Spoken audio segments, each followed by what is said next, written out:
fucking looks at you and thinks you're a tiny little boy. Posting on Twitter. It's the gayest soy thing you can do. Shut the fuck up, you little tater tot bitch. We are 2 minutes and 35 seconds into this video. I'm Just as gay as the rest of us, motherfucker. Feels just the same. Another sunny day in LA. Everything is fun, so they say. Wonder what the news is today. Cause I know that every day I'm at this fucking job. Her son is streaming. Watch him on the cloud. Oh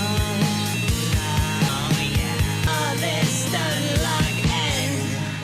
Listen, bro, the Lyra does not need this. Trans people love playing Hearts of Iron 4. Eating pussy is the basic bare minimum thing you can do. Where did they find these people, dude? And women want to have sex. Your job is posting. You're gay. Okay. God, I don't make the fucking rules so much. But is he really a socialist? He's such a himbo, I can't handle it. He's got a car and it's better. Can I sit here like Emmett is fine? That's just me being a fucking hog. Azan is streaming. Watch him on that club.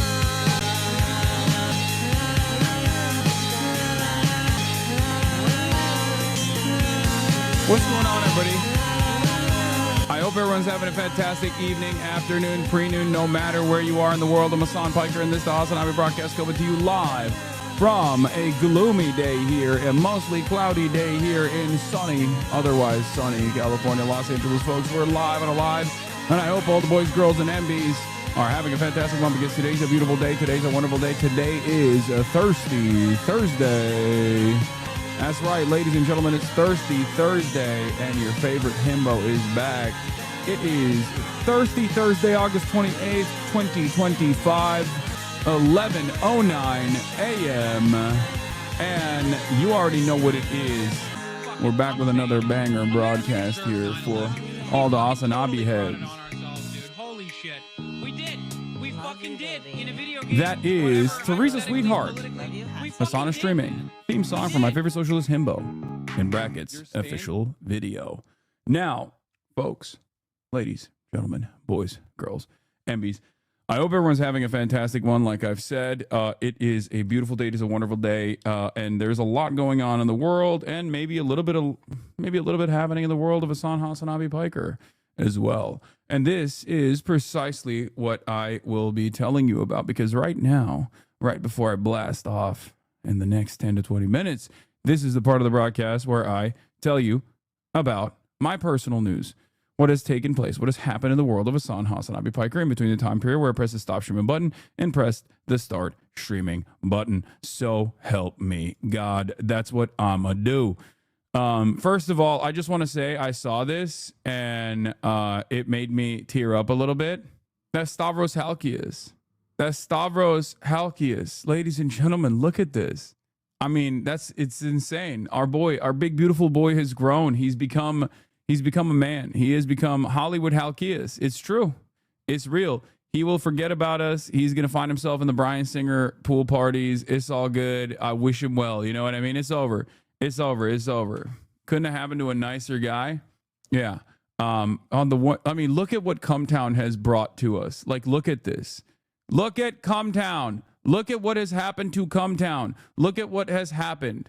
The guy from Cumtown is taking on the AIPAC lobby-backed Democrat Party politicians earnestly, and the other guy from Cumtown with the laughter that evokes joy in the minds of some of the most brain-broken Americans, and is basically like a filter for most people that made them stop watching Cumtown. All the non-brain-broken people. Now that guy's Hollywood Halkias. That's where they're at. That's where the fuck they're at. It's crazy. Kai being terrorized. What is this? Half of the goddamn country. Okay, we'll look at this in a second. Please, after the intro start today with the Adam interview, yes, we're gonna dive super fast into the Taps interview because I stopped it yesterday midway through when all the good juicy parts were coming out. Because the first half of the interview is basically just like Adam actively trying to humanize what seems to me is a fucking robot. Okay. Adam Friedland, friend of the show, Adam Friedland, is actively trying to, I don't know, find some semblance of humanity within a APAC suit, and it's just not happening. Like China, you have yet again secured a do nothing win victory over your haters. Yeah, I saw this. I know. I don't know what to say about it. Anyway, do you think you'll be playing MGS3 today? Greek and Hollywood and Turkish and Gooner streams? Yeah, you fucking blue-balled all of us. Okay, guys, calm down. Okay, we're going to get to it. We played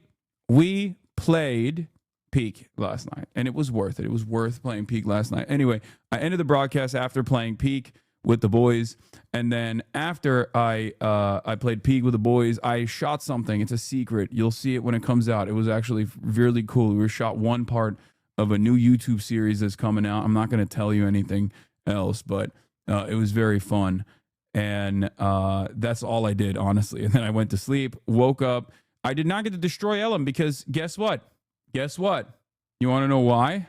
Because that limey British fuck bailed once again. He did. Minus 20K? Yeah, minus 20K. He bailed once again. He literally texted me last night and was like, bro, you're going to kill me, but I have a big lobby. I have a big Among Us lobby. I'm like trying to do earlier streams, so I don't know if I can do it. Yeah. He just keeps ducking me extra hard. Don't say the L slur. What does limey mean? I thought it was like a pirate. Like that's like something that a pirate. Let's look it up. What does limey mean? Limey. Derogatory, informal, a British person. They use limes to combat scurvy. Oh, that's why. Limey is an informal and historically derogatory term primarily used by Americans to refer to a British person, specifically a sailor or Englishman.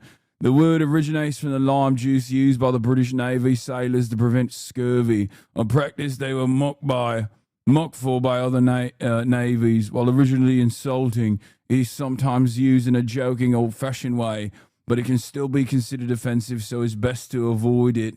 Limey is like saying Yankee, but reverse. Okay, that makes sense. Yeah, fucking hell. By the order of the Peaky fucking Blinders, lad. Each Thursday. Each fucking Thursday. Okay.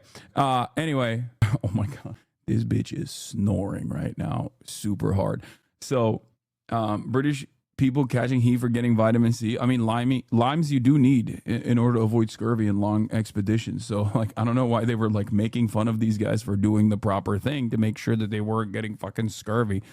But anyway, where was I? Oh, yeah. So I play basketball.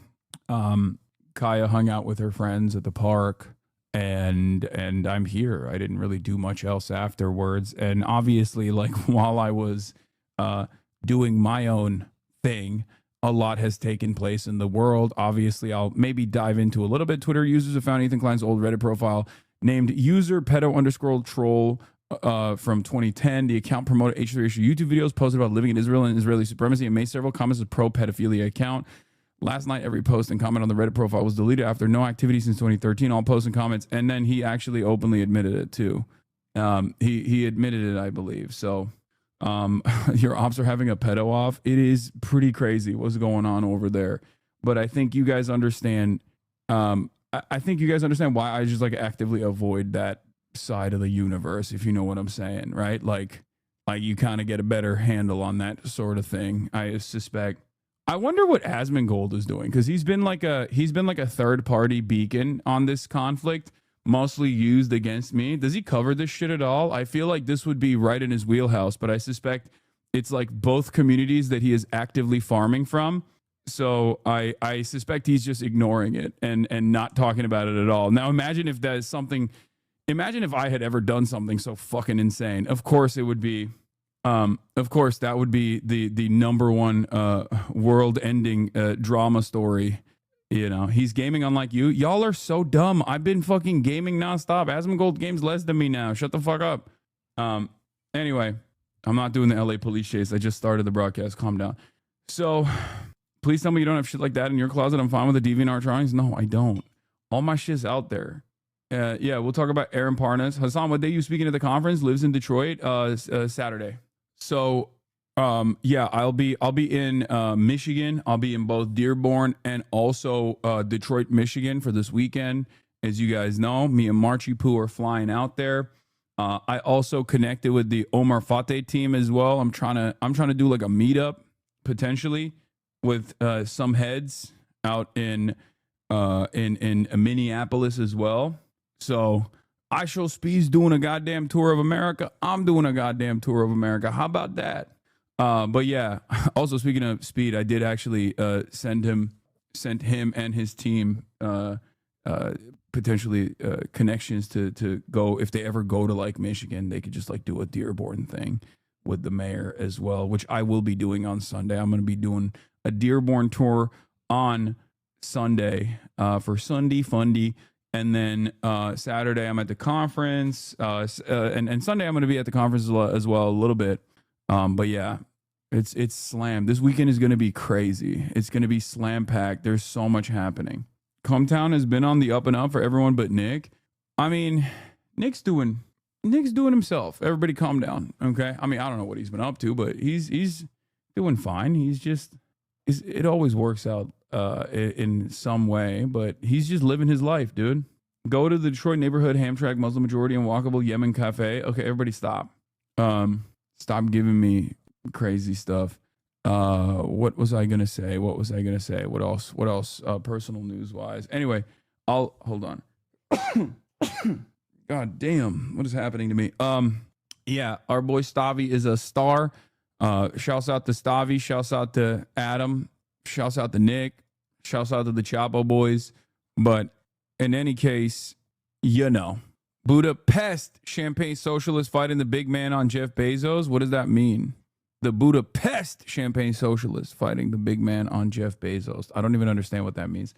Anyway, shouts out to Dracula. Yeah, Dracul, Vladimir Dracul Tepesh.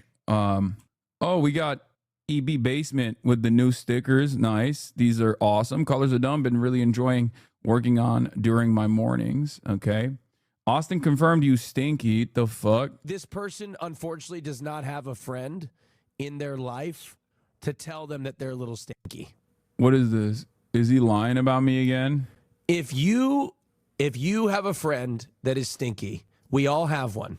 Mine is Hassan, right? Oh my God. Hassan's a little stinky.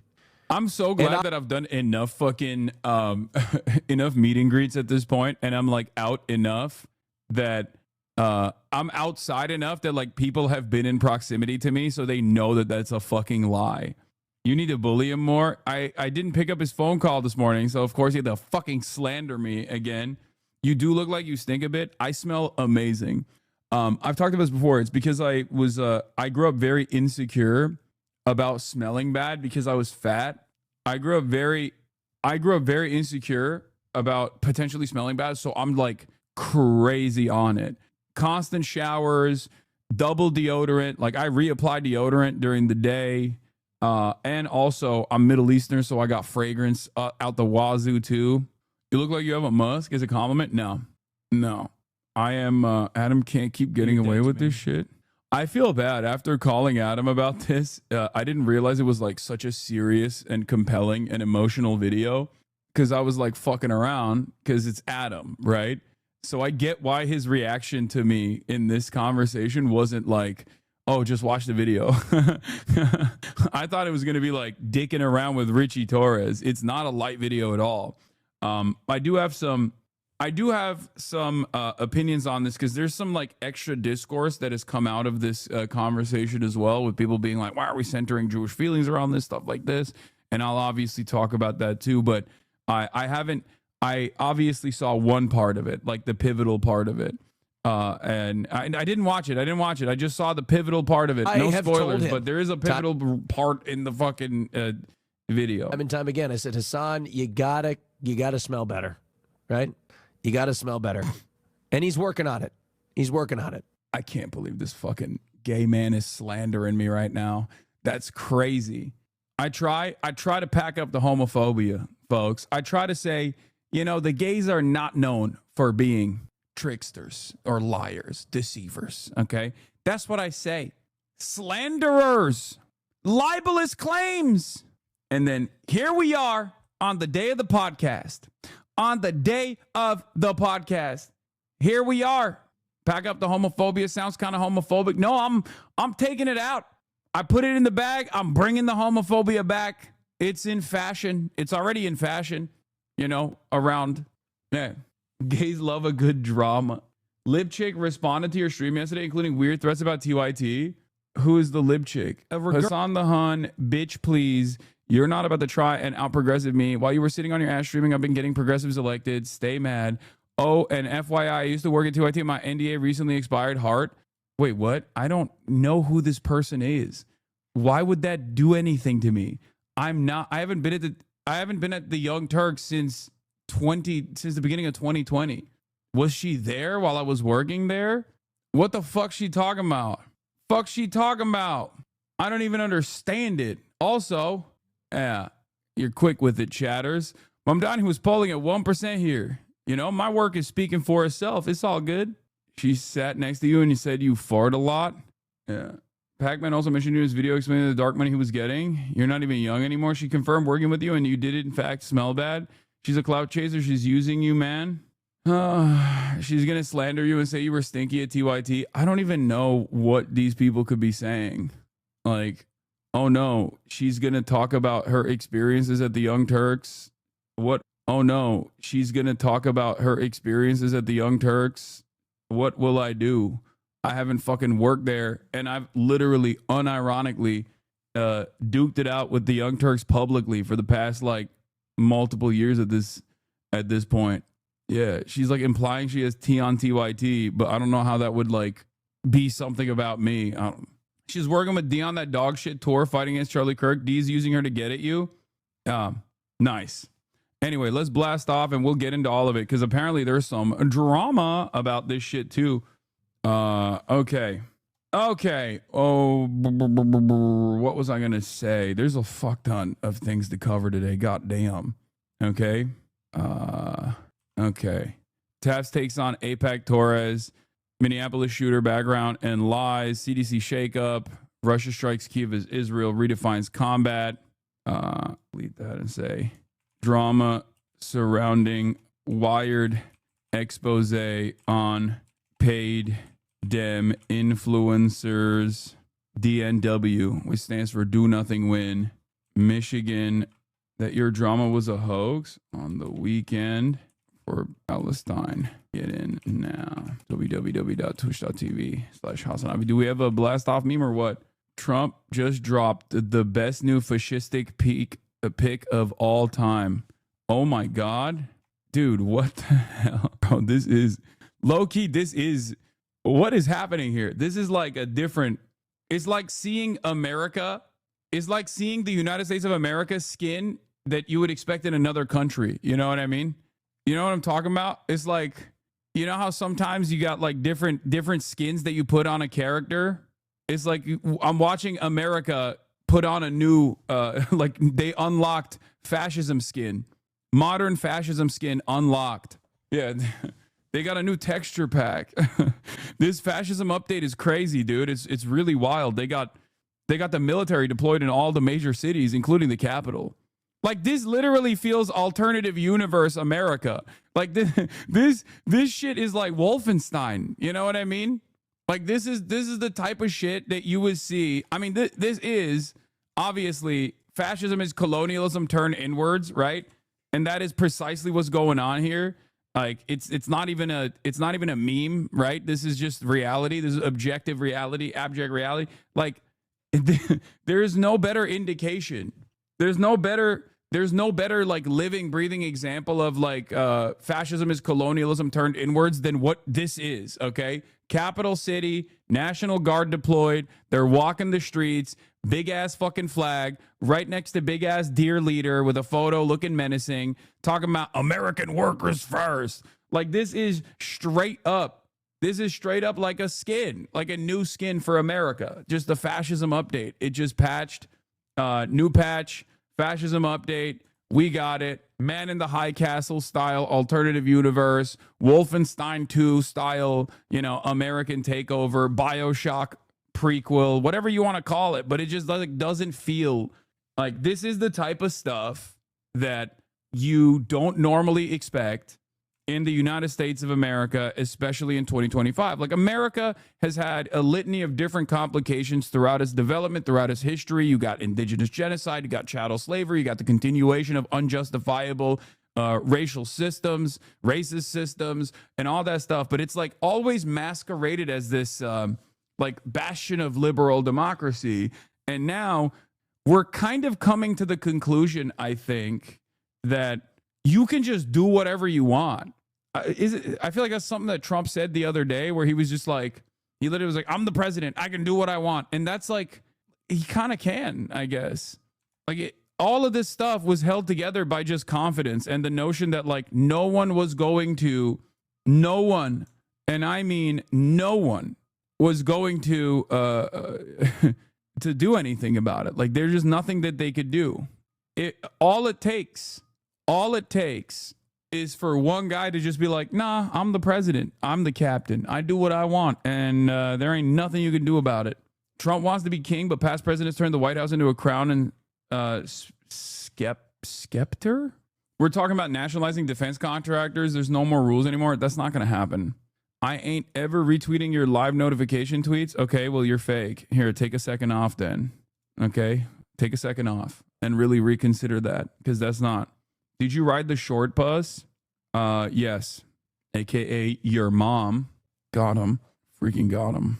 The main shooter was a detransitioning for Tranner. Apparently, the right is calling for mass incarcerations and violence. What do we do? Just another day, baby. Just another day. At least my right-winger friends are against the third term nonsense. I'm going to tell you right now, that's just for now, okay? If you think that they're going to stay on this, like, oh, the third term is like unacceptable, nope, that's not happening. That's for now, okay? That's just for today. Don't take that shit for granted.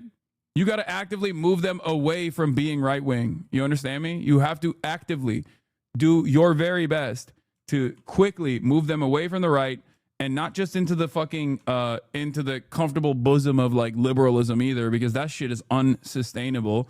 You got to get them. You got to radicalize them now, fast. They'll rationalize it to themselves. They're overwhelmingly all in. Yeah, the faster you like rip them away from this idiotic stupor that they found themselves in, the better things will get for you. Honestly, Yorgos Lanthimos' Begonia debuts a perfect score, 100% on Rotten Tomatoes, starring Jesse Plemons and Emma Stone, in select theaters October 24th, nationwide on October 31st. That's amazing. Tell them right down to that, date it, sign it, then show it back to them when it goes down. No, this is not a time for I told you so's. This is not a time. What do you mean? By the time, dude, this feels so lib coded. You know what I mean? Like, imagine, write it down, and then you can make fun of them when they inevitably defend a third term of the Trump fascist administration. Okay, well, you're going to prison anyway. You know what I mean? At that point, who gives a fuck if you win the argument? You got to lock in. Writing shit down at that point don't matter. That's why I'm saying it doesn't count. It doesn't matter if you're right at that point. Think about it this way. I'm right more times than I'm wrong in my career, okay? Does it matter? No, it doesn't matter at all. What matters is how much impact you can have, and how much you can actually get people to make changes that they want to see in the world, to become the change that they want to see in the world. You understand? Anyway, bro, I refuse to ride the RFK's camps in the same train cars as some of these motherfuckers. I know.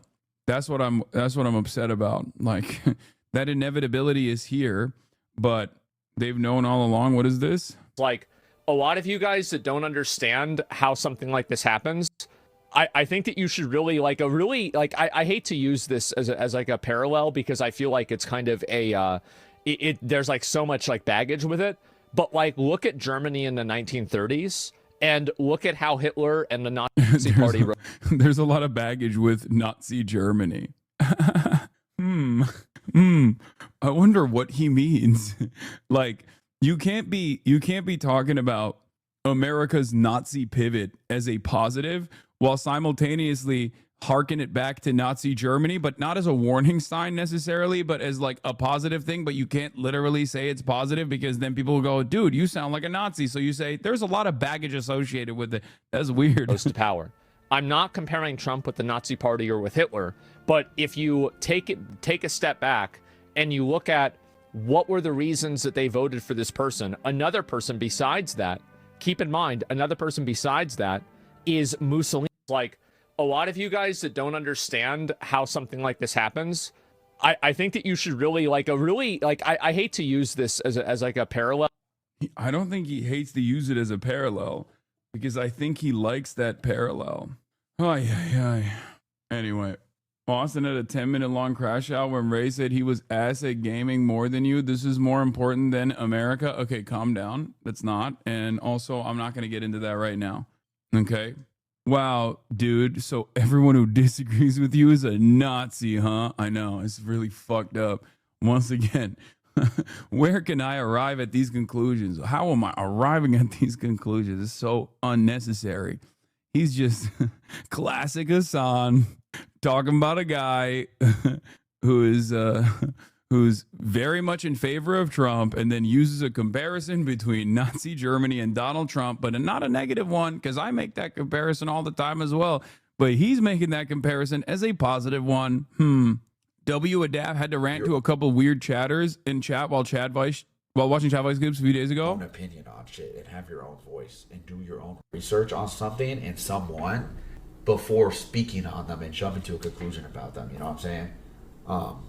Do that. You have your own opinion. You have your own bro. voice. They're saying W. Hassan. They're saying MAGA-tards.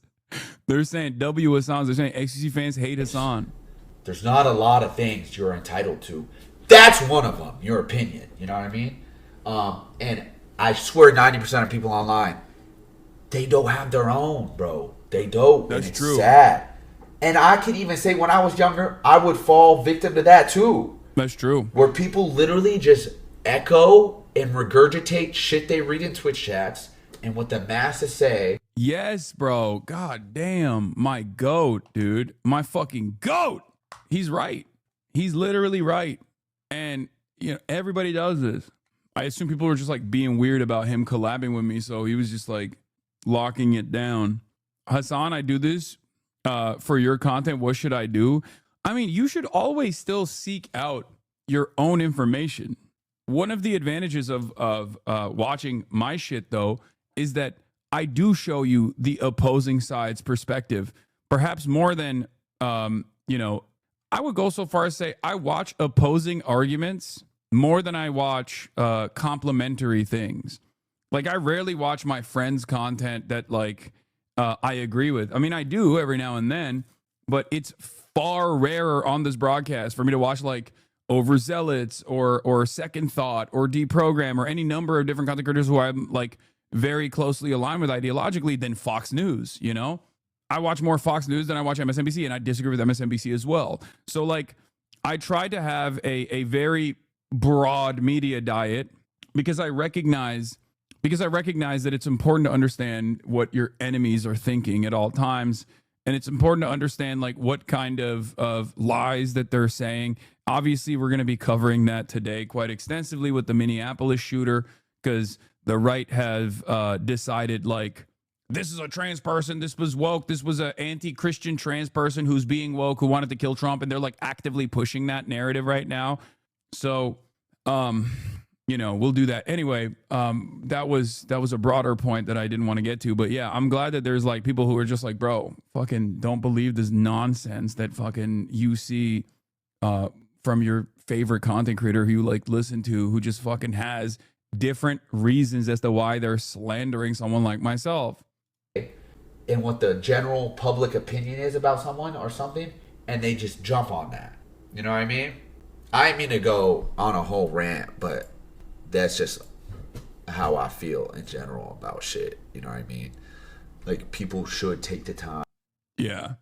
Yeah, it's just like, it's kind of funny though, because, like, it depends on which community you're a part of as well, like where you get your news from or where you frequent online. Because, like, in the adult circles or in, like, leftist circles, online and in the real world, nobody gives a fuck about all this like slop tuber drama. But a lot of people who watch like Adapt or the FaZe Boys or any number of different Twitch channels, like they also happen to watch, you know, some of the top content creators on this platform, whether it be Asmongold, whether it be XQC, whether it be all these other people, and they watch like apolitical slop tubers and stuff like that, and they get their notes from those people, and they decide like, oh, this is a bad person.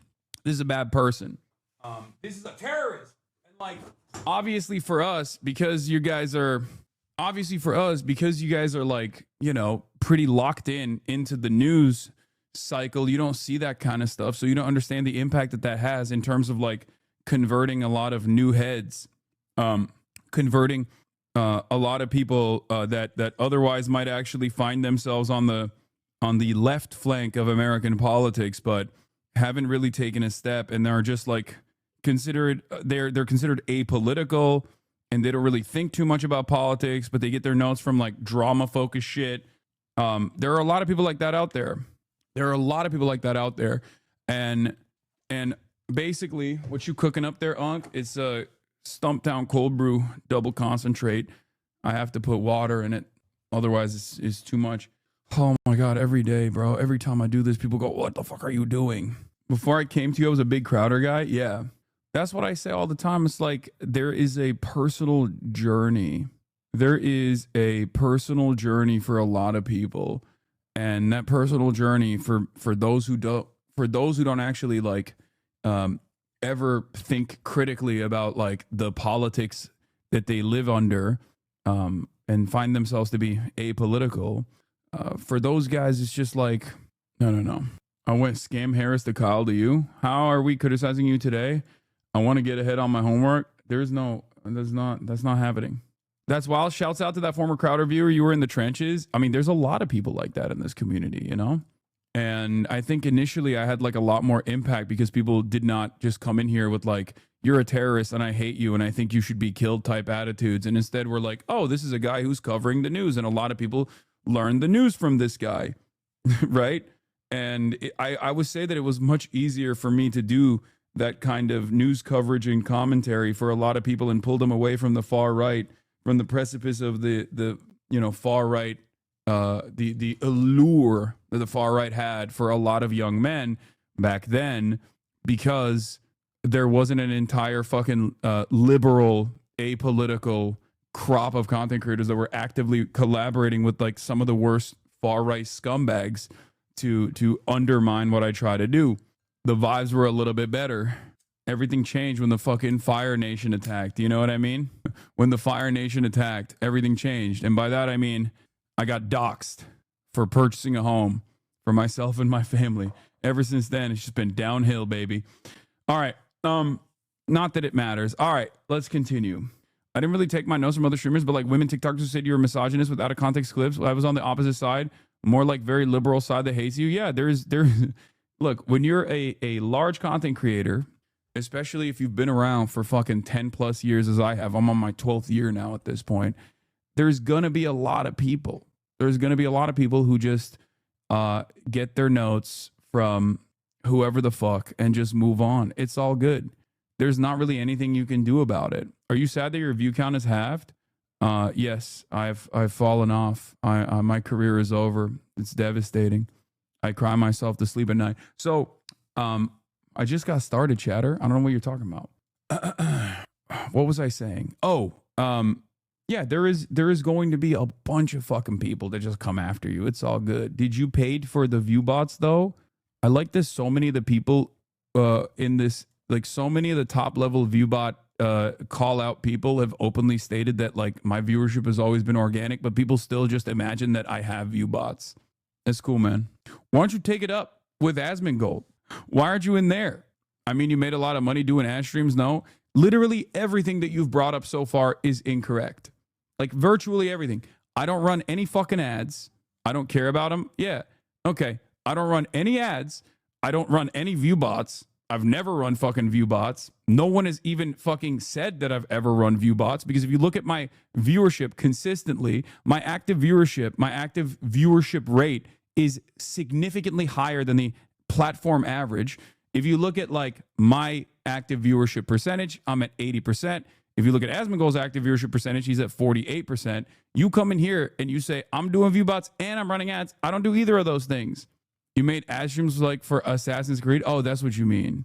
Yeah, but I don't have view bots. Also, if I had view bots, why wouldn't I view bot while I'm gaming, you fucking moron? It's perhaps the worst argument you can make, which is when my viewership halves because I'm gaming. Again, you operate off of a delusion and you're just like compounding on top of that delusion. They pay you more the more views you have. Oh my God. Chatter. When I'm talking about politics, I got 30K to 40K in here. When I'm playing video games, I got 20K max. If I have view bots, why wouldn't I view bot when I'm playing video games to make sure that I got 40,000 people watching? I am trying to have a normal conversation with a person who is insane, by the way. I don't know why the fuck I'm doing that, but yeah, I'm reverse view botting. The people who want you to stay hard and sad when you gaming, people leave because you enjoying yourself. Yeah, it's true. You stupid, man. I hate you and always have because of a ton of reasons I made up and also care more about viewers than anything happening right now. Anyway, let's continue. Honestly, what's really fucked up about you getting paid ads for gaming is the fact that you suck at gaming. It's unethical. I don't think anybody cares about that. I think people just care about, you know, whether you're fun and entertaining while you're playing games or not, which clearly my audience doesn't. I think a political analysis of MGS3 while you play would bring a lot of politics heads to your gaming vids. I agree. There was some other stuff. Oh yeah, we were going to start off with obviously some drama, a little bit of drama. The Wired article came out yesterday. I covered it obviously on the stream. It's a big controversy. And in the Wired article, they actually don't even talk about like Unfuck America. That's another like Democrat Party affiliated group that's like getting TikTokers to go all around and do like the Unfuck America tour or whatever. But apparently the person who runs it, who is like super pro Destiny, came after me and said, Hassan the Hun, bitch, please, you're not about to try and out progressive me while you were sitting on your ass streaming. I've been getting progressives elected. Stay mad. Oh, FYI, I used to work at TYT. My NDA recently expired. Not sure what that second part means because I haven't worked at TYT for years. I didn't even know this person worked at fucking TYT as well. But this, I think, is a pretty solid response to this argument. Anyway, good retweet here. They think you own TYT? I don't know. But yeah, Gato Fumador responses, I've been getting progressives elected. You helped elect a single Virginia state delegate in 2021. Everyone else you've worked with has lost. Damn. She gonna leak you fart in the office a lot? Brother, I didn't work with her. I wasn't around, I don't think, when she was there. You removed the retweet? Oh, it's fine. You guys need to stop. But she could smell the fart, jackass. Yeah, I farted so hard at the office that it just had a lasting impact. David Parkman was slandering you on TikTok. Oh boy, nice. Anyway, I knew that was going to be a point of controversy because obviously nobody likes to be fucking outed as taking money from the Democratic Party. But yeah, one key thing that's come out of this, by the way, every person mentioned the Wired article funded by a PAC and using Bernie Sanders as a straw man to discredit the article. Yeah, every person that is like a Democrat operative that is trying to be a Democrat operative. By the way, I'm trying to talk about something serious and you dumb fucks are talking about farting, man. Please stop. Oh my God, you guys are so fucking annoying. Jesus Christ, lock in. Y'all are all 30. I know you are 30 plus. We've done the fucking community census. You can't be behaving like this. Okay? God damn, dude. Y'all are 30 plus. Lock in. Anyway, this was the short and sweet summary. Influencers including communication about the program and in some cases an onboarding session for those receiving payments from the 1630 fund, including Olivia Giuliana, David Pakman. Scoop, a powerful dark money group is secretly funding high-profile Democratic Party influencers. Big liberal content creators are being paid up to $8,000 a month to push party messaging. But the problem is the goals of the Democratic Party are not to actually fucking do something right by the working class, okay? If that was their goal and they were funding this network of content creators, then sure, it's normal, it's good. The Republicans do it all the time, but we shouldn't be demanding a network of Charlie Kirks, a network of mercenary Charlie Kirk's, but blue MAGA style. Okay? This is why when people came to me about the whole Joe Rogan of the left, we need a Joe Rogan of the left, all this shit, okay? I kept repeating over and over again, it's not a Joe Rogan of the left situation. Like, it's the problem is larger than this, okay? The problem is far more consequential than this. Like, yes, you're right. All of these people, all of the political grifters on the right are in some way, shape, or form a part of this infrastructure that the Republicans have designed. And they're far better than the Democrats are. They're on the ball when it comes to like farming out talent from independent media, right? They do it. They 100% do it. Okay. This is a thing that they do. But the major issue here is that when they're farming out talent from the right, from independent spheres and whatnot, they actually still try to offer treats to the base. Democrats, on the other hand, don't do that. They're constantly in a defensive posture. They don't have any discernible policies that you can identify them with. These are major issues that you cannot overcome. The greatest example of this is the last election cycle. Kamala Harris's policies for an angry base of support was basically to say, you shouldn't be, we're not going to fix any of these issues. We don't even have any real serious issues at all. You should just be afraid of the Republicans, which there is truth to that sentiment, right? Like, you should be afraid of Republicans. I kept repeating that over and over again as well, but it didn't matter because they were constantly running in the direction of right-wing ideology, thinking that they were going to be able to pick away some of these Republicans in the base, some of these Republican voters, and bring them to the Democratic Party. It didn't work that way, right? It was a failure. She out-money spent the Trump administration by massive margins. She outraised the Trump admin by big margins, but it didn't matter because no matter how much money you dump, no matter how much you're in front of people's eyeballs, no matter how much you can get their attention, it still doesn't matter if the policies that you are getting in front of them with are dog shit. Okay? That's it. You can burn $1 billion. You can spend $1 billion saying, I'm a small business. I'm going to give $50,000 in tax credits to small businesses. But that's not an impactful message. That's not a good policy that you can be identified with, right? That's not like a holistic message. That's not something that you can actually present to as broad a base as possible. This is part of the reason why I like universal programs. And I kept repeating this over and over again throughout the campaign, and Democrats yelled at me for it. They were like, you're attacking Kamala Harris, and you're the reason why she's losing, blah, blah, blah, all this shit. You're the reason why she lost. Anyway, Mitch Voter says, I always thought the Dem influencer hyping Biden felt like reassuring middle-aged people that Biden had young support rather than actually expand his appeal and outreach to young Dem voters, which is true. That is precisely what these guys do. Olivia does this role. Like, this is her role. Her goal is not dissimilar to Charlie Kirk in that same vein. Like, Charlie Kirk only recently started reaching a younger audience because of TikTok. But for the majority of his career, his goal was to get money.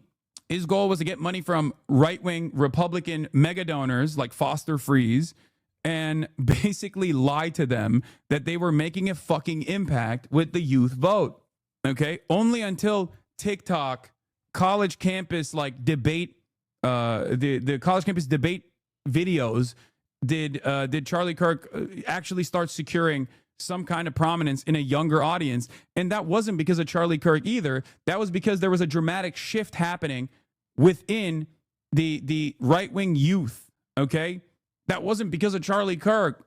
Trump might say it's because of Charlie Kirk, but it is a broader systemic failure born out of the way that the Democrats have presented themselves to the youth, and just the way that they have been completely unable to address any of these issues, like the affordability crisis and whatnot. Whereas Donald Trump was seen as a mover and shaker in this area. He said, I'm going to be a mallet. I'm going to hatchet through these institutions that haven't helped you, right? And that's why he was able to make an impact, especially with young people. Now, that impact is whittling away because young people who were too young to remember the COVID era, okay, young people who were too young to remember what Trump 1 looked like, that became like more invested in politics because now they're 18 plus, right? this past election cycle were willing to take a gamble again with Donald Trump. Okay? That's it. There were a lot of young people who were willing to take a gamble. It's part of that is COVID. Part of that is having lockdowns in your more formative years throughout your adolescence when you're supposed to be like around other people and like, you know, going down the wrong rabbit holes, right? That's part of it. I mean, it's a massive, massive issue, right? In any case, the Democrats are not going to solve this problem by just like simply putting a shit ton of money into content creators who do not make this impact, who do not have this impact. They need to try to figure out why some content creators do actually have staying power in this space. Not to hype myself up too much, but, you know, why is it that so many of these other guys don't actually have that motion? Why is it that they don't have this kind of motion with young people in general? Why is it that some of these guys simply do not have any staying power amongst the youth at all? It's because they are there to defend the Democratic Party. Whereas on the Republican media ecosystem, the fake independent Republican content creators are in tune with the base's demands. That's why the Jeffrey Epstein stuff was like a big point of controversy, a big point of drama, because the base was demanding more information. And the administration was like, for the first time ever, not giving them that treat. And that's why they were like, what the fuck do you mean you're not going to give us the Jeffrey Epstein details? Hold on now.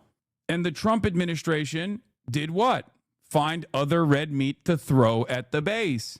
Instead of just being like, all right, first they behaved like Democrats. First they panicked and behaved like Democrats. And they kept saying, oh, this is not a real thing. This is not a real thing. Don't care about this. If you care about this, you're stupid. And then everyone was like, what the fuck do you mean? You told us to care about this. So then they turned around and tried to find different things to make people pay attention to, like Obama, remember Obama. And now they're moving on from the conversation a little bit. I think it'll still come back. But ultimately, the Republicans they make better assessments about their base's interest. They try to find things that they care about and offer them red meat. Dan got mad at you on TikTok. Who's Dan? Dan Bongino? Anyway, but yeah, I think that this method that the Democrats are deploying here by using like Brian Tyler Cohen and all these other people, especially in this like incredibly shady way, is only effective if the Democrats are willing and able to change their attitude. Okay, they probably meant David. Okay, if the Democratic Party unironically decides that they are the Medicare for all party, okay, if they decide that they are the anti-Israel, anti-genocide party, for example, it sounds laughable to even bring this up because you're like, they're never going to do that. But if they were to do that, and then they pumped all of these content creators who will be loyal soldiers that defend the Dems regardless, then they could actually make an impact. Otherwise, this is no different than having $1 billion fucking dollars that you burned with messaging bad policies and putting bad policies in front of people and then losing the election in the same exact way that they lost the election last time around. That's it. The fact that some of you think that I'm a young person that can have the political leanings of Bernie Sanders is part of the reason we lost many young men in droves. I'm not being paid to speak my beliefs. I just don't let you all bully me for being who I am. Don't like it tough. I haven't been paid a dime to do anything in Texas politics, by the way. It turns out she was.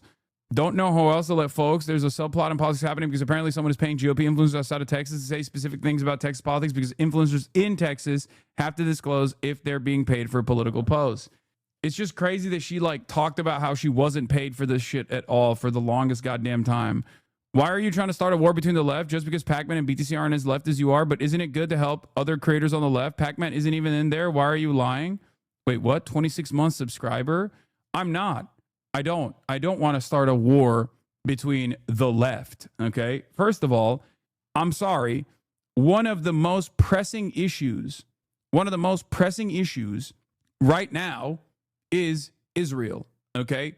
And it's an unimaginably popular issue to hold on to. And if you're an independent content creator that's being paid to defend the Democratic Party and you don't actually disclose that information, and you also simultaneously never say anything about the most fucking popular issue that you could be on board with, then obviously I'm going to take issue with that because I'm going to take issue with that for two reasons. One, because it's immoral, in my opinion, to stay quiet in the face of such tremendous injustice.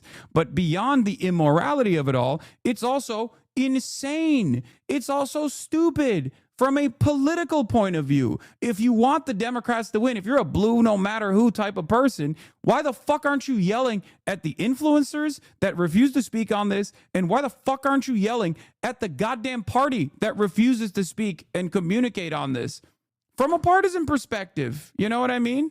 I know, but they aren't Democrats. What are you saying? This is the problem, because the Democrat base, okay, the Democrat base's opinion, the opinion that you hold that like the party is infallible, we must defend it, is the reason why the party gets away with just being bad. Okay, the party gets away with being a corporate subsidized, lighter version of the Republicans. We need the party to fight, okay? We need the party to fight for your rights, my rights, everybody else's rights. We need the party to actively combat growing fascism in this country. This is not a joke, you know? It's happening right now, every single day. The issue is the goal of these guys is to basically delude the masses into thinking that it's good.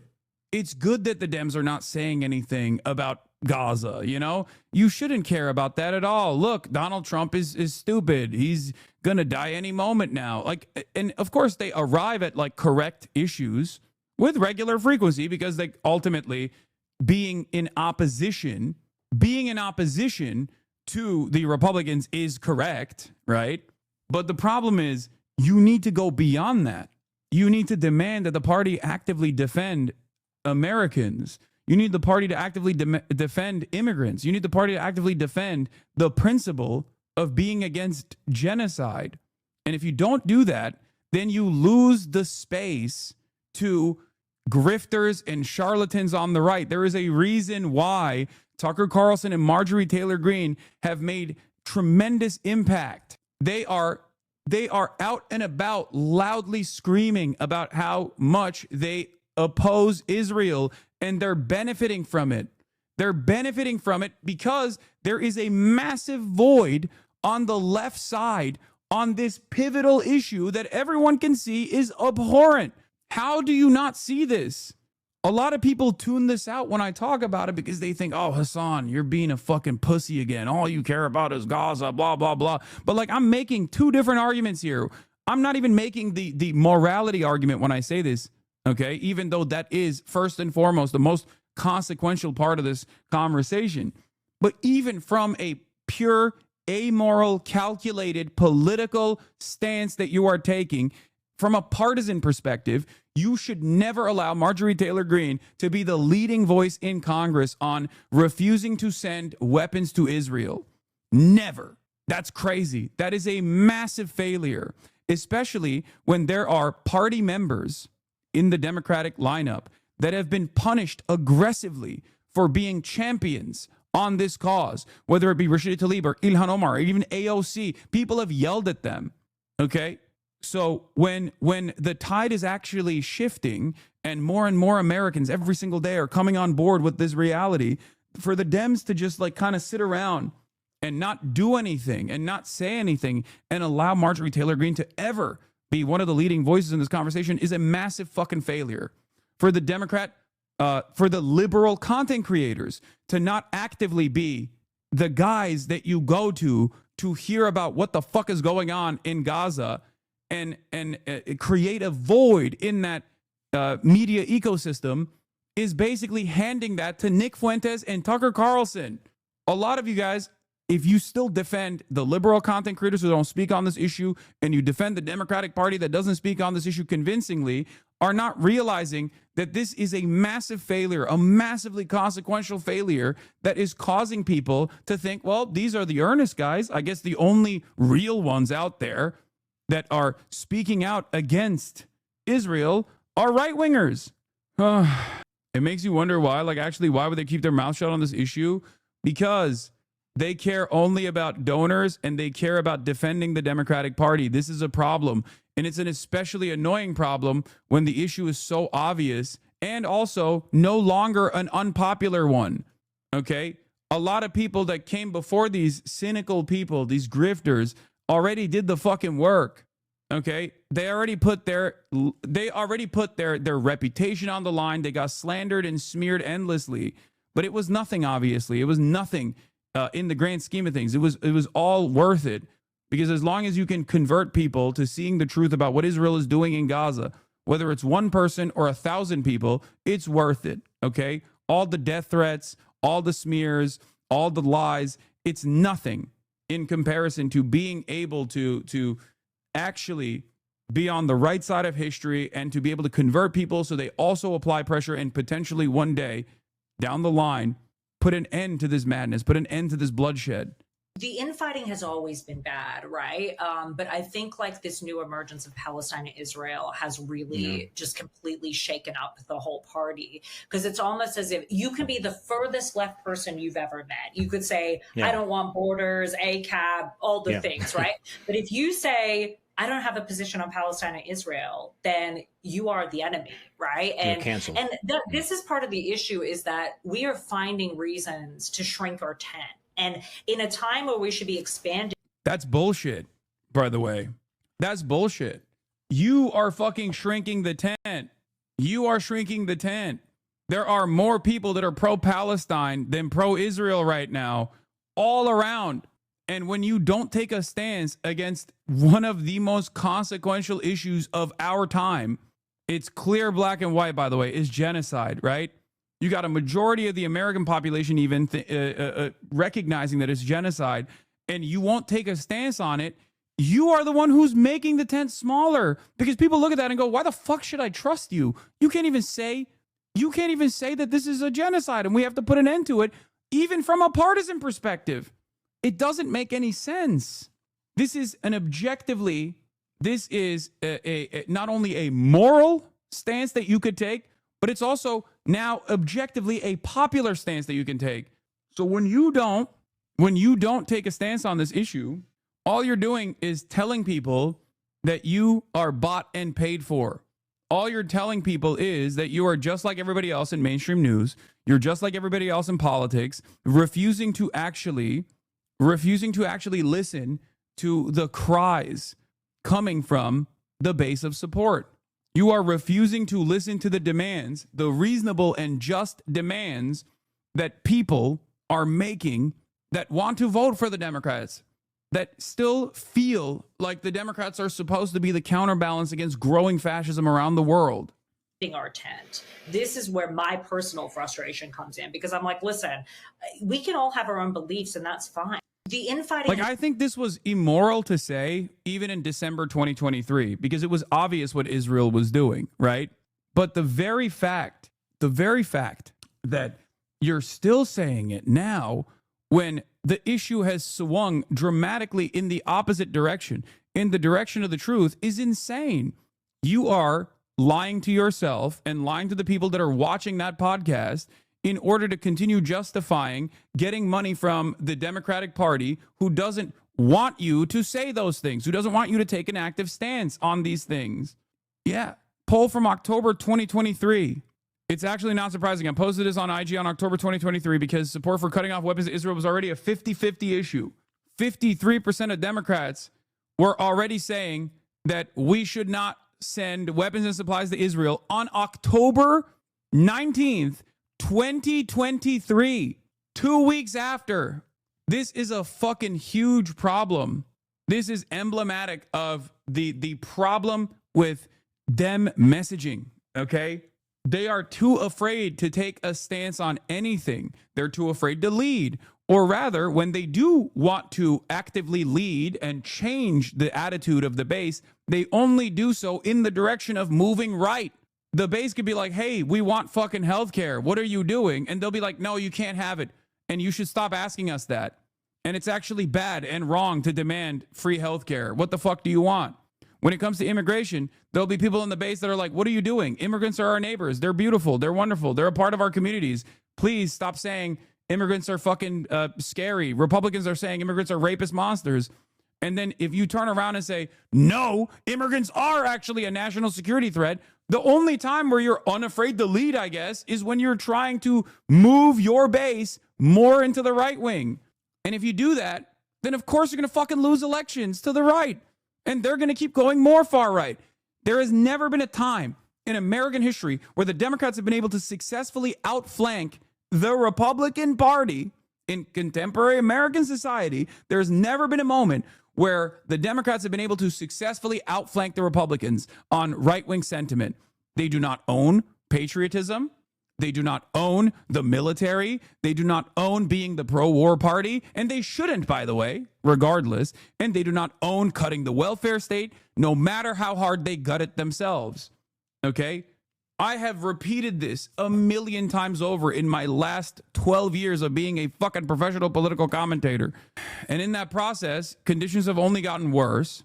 And the Democrats have become even more feckless and even more right-wing in the process. And they just keep fucking losing. And they keep losing to an increasingly worse, increasingly more violent, increasingly more belligerent right wing. And they just keep going, I don't know how this happened. I guess it's because of the left. My mentality is there are blue no matter who voters, but they will always vote blue. They are not going to, if someone is voting for Joe Biden, if someone is willing to vote for Kamala Harris, they're not going to fucking not vote for Bernie Sanders. What are you, stupid? But there are plenty of other people that aren't even Democrat voters that don't consider themselves to be Democrats. And I'm not meaning like they're radical leftists or whatever, because there are certainly radical leftists or whatever that would vote for the Democrats if it was like a more radical candidate. But there are a lot of people who just simply don't vote that could be captivated into voting if the Democrats actually abided by at least like Bernie Sanders' message. Okay? And the blue no matter who guys are going to come along anyway, because they're already harm reduction voters. This is true. I'm a field lead for Zoran and meta voter who doesn't like Zoran's policies, but will vote for him because he's the Dem. Exactly. Exactly. It's actually not surprising. I posted this in IG on October 2023 because support for cut-off weapons to Israel was already a 50-50 issue, and anyone with eyes could see what was about to happen. What is new in 2025 is that the elite opinion has now shifted against Israel. Yeah. Just a remarkable shift on military aid to Israel, by the way. Do you support or oppose the United States sending more military aid to Israel for their efforts in the war with Hamas? August 27th, 2025, yesterday, opposition is at 60%. 60% of those polled say they oppose the United States sending more military aid to Israel for their efforts in the war with Hamas. What you're implying is dangerous, let me tell you. What are we doing? If you're still not talking about this, you must be getting paid to not talk about this. And it turns out that was the point. Maybe you genuinely, organically also don't want to talk about it. And the pay doesn't hurt on top of that, but it doesn't matter. And debunk some important misinformation. Many of you have commented about this article that came out in The Wired, asking if I've sold out, if I've taken money to push political talking points. The answer is no. Number one, this group never paid me for any content. This group never had control over any of my content. They never told me who to interview, what to say, or what not to say. They never once said you can't report on an issue. This group is a public cohort. Nothing was secret. And the point of it was to mentor smaller creators so that they can grow and that they can monetize their platform. And just like I've given speeches in the past or I've mentored other creators in the past, this was no different. This had nothing to do with politics, had nothing to do with a political party, and had no control over the content that I ever made. And even the article writer, Taylor Lorenz, admits that. Aaron is correct that Chorus didn't pay them to post specific content. Now, she talks about disclosure requirements, but there was no payment for content, and so there is nothing to disclose. What this article is advocating for is that any of you have to disclose. Wait, what? Did they get like a script or something to post this? How do you feel about engaging with people who hold anti-Israel sentiment that are not rooted in support for Palestinian liberation? I feel like a lot of the right are anti-Israel, but not for the best reasons, and it makes me uncomfortable to engage in conversation, even if we agree with each other. How do you approach this? You just gotta fucking hit them on avenues that they understand. Like right wingers believe in like, you know, castle doctrine and shit. That could be a more effective way. Or you're not gonna win every argument. You know, you're not gonna win everybody. It's a good question. I think a lot of people in America, especially in the right, have this like anti-Israel opinion, but then they also have an anti-Palestinian opinion, and they're just like, those guys are just fucking fighting. Why are we giving them money? And if that's what it takes for someone to like demand the shutdown weapons transfers to Israel, then I'll take it. You know, being anti-Israel right now is the same as being anti-Nazi. You can't support anti-Semitism, but if they're opposing actual support for genocide, motive is hardly the most important thing to perfect. Exactly. Now there are issues, though. There are certainly issues with the motives. Why would he need to take money if his dad's a billionaire? his dad's a billionaire? The new line for these influencers involved in the program described in the article is that, oh, this dark money scheme was never a secret, despite what the contract said and what the creators were told. But this is very easy to debunk. Point me to one video where any of these content creators revealed that they were receiving funding from 1630 Fund, Dark Money Group, prior to our article. If the 1630 funding was public, then point me to one video where they disclose this funding. Like, do you guys understand? Not only do I have an issue with, like, political commentators getting paid, right, to do, like, certain kind of messaging pushes, okay? Not only do I take issue with that in general, because, like, obviously that spells that, like, you're buyable, right? They can just, like, buy you, and I don't think you're independent at that point. Or if you're gonna do that, you could just be like, this is something that I agree with already, and they were willing to give me money, and that's why I'm doing it, right? Like, that's, I guess, like, the honest way to go about it, right? But it's also a major failure in general for the Democrats. Like, it literally fails to do the job. If the Democrats' goal here is to try and bring more people to their side at a time when there should be unprecedented support for the opposition party, then you have to speak on certain issues that the party itself is not choosing to speak on. Otherwise, you are going to lose the messaging war to grifters on the right who will dominate the field. That is precisely the reason why Nick Fuentes is dominating the field right now. Okay? He is seen as an earnestly anti-Israel person on the media side, on the independent media side. Tucker Carlson is seen as an earnestly anti-Israel person on also the independent media side. And he's a very important voice in the right-wing movement. When liberal Democrats who are getting paid by the Democratic Party are refusing to speak on these atrocities, they are literally leaving this entire realm of media. They're leaving a massive void in the ecosystem here to unironically allow right-wing grifters to fucking take advantage of. Disclose where you work, what you do for a living, how much you make, and who your CEO is. That means I have to disclose that a bar prep company has paid me to help grade bar exam essays. But I want to make clear that... Who's paying you to say this? You, the viewers. The Piker Broadcasting Service is only sponsored by you, the viewers. You can subscribe for $6 or for free with a Twitch Prime, or by connecting your Amazon Prime account to your Twitch account, where you get one free Prime subscription a month. Piker Broadcasting Service maintains its editorial independence through your voluntary contributions. We don't even run ads at the Piker Broadcasting Service. You will never see ads on the Piker Broadcasting Service. There will be a sponsor stream here and there, like maybe some gaming stuff, but overall, it's you, the viewers, by you, the viewers. Are you being paid by P creators to say this? Yeah, classic. President Biden stands with Israel. I'm so proud of this General Assembly speech. I'm proud to call him my president. Kamala Harris is clear. She does not support an arms embargo to Israel. Oh, come on, man. If there was ever a situation where a quote-unquote dark money... Like, I don't even think it's ridiculous to disclose your funding. If you're doing a fucking ad, you should tell people that you're doing a fucking ad. There's a reason why, under normal circumstances, it's illegal to not disclose it.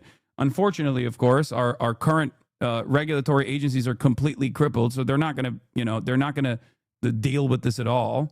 The Democrats aren't trying to bring more people in and expand their base. They're riding on Trump being fascist and unpalatable for the midterms. Their approach has been, we don't have to change anything and sit on their hands. Yeah, and that's a devastating prospect. And the real reason why that's a devastating prospect is because they are deeply and unimaginably unpopular right now. And no one is seemingly looking at why they're so unpopular when they should be organically popular because of how unpopular the Trump administration is. But because they're not doing anything, people just look at them and go, you guys are fucking losers. You're not doing shit.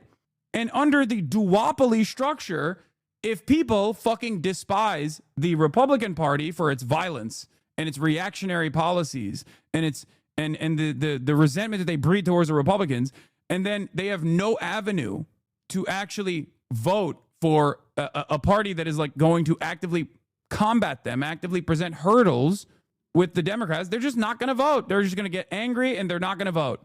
That is precisely what happened this last election. Group tried to pay me to push a narrative? I'd say absolutely not. But that hasn't stopped this online firing squad from emerging. And it's funny, the people that are attacking me online are traditional journalists who are threatened by the work that I do. and also bad faith actors who have spent their entire last 2 years that I've been on this platform attacking me. So I'm not going to stop. And I want you to know that if you have any questions, comment them below. I've never attacked this person because I don't know who he is. Okay. So if he's like trying to say that I genuinely don't know what he does, I'm completely oblivious to a lot of like the TikTok stuff. This is the first time I'm seeing this shit, you know? I know about this person. This person look crazy, but ultimately it seems like there is a lot of, it seems like there's a lot of the same old talking points coming out. Article in This is a Wired 7-minute video yesterday on TikTok. Yeah, I've really enjoyed your commentary and think you have really great takes, but the lack of coverage in Gaza honestly turns me away now, regardless of the validity of the article. I don't get it. They pay you $8K a month just because, no strings attached. That kind of feels like what you're saying. You took money from a Zionist group during a genocide, no PR spinning and changing the facts. The lack of transparency is what people are upset about. I'm good with this. I did my research on it, and I don't see an issue. The left has to catch up to the far right. They've been killing it, like you said, especially on social media. Let's go. Okay, if the left is losing to the fucking far right, you need to understand there's a key reason for it. And that's not just because of moneyed interest. That's not just because like money dominates this fucking field. That's one of the reasons. But the other reason is because the right is in tune with like organically developing resentment movements that they immediately fold back into the Republican Party. Whereas the left, or not the left, but like liberal content creators and the Democrats actively are more invested in like getting their base to just believe in harm reduction narratives when that has been a demonstrable failure.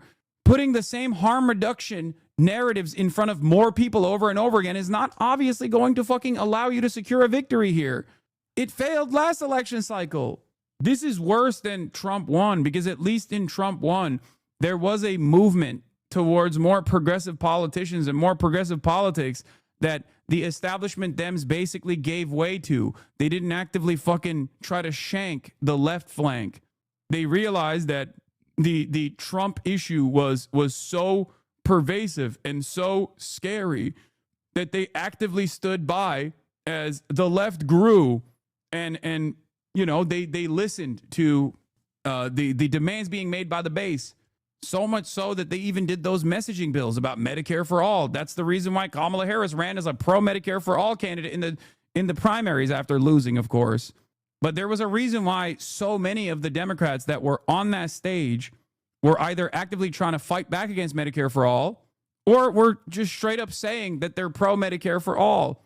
He mentions you at 055. to say, how could you do this to us? I knew back in 2021 when you had the following to say that you must have been getting paid by someone, and here's the proof. And I was not even going to give this the time of day, but my relationship with you, my actual audience, is the most important thing. And so I decided to do this segment.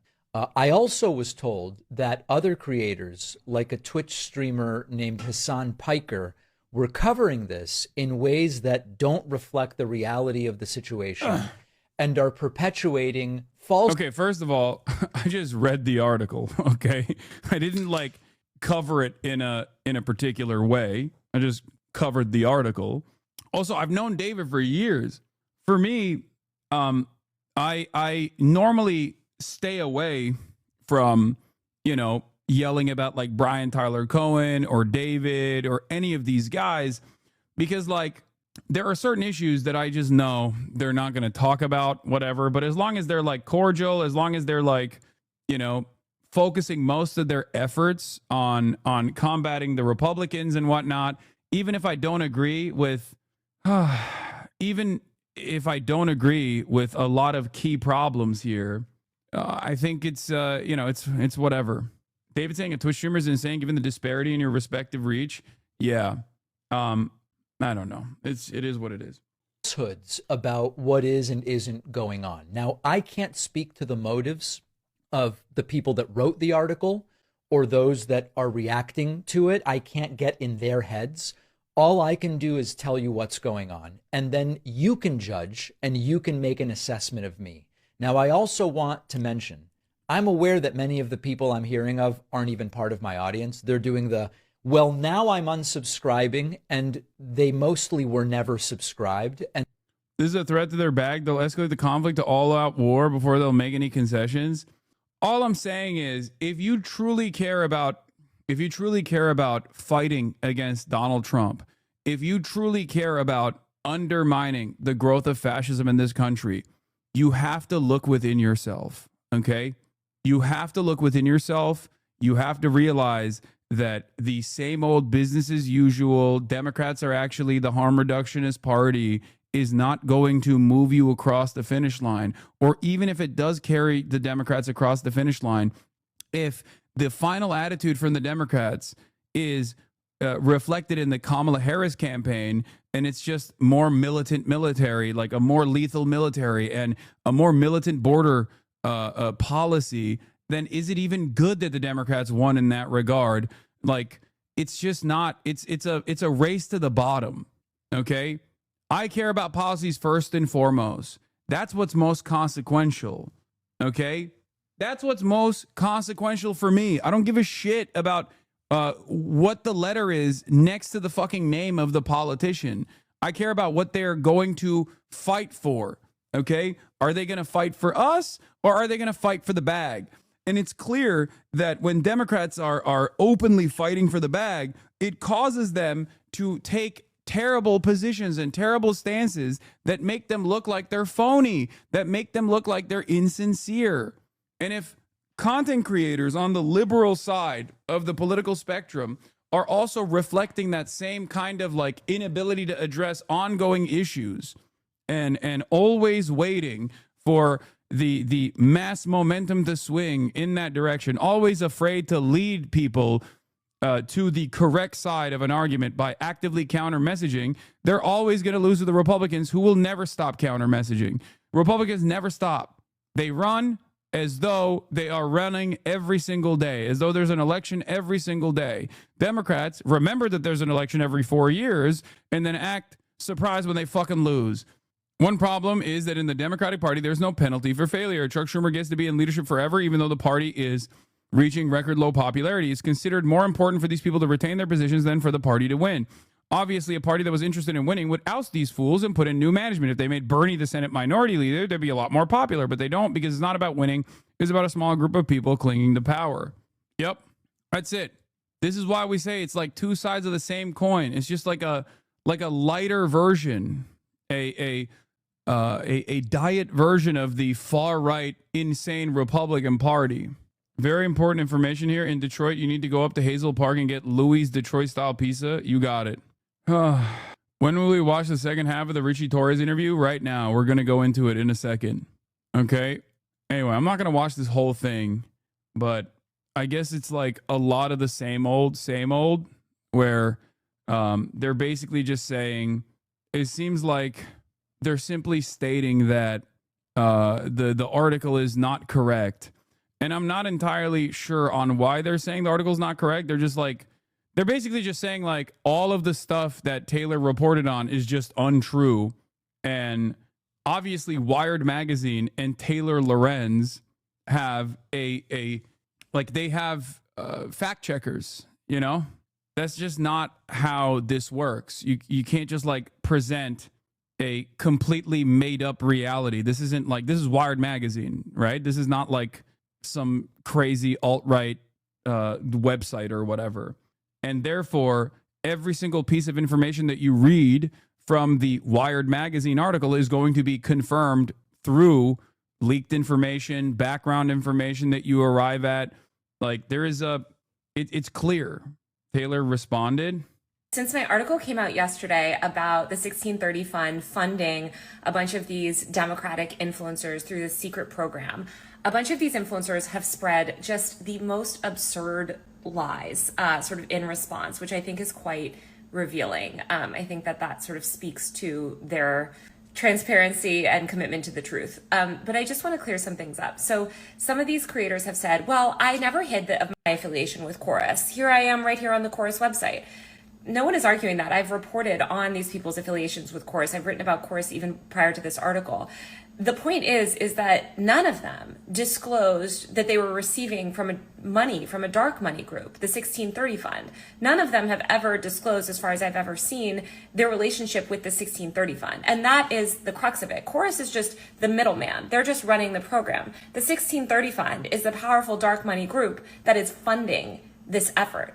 And so if you see these people online saying, well, this was never a secret, I always disclosed it, please point me to where they've ever said that they were receiving payments from the 1630 fund.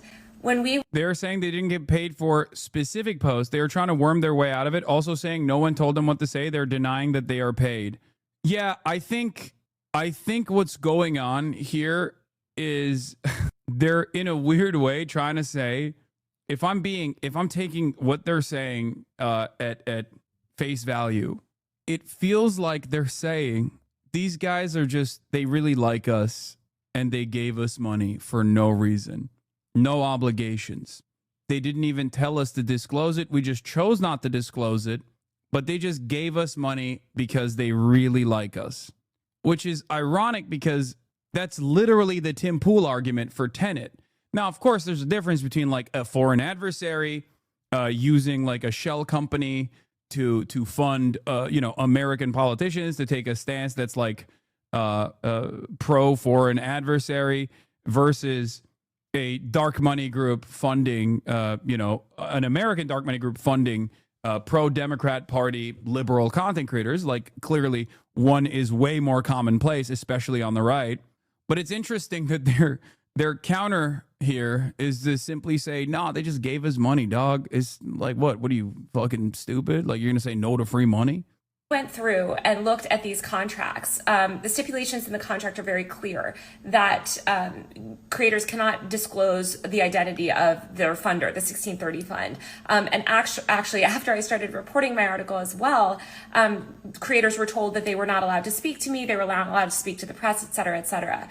So I don't know what to tell these people other than you were not open and transparent about the fact that you were receiving money from a dark money fund, or that you were part of a scheme, a program run by this dark money group. And I think that is the problem here. Dark money in politics is a huge problem. It's been a significant problem on the right for years, and I've covered that as well. But as somebody else put it online, Democrats also using sort of dark money, shady tactics that are described in our story as unethical. That doesn't help the problem. That's like fighting fire with more fire, like pouring fire onto the fire. It doesn't bring transparency to our political system. It doesn't engender trust in independent media. I'm gonna keep it $1.50. If the Democrats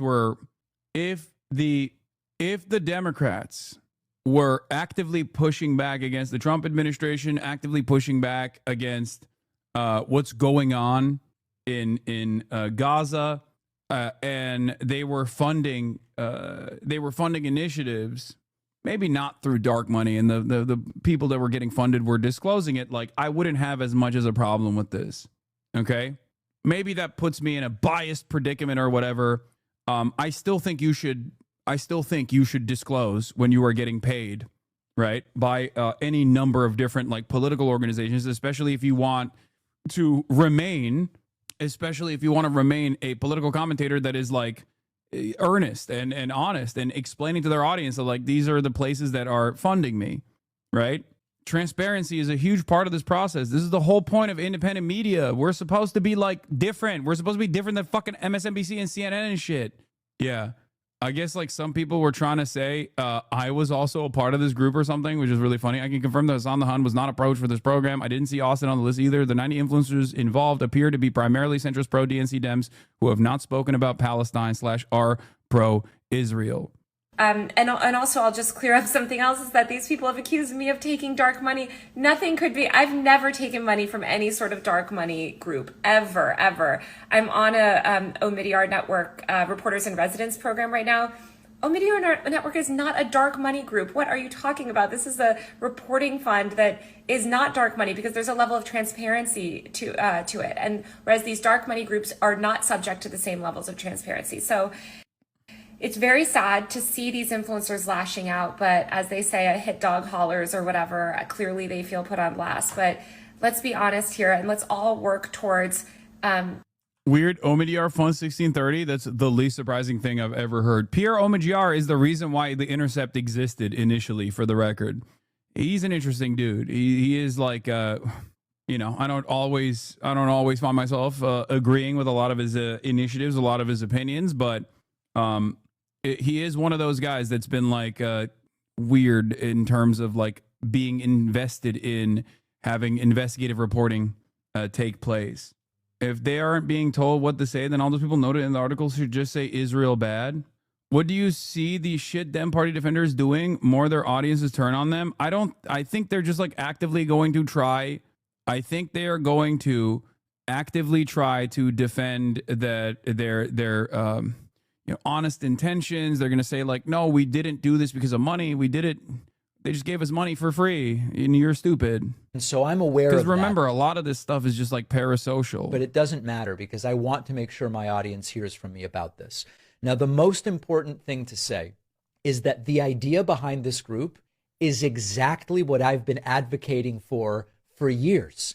It's for years I've been saying. I mean, I will say it's not very surprising to me, at least, that like there are a lot of left content creators on the independent media side, some of which are very popular, myself included, Chapo Trap House, Majority Report, and I don't think these guys went to them at all.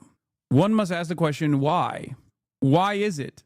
You know, perhaps it's because if you have a truly anti-establishment opinion, it's not just like marketing, then it's not likely that you are going to have billionaires that fund you through dark money groups so that you can actively demand that they no longer be billionaires.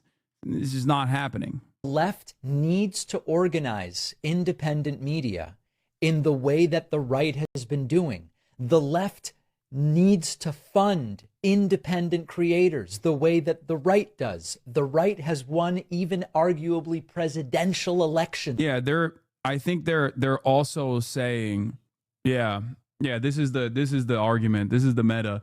Well, the Republicans do this too, and if we got to fight fire with fire, this is how we got to do it. And it's like you're just making an argument to get money from the Democratic Party. That's crazy. This is organizer memes. Outside groups paying influence isn't bad, by the way. It's how we catch up to the right. The issue at hand is how we build this stuff. I said we don't have a vertically integrated media landscape. The independent left is seen as spoilers / antagonistic to Dem goals. Establishment is now playing catch up to build lib content creators. We don't want blue Charlie Kirks. We want the party to fight to improve our lives. Hi, Hassan. It's nice seeing you at the DSA. I agree with a lot of what you're saying. I don't want blue Charlie Kirks, but I do want a rich left media ecosystem, and that does involve paying creators. It was a different conversation. I covered DSA out of pocket. Many creators couldn't. The Dems will have to fix themselves or flame out regardless. Zoran shows how when we have good candidates, we don't have to spend as much on influencers, but it still needs plenty of investment. You yourself benefited from the infrastructure of TYT. The how is everything. Yeah, we're going to TYT really translate to major viewership, which is why he spent the first year on Twitch with sub 500 average viewers, with the first 6 months being sub 50. He developed skills and connections there. He had a stable income there. These aren't stains on his character. It's conditions that impact who is able to spend time building a project that, especially for streaming, has a real cost of barrier to entry. Yeah, I mean, I was making like 20 grand a year. So, and by the end of my career at the TYT, I was making like almost 60 grand a year. Yeah, this is the major problem. Okay, you're right. When you say 0 people come to this conclusion naturally, okay, this is the issue. If the people that are getting paid by the Dems are saying shit like, Elisa Slotkin is becoming one of my favorite Democrats, like you are just taking money from the Dems to spit back. You're taking money from the from the Democratic Party to spit back these kinds of takes for absolutely no one. You know what I mean? For no one.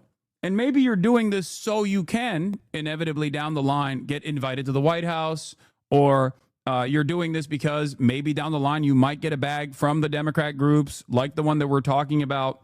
But whether this is paid for or a Noam Chomsky style like personal filter that you're applying, it doesn't change the dynamic that it's just like an idiotic message to put out there, because this is just like objectively untrue. Elisa Slotkin is not a good Democrat at all.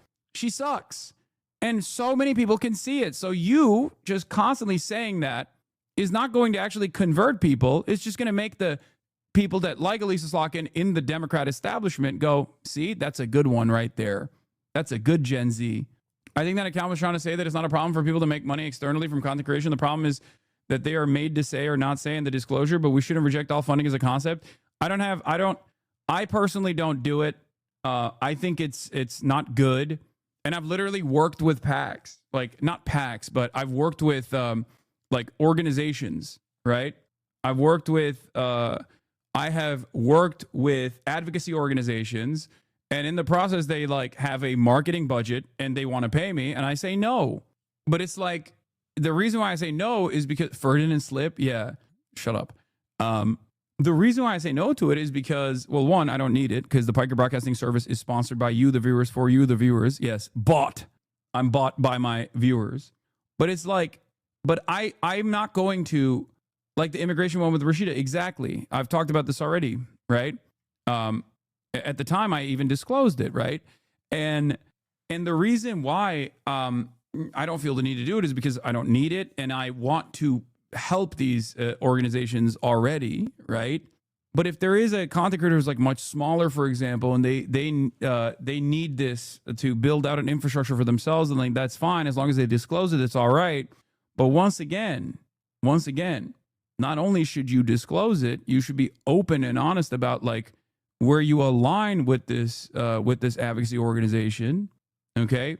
But more importantly, you should also fucking, you should also be speaking out about issues that you care about.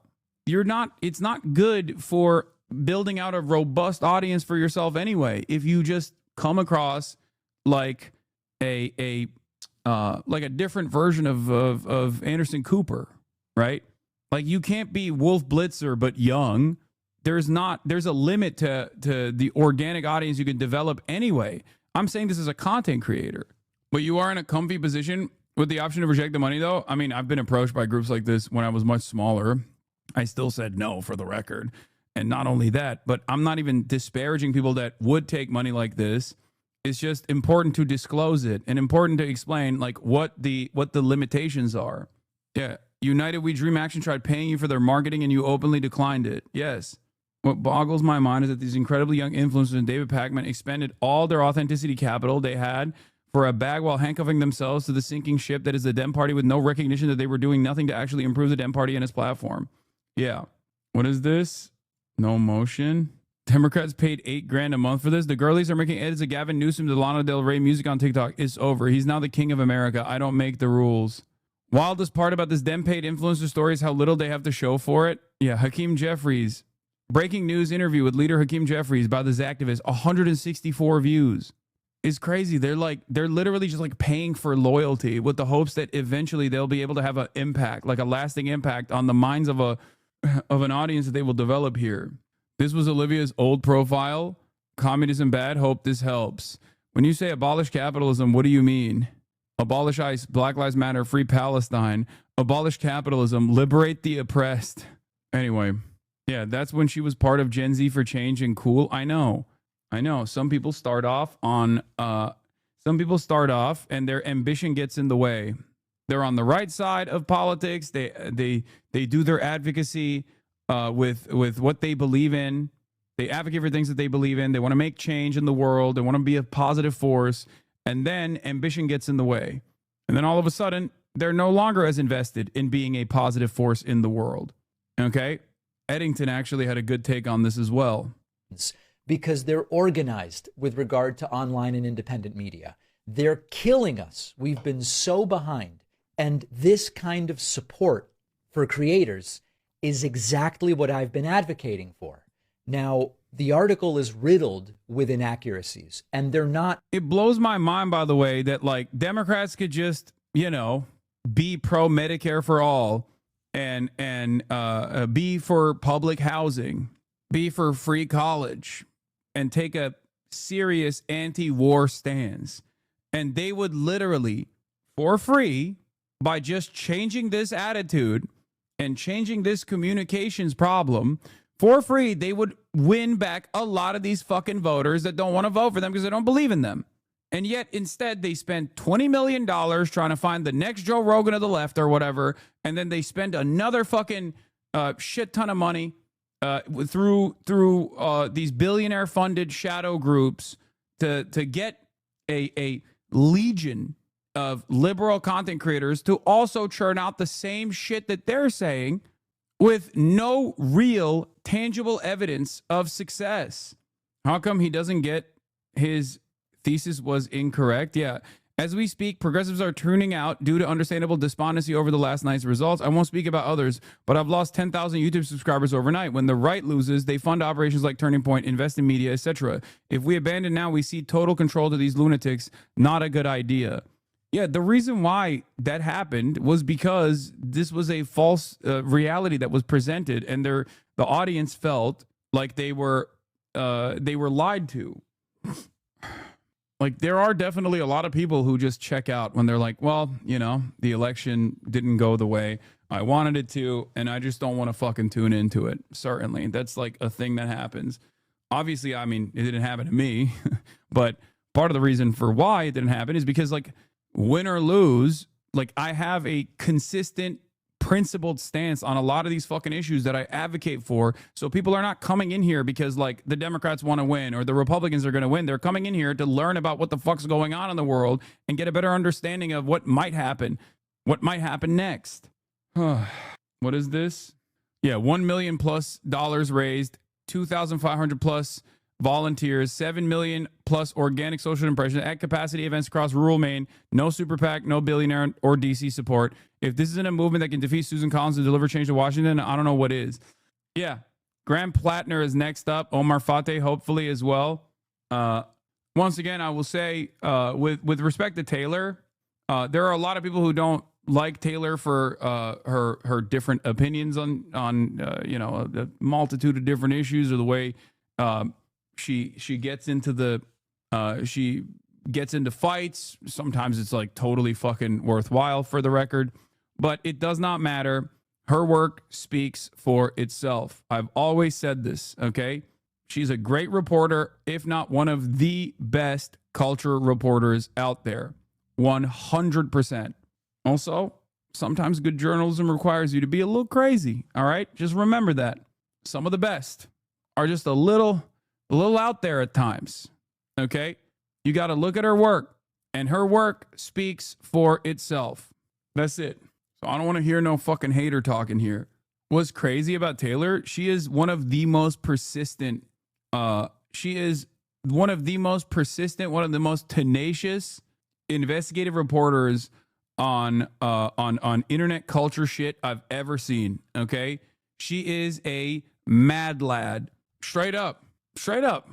And you need that. Anyway, have you had her on? Yeah. All right. We're going to move on from this convo, this back and forth. I guess, yeah. Taylor's response has been, you know, point to where you've disclosed your funding, if at all. Speaking of haters, our boy's a star. What is this? Oh, yeah. No, he's killing it. It makes me very happy to see. Hollywood Halkias, baby. He's already forgotten about us, dude. Forgotten about the little guys.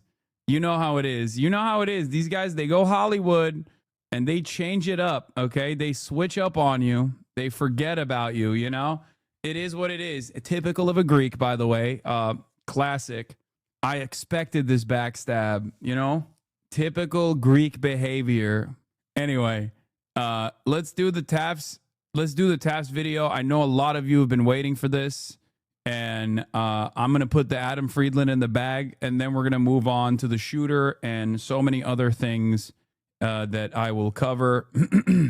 But yeah, for those of you who don't know, Adam Friedland, friend of the show, Adam Friedland, formerly of Cumtown fame, interviewed one of my biggest ops in Congress, Richie Torres, who is a congressperson from a representative of the poorest district in the nation.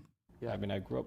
And we watched the first 23 minutes of this interview, and actually, it starts with some basic back and forth, but it's like relatively not as interesting as like the meat of the conversation, because it quickly falls apart, apparently, okay, when the conversation turns to Israel. Without heat and hot water, molded conditions, leaking conditions, like these conditions, you know, the living conditions of public housing have become a humanitarian crisis. And I think you know, if NYCHA were a city unto itself, it would be the largest city of low-income Black and Brown Americans in the United States, and it's the forgotten city of New York. In representing the poorest district in America. One of the smallest districts too, right? The most contiguous and compact district, yeah. And it was even more so before redistricting. And you have a third of your district lives under the poverty line. Is that correct? It's the lowest income district. About a third of the district is enrolled in SNAP. 70% is enrolled in Medicaid. About a third are born in other countries. Is that correct? A significant immigrant population, yeah. What is the mandate that you have in DC representing those people? I mean, it's to make government work for the Bronx, to protect critical programs like Medicaid, SNAP, Medicare, Social Security. Is that what you carry with you when you're in Congress? We got a hype train, Ham and Fist. Thank you for the 20 gifted subs. Is that what you consider when you're like in a committee hearing or something? Everything should be centered around the Bronx. Yeah. And for me, the Bronx is not only where I live, it's who I am. Yeah. I tell my constituents, even when I leave the Bronx for Washington, D.C., the Bronx never leaves me. The most important lesson my mother taught me is never forget where you came from. And I'm from the Bronx. And I've lived in the Bronx my whole life, and I probably will die in the Bronx. Guys, DraftKings Casino has your place. Oh my God! God damn! Yeah. Something interesting that's happened in the Bronx is in the last general election, from what I understand, there was the largest swing towards the Republican Party. One of the largest. In 2012. Yeah. Wait, let me see how many views this has in one day. Okay, 244,000, not bad. It's going viral all over Twitter too. Barack Obama won 96% of the vote in New York 15 in the Bronx. Yeah. Flash forward to the 2024 election, there's a more than 22-point swing toward Donald Trump. Why is the Democratic Party losing the most vulnerable people in America then? What do you attribute that to? Well, the Democratic Party is hemorrhaging support among working class people of color throughout the country. Why is that? Occam's razor holds the simplest explanation is almost always the best. The simple explanation is inflation and immigration. Yeah.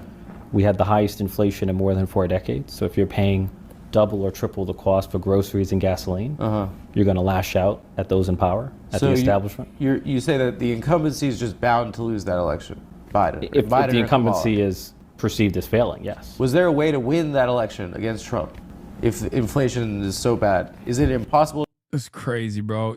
I mean, the fucking, ugh. Oh my God. I hate this shit. Like, notice how even outside of being an AIPAC stooge, even outside of being an AIPAC stooge, guy from like the poorest district, guy who represents the poorest district in the country is like, the immigrants are really fucking us up. It's just like there's an affordability crisis, but also immigrants. It's like, why? What are you saying?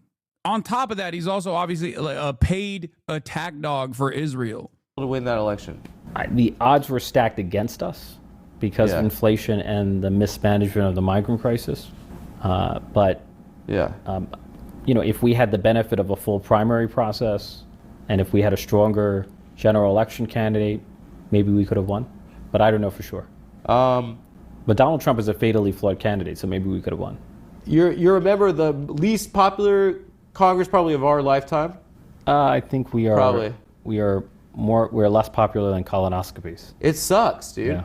Yeah, does it suck? Does it suck to be in the least? I think there was polling that said we're more popular than Goddamn, Zylax the 200 bones. Holy moly. Hype train level 4 chief. Holy moly. And more popular, barely more popular than Ebola. You guys are losing Hamas for sure. Yeah, well. You guys are getting crushed by Hamas might be more popular on college campuses than Congress. Oh, okay. Okay, but anyway. But I looked at a Gallup poll the other day. Dude, this is, I was actually started laughing. You just have to laugh at this. You guys are 23 right now. That's not bad. Higher than I thought. That's high. Yeah. You guys, what is this? Oh my God, May 2024, 13? It means we have room for growth. 13? Yeah. That's you and the Republicans. 13. Yeah, the institution at large. 13 is you poop your pants in front of the whole school. Yeah. February 2024, 12%. Yeah, so it sounds like what was happening that month? If Congress were if Congress were a woman, you probably wouldn't go on a date with her. Is that? Why? She's unpopular. No, what she could be like beautiful. You know, like what do you mean? No, you seem to hate Congress. So I'm saying everyone does, right?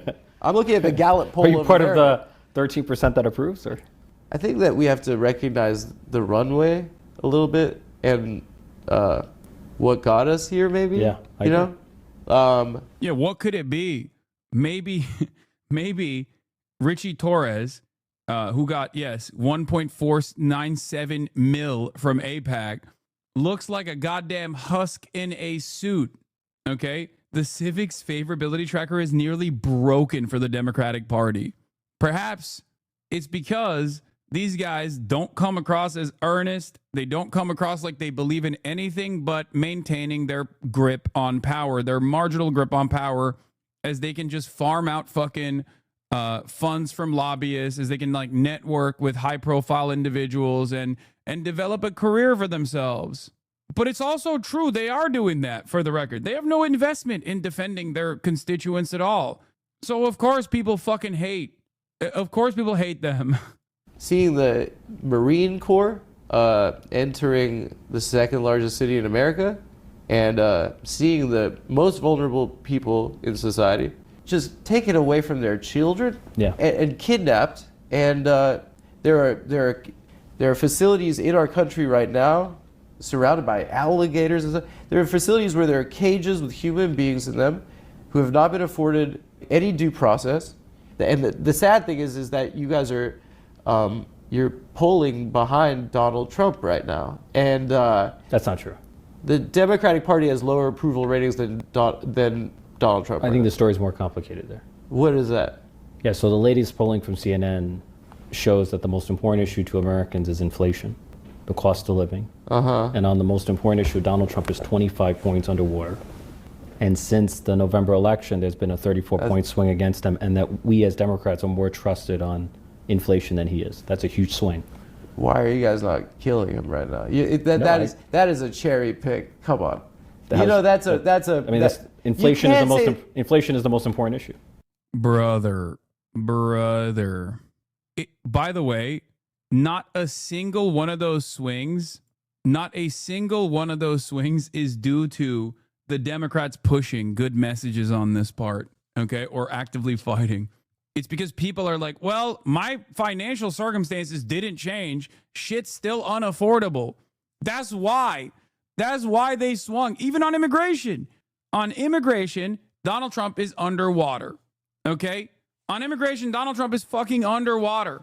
One must ask the question, why? It's not like the Democrats, including Richie Torres himself, in this fucking conversation is presenting a counter message. I hope it's He's not. good part. And Donald Trump is doing what he promised he was going to do: mass deportations, concentration camps, black bagging people. So what happened? Maybe because once Trump's anti-black, anti-brown, white nativist, anti-immigrant agenda unfolded in the militant ways that it was always going to be, people started realizing that this was cruel, unusual, and completely unnecessary, and started developing enmity towards it. It was not because the Democrats did anything about it. They still aren't doing shit about it. One thing that is understood is that you're in the House of Representatives and you have to run every 2 years. Yeah. Like, how long do you have to wait till you just start running for the next one after you win an election? I mean, you start immediately. Yeah. It's like you're in a constant state of campaigning. Is campaigning and going to fundraisers, doing all this stuff, is that a distraction from the work that you have to do? It can, but I feel like if you're effective at governing, then it improves your ability to get reelected. So if you're a good congressman, you're going to be popular in your district, and you're going to be well positioned to be reelected. Does it suck that you have to fundraise, right? It sucks. Fundraising sucks. Yeah. And like because of Citizens United, like, it's nauseating to ask people for money. Yeah. Do you feel like it's eroded people's like faith in the institution, right? I feel like too much money is too much time is spent on fundraising, especially if you're a frontline member who has a fiercely contested general election every 2 years where tens of millions of dollars are spent. You could be spending more than half your time every week at a banquet. No, or just call time, just dialing for dollars. You were criticized, I saw, for Blackstone donation, right? And it's understood that they are the architects of the housing crisis, pretty much. Yeah, I mean you receive contributions from thousands of people. Yeah. Who are employees from all over the place. You can send it back and say fuck off. Yeah, I'm not. So they're giving you a check just because? I decide issues on the merits. I don't know what others do, but I decide issues on the merits. So it's a just cause check? Just because They're just giving you money just cause they think you're nice? I'm pretty sure that even there are lefty candidates who have gotten money from people who are Blackstone. employed. Yeah, rank and file employees, sure. I figure like you could maybe if you're like this guy's You do know that this guy's making my constituents' lives worse. You could be like, fuck you, I don't want it. I'm in a safe blue district, right? People should judge me by my record, so by the legislation I pass. Yeah. I work 7 days a week. I'm visible in my Okay. district. I'm on the ground. I'm happy to. Yeah. If you ever want to take tours of my district, I'm happy to walk you through my district. So. Yeah, I'd like to. I've been to the zoo in Yankee Stadium. Great. Well, not the actual projects, not the amenities, not the institutions. but- Yeah. And I can give you a sense of racially concentrated poverty in a place like the Bronx. So that's what my question is like. Where do you live? Which borough? I live in Brooklyn. Okay. Yeah, and that's my question. Like, So right? you might So, be like, divorced from the experience of racially concentrated poverty. But what in does the that have to do with taking money from blacks? Like, I just feel like that's a deflection. Well, I think and you- I don't want to. No, 'cause I I think don't you're- want to cut like an argument right now. If you, I don't want to argue with you. If you Yeah. want to question my ability to represent my district, I'm happy to show you what I do. I'm happy to bring you to my district What I'm calling into and introduce you question- to my constituents. What I'm And calling you can- into and you question can- is the institution, right? I'm calling into question the system, and you're functioning within a system, right? I've received contributions from tens of thousands of people. I can't keep track of every person. I'm not Yeah. responsible for every person. You forgot. I'm only responsible for what I do. Okay. So you. So I mean, you can have you ever? you can play the By guy. the way, I don't think his district fucks with them at all or even know who he is. They just vote for the Democrat. That's it. Okay? That's it. That's how he's won. Your game, but that's not. I'm not trying to play the No, gotcha but game. that's I not- think you're used to like Anderson Cooper 360, and I'm a guy. I'm from Come No, Town I'm not. Podcast. I'm not. I'm happy to answer whatever question you have. Yeah, whatever. Here's a question for you. I think you've established. Sorry, I just logged on, but while I see 100% the importance of freedom and challenging Tories on the scale, I do find it frustrating that 2 years into the genocide, we're still centering Jewish feelings. We have a lot. Bro, Adam is Jewish, okay? That's it. He's Jewish, and he's anti-Israel, and he's been anti-Israel for years, okay? I understand why people get mad about this centering Jewish feelings conversation, because there is truth to it. I'm Muslim, okay? I center Palestinians in my commentary. Of course I do, because that is the primary victims here. The problem, however, is that if you are making an argument that is going to be as broad-reaching as possible, it's kind of OP to have a Jewish dude say these things, okay, and show vulnerability in the process. Because, unfortunately, Americans want to hear it from Jews, and they want to hear it from white people, okay? Just like when I talk about transphobia and how fucking stupid transphobia is, Americans and transphobic people, people in the margins, they want to hear it from a cis person, okay? That's it. That's it. That's the whole point. It is what it is, okay? I know when I talk about racism, when I talk about anti-blackness being a core part of American identity, a lot of the people that need to hear that are already automatically not listening to a black person saying it. And the reason why I'm mentioning this is because my Muslim background in this process unironically actually cooks me and causes a lot of people to automatically go, nah, he's biased because he's Muslim. Muslims are automatically anti-Semitic. That's why he's anti-Israel. He's a terrorist. He's a terrorist. He's a terrorist. Calling a white guy a terrorist in the same way, calling a white Christian guy or calling a white Jewish guy a terrorist or an anti-Semite in the same way doesn't have that same impact. That's it. This shouldn't be the only thing that matters, of course. Okay? This shouldn't be the only thing that matters in the discourse, but it moves the needle in the appropriate direction, I think. All right? That's it. And there are points in this conversation, or at least the one part that I saw, because I didn't want to spoil it for myself, but there was one part where, like, the most impactful part, he actually does literally talk about it, where he was just like, where he's just like, I shouldn't care about, like, being Jewish. Like, it shouldn't be about me being Jewish. Like, he even mentions that. So I think a lot of people don't understand it. Being a Jew from New York is the same as being a white guy from the States. It's just privilege disguised as people of color. No, for sure. For sure. Yes. Yes. And with respect to Judaism in America and Jews speaking out on this, okay, it's important. It's important to have Jewish people speak out on this and be active voices.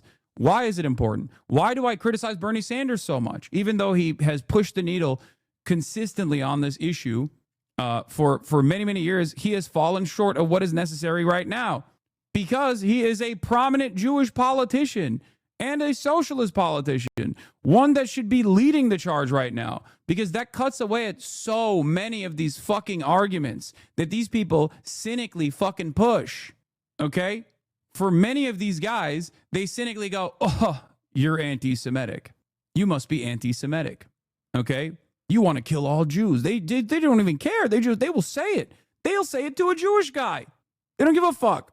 But the audience that's watching that is infinitely more receptive when a Christian Zionist is telling a Jewish anti-Zionist that they're fucking wrong. That like they are the voice that will defend Jews.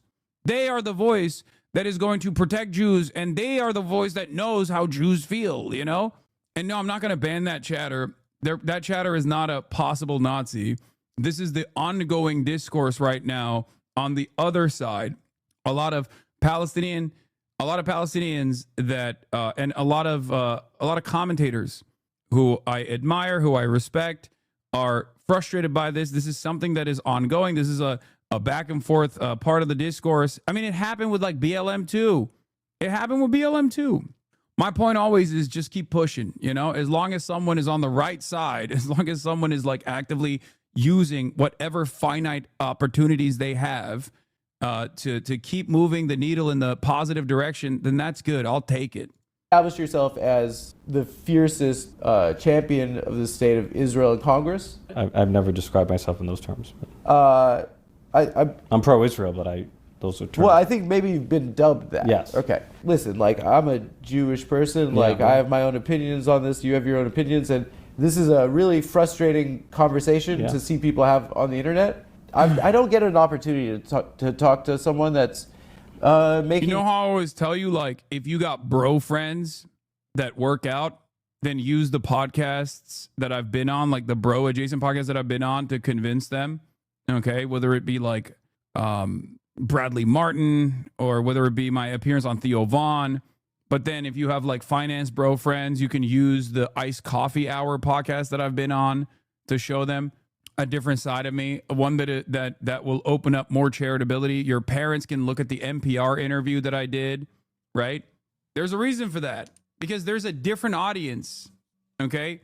And a different audience requires a different mode of communication. You can't always just assume that people are going to be charitable to you. You can't assume that people don't have fucking personal hangups that cause them to completely sidestep your perspective.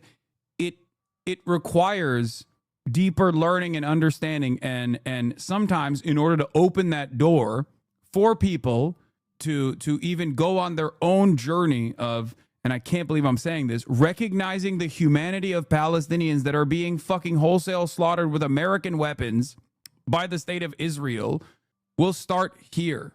That's why while I of course primarily feature Palestinians living in Gaza and living in the West Bank in my coverage, and the atrocities that take place from their perspective, I also obviously will have guests from all different kinds of backgrounds to talk about numerous different angles, to talk about numerous different journeys that they've had.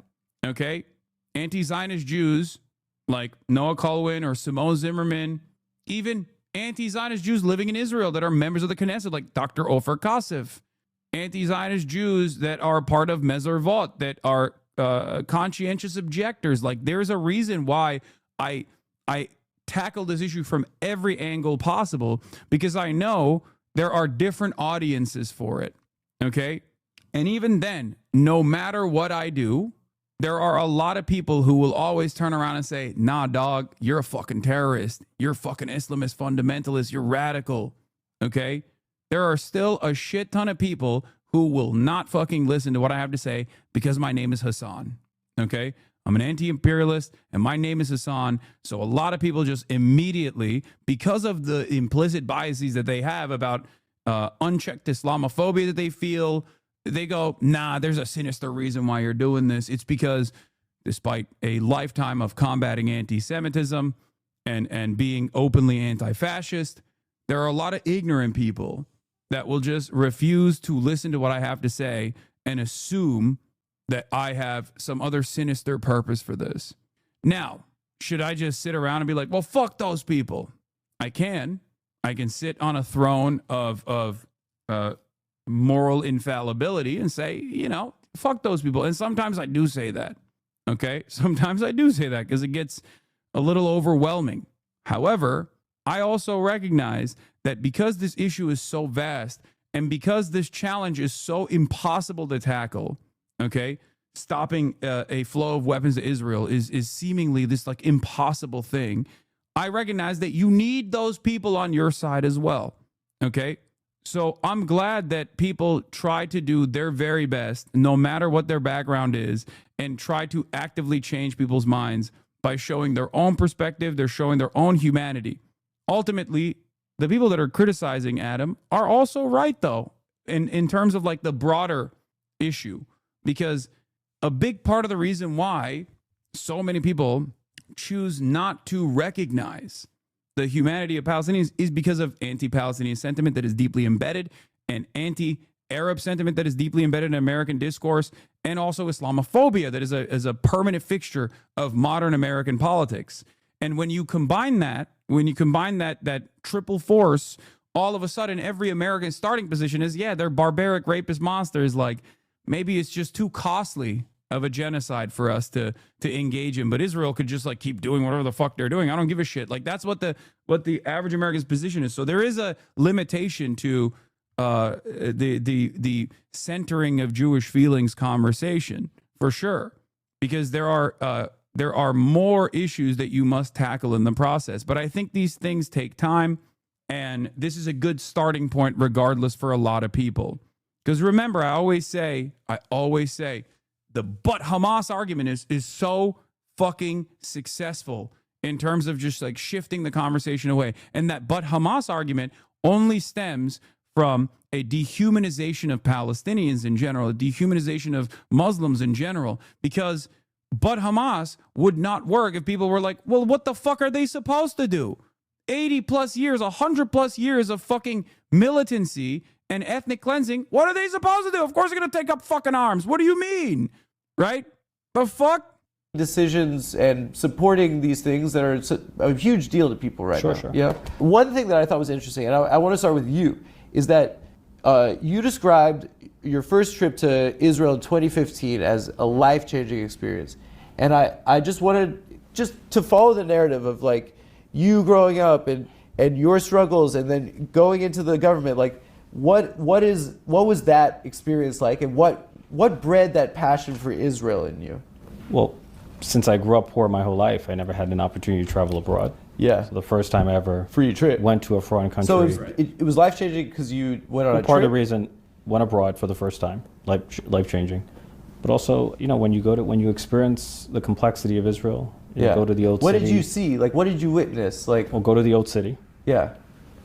I've been there. Yad Vashem, which is the Holocaust Museum. Yeah. Go to the Masada, where Jews committed mass suicide to escape enslavement. Of course, I've hiked up Masada. The Gaza envelope. Yeah. Went to Sderot, spoke to the local mayor who said that. You went to Gaza? I did not go to Gaza, no. What did you say, Gaza envelope? No, Gaza envelope, which is right on the border with, it's Israel, but it's right at the border with Gaza. So. It's right next to the fence. Yeah, it's in the proximity to. What's at the Gaza envelope? Like I've never heard that term before. Sderot. Yeah, with the rockets. Yeah. Going in. Yeah. Yeah. How far is Sderot from Gaza? How the fuck have you never heard? Bro, Adam's been to Israel. I can't believe he's never heard the Gaza envelope. It's like a mile or something. Yeah, within a mile. Yeah. It's right next to it. Yeah, striking proximity. Tough. Yeah. That's where all the kibbutzim are too. The Gaza envelope. That's where like the primary October 7 conflict took place. Whole thing. Yeah. I mean, that's why Hamas was able to so easily penetrate on October 7th. By getting over the fence. Yeah, and it's so close. Yeah. No, I mean, I just want to know because it seems like it was powerful, and it seems like it's informed your record, and I that's what's interesting to me. It's like your story and how you got here, and like I think it's narratively what fascinates me. Maybe one day you'll give me a chance to tell it. So. Why are you I'm annoyed kidding. by this I'm question? I'm kidding. So I spoke to the local mayor of Sderot. Sderot, yeah. And he said to me that the majority of his children struggle with post-traumatic stress because families like his live under the threat of relentless rocket fire. And I remember seeing these bus stops doubling as bomb shelters. You know, I come from the Bronx where people live in fear of bullets and guns, but you know, we in America do not worry about Canada and Mexico firing rockets into American homes and communities. You know, we're a country of 330 million people. We're surrounded by oceans, and Israel's a tiny democracy the size of New Jersey. That's literally... Oh my God. It is the fucking APAC. It's the APAC triple-double, bro. He hit the fucking high notes, dude. That's crazy. Israel, small nation. Imagine what it would be like if we worried about Canada and Mexico blowing us up. God damn. Small bean Israel, dude. Surrounded by both state and non-state actors that are intent on wiping it off the map. So, you know, I left Israel with an empathy for the unique security situation that Israel faces. Bro, this is all... Oh my God, he's such a bot. He's such a fucking bot. He's such a bot. Like, what he's saying right now is basically like a NPC. He's doing a readout of talking points. Nothing behind. First of all, everything he's saying is obviously false. We've already covered it extensively, so I'm not going to fucking get into that again. Israel is a nuclear armed nation that is a military occupation over 5 million Palestinians that it directly occupies militarily. It has nukes. It has an incredibly large military. And it gets all of his fucking military gear from the United States of America and other Western allies as well. And they get social and political cover as well. Israel is not a small nation at all in comparison to the vast belligerency that Israel demonstrates in the region against all of its neighbors, which many of which, out of an act of understandable, moral, and justifiable self-defense, have actually created non-state actors to fight back against Israeli incursion. Hezbollah in Lebanon. Hamas is obviously the last version of that kind of resistance. Militant resistance against the Israeli occupation after 100 years of fucking death, destruction, ethnic cleansing, and complete sovereignty and complete domination over the Palestinian population. And of course, other countries in the region, state actors in the region like Iran, are understandably perturbed by Israel's irrational and belligerent behavior as it constantly expands in the most violent means possible, including annexing territory from Syria that was legally recognized by the Trump administration, the Golan Heights. That was illegal. That was an illegal annexation. Parts of that territory also belonged to Lebanon. Israel also took it over. Okay? And now they are further and further taking up more space within Syrian territory as well. All of the destabilization of the region benefits Israel and oftentimes is directly led by Israel. The notion that Israel itself is actually a small nation that just everybody hates because, you know, it's not doing anything. It's just like living there because they're jealous is fucking ridiculous. Fuck Richie Torres. You visit the occupied territories while you were there? I went into the, not Gaza, but I went into the Palestinian Ramallah. So. He recognizes that Gaza is occupied territory. Interesting. Ramallah. Yeah. And what did you see when you were there? You know, we spoke to Palestinians who obviously have a much more critical view of Israel. And that didn't resonate as much as, like, what was your takeaway from hearing? Look, you're hearing the mayor of Sderot, his children have PTSD, and then this guy's like, Israel's screwing with me. Well, look, I'm in favor of a two-state solution. Sure. I feel like the just outcome lies not in the existence of a Jewish state to the exclusion of a Palestinian state, or the existence of a Palestinian state to the exclusion of a Jewish state. It's the coexistence of both. Bullshit. So I think I want to see the struggle, both the Israeli and the Palestinian struggle for self-determination to be reconciled in the form of a two-state solution. A big topic nowadays is campus anti-Semitism. Yeah. You've spoken out. That's bullshit, by the way. That's fucking bullshit.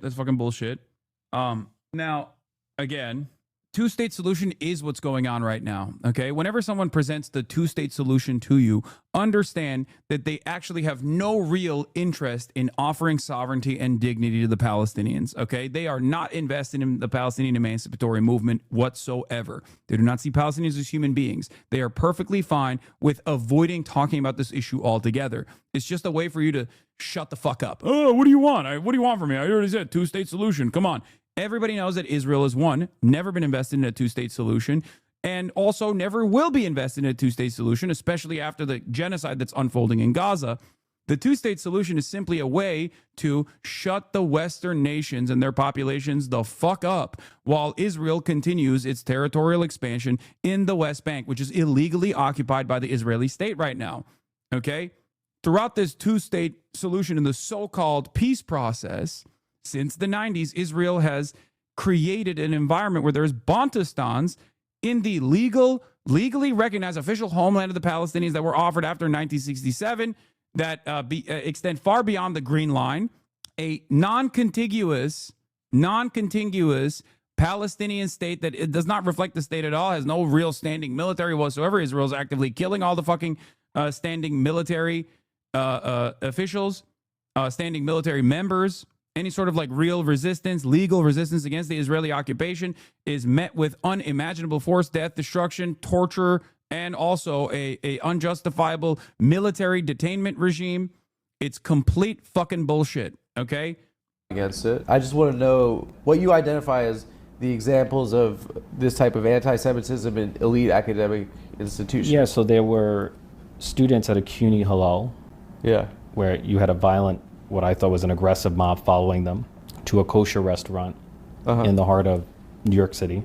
And what were they doing, the mob? What was the mob doing? Just following them, and then barricaded the restaurant, and they were like chanting, hurled insults at the patrons and slamming the windows. You know, much of it is captured in video footage. Yeah. And, you know, harassing people simply for being pro-Israel Jews to me is wrong. Is there any other examples? Like, there's a restaurant. I mean, it's just like all we're hearing about is campus anti-Semitism, I mean, radical. Like, is there a link between Hamas and the protests? Like, they're walking menacingly. They were walking violently. Walking while Muslim, I guess, or walking while Muslim adjacent. Is that established? Well, there are students who have faced harassment and intimidation because of their beliefs. There are students who feel inhibited from expressing their Jewish or Zionist identity because of the atmosphere of intimidation or harassment on college campuses. You should speak to this. How have they? Are you denying that there's any campus anti-Semitism? Or?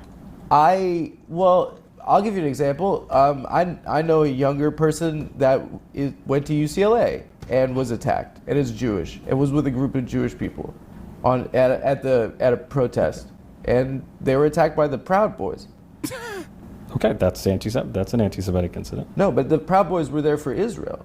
And those are the guys that did Charlottesville. The Proud Boys are there for Israel? Yeah. I think of the Proud Boys as like white nationalists and white supremacists. I'm telling you right now. We're anti-Israel, but okay.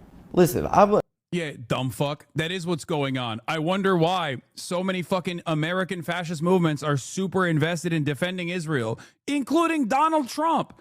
How did that happen? Oh my God. Oh God, these guys are such fucking dildos, man. They just have to live in this complete fucking hug box. They live in nonsense world, okay? It's just like the grossest woke liberal gaslighting at the behest of a fascist movement, at the behest of a Nazi state. I hate these motherfuckers so much. I'm like a comedian, right? Like, I hate when comedians, especially on the internet, like, speak from a position of authority with about crap that they don't know about. You know, this is one topic I feel like the purest distillation of difference between being pro-Israel and being Jewish came to me when my mom told me to boycott a local coffee shop because a pro-Israel guy went there, whipped out his phone to film a barista who was wearing a pro-Palestine hoodie. He got mad, got kicked out. Then it made the rounds on pro-Israel social media. Then I told my mom I go to that place on a weekly basis and never felt unsafe. It's also, I'm sorry, there is no clear indication that Israel is a totally separate thing as opposed to like American Jews broadly than the cultural output that Israel has. Okay. It's so fucking clear. It's so stupid. I mean, I talk to Felix about this shit all the goddamn time. And it's really funny because like, he'll always be like, listen, and Adam says this too as well. I don't know if he brings this up in the interview, but it's like, there's this culture around like being a Jew in America. Right. And they always say like, we're not supposed to be like hogs. You know what I mean? That's not what being an American Jew is about. Like, you're not there. The people in Israel are closer in culture and closer in attitude to like a fucking white nationalist Christian hog in the United States of America than any of these like effete liberal Jews living in New York. Like that's just, it's so, there's just, even on a vibes based attitude, it just doesn't make sense. And none of it makes sense. Like, look at the fucking settlers. Not even the settlers, like just like the attitude and the arrogance and the militancy. I'm not, there are a million different ways to approach the subject. I'm just using a more humorous vibes based focus here, but like, it's just clear.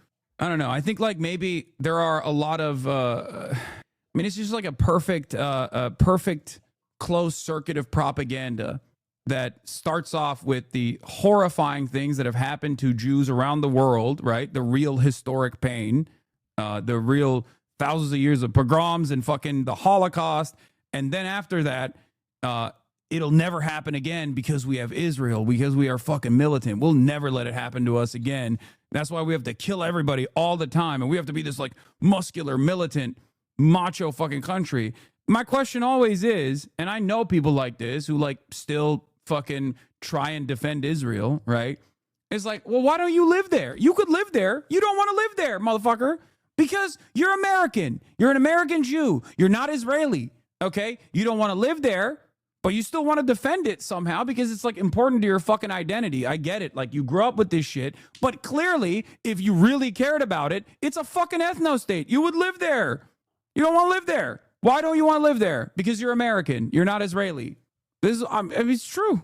Like, it's not like Israel's like, please don't come. Israel will pay you to come to Israel and live in Israel. Israel wants you to come to Israel so bad that they do free trips to Israel in the form of birthright, which Adam has participated in, as a matter of fact. No, it's not a bad argument. It's not a bad argument at all. Israel wants every Jew to live in Israel. They are not hiding this. This is not a secret. They have an entire fucking program designed to literally get young American Jews to go to Israel and then like fall in love with a fucking IDF soldier so they stay there. What do you think birthright is? That's what birthright is. They're like, please live here. We will give you a girlfriend or a boyfriend, whatever you want. Okay? They have an expansive, robust welfare state, okay? They want everybody to live in Israel. They want all the Jews to live in Israel. It's a fucking ethno state. Of course they do. They need the numbers. And people still don't do it. I wonder why. Imagine. Like, think about that. You're an American Jew. Cost of living is expensive as fuck, okay? You can't pay for health care, and you still choose to live here. I wonder why. Because you're fucking American. You're not Israeli. That's it. Can speak on, and it on college campus anti-Semitism. No, on anti-Semitism and in general, because you haven't been in college how long? Probably 2 decades, right? I'm telling you, on my experience of anti-Semitism the last 2 years. But last time I got in an argument with my mom about the safety of American Jews versus Israeli Jews, I said, okay, you can move there. She said, maybe we will. She's not moving there, man. She lived here her whole life, I assume. Why the fuck would she do that? She's not moving. That's just fake. Because if she wanted to move, she would have moved a long time ago. It's just so ridiculous. And like, I guess like I kind of understand why like older American Jews have this kind of attitude towards Israel, because like they are closer to the Holocaust happening. So there's like more of an emotional impact on that front.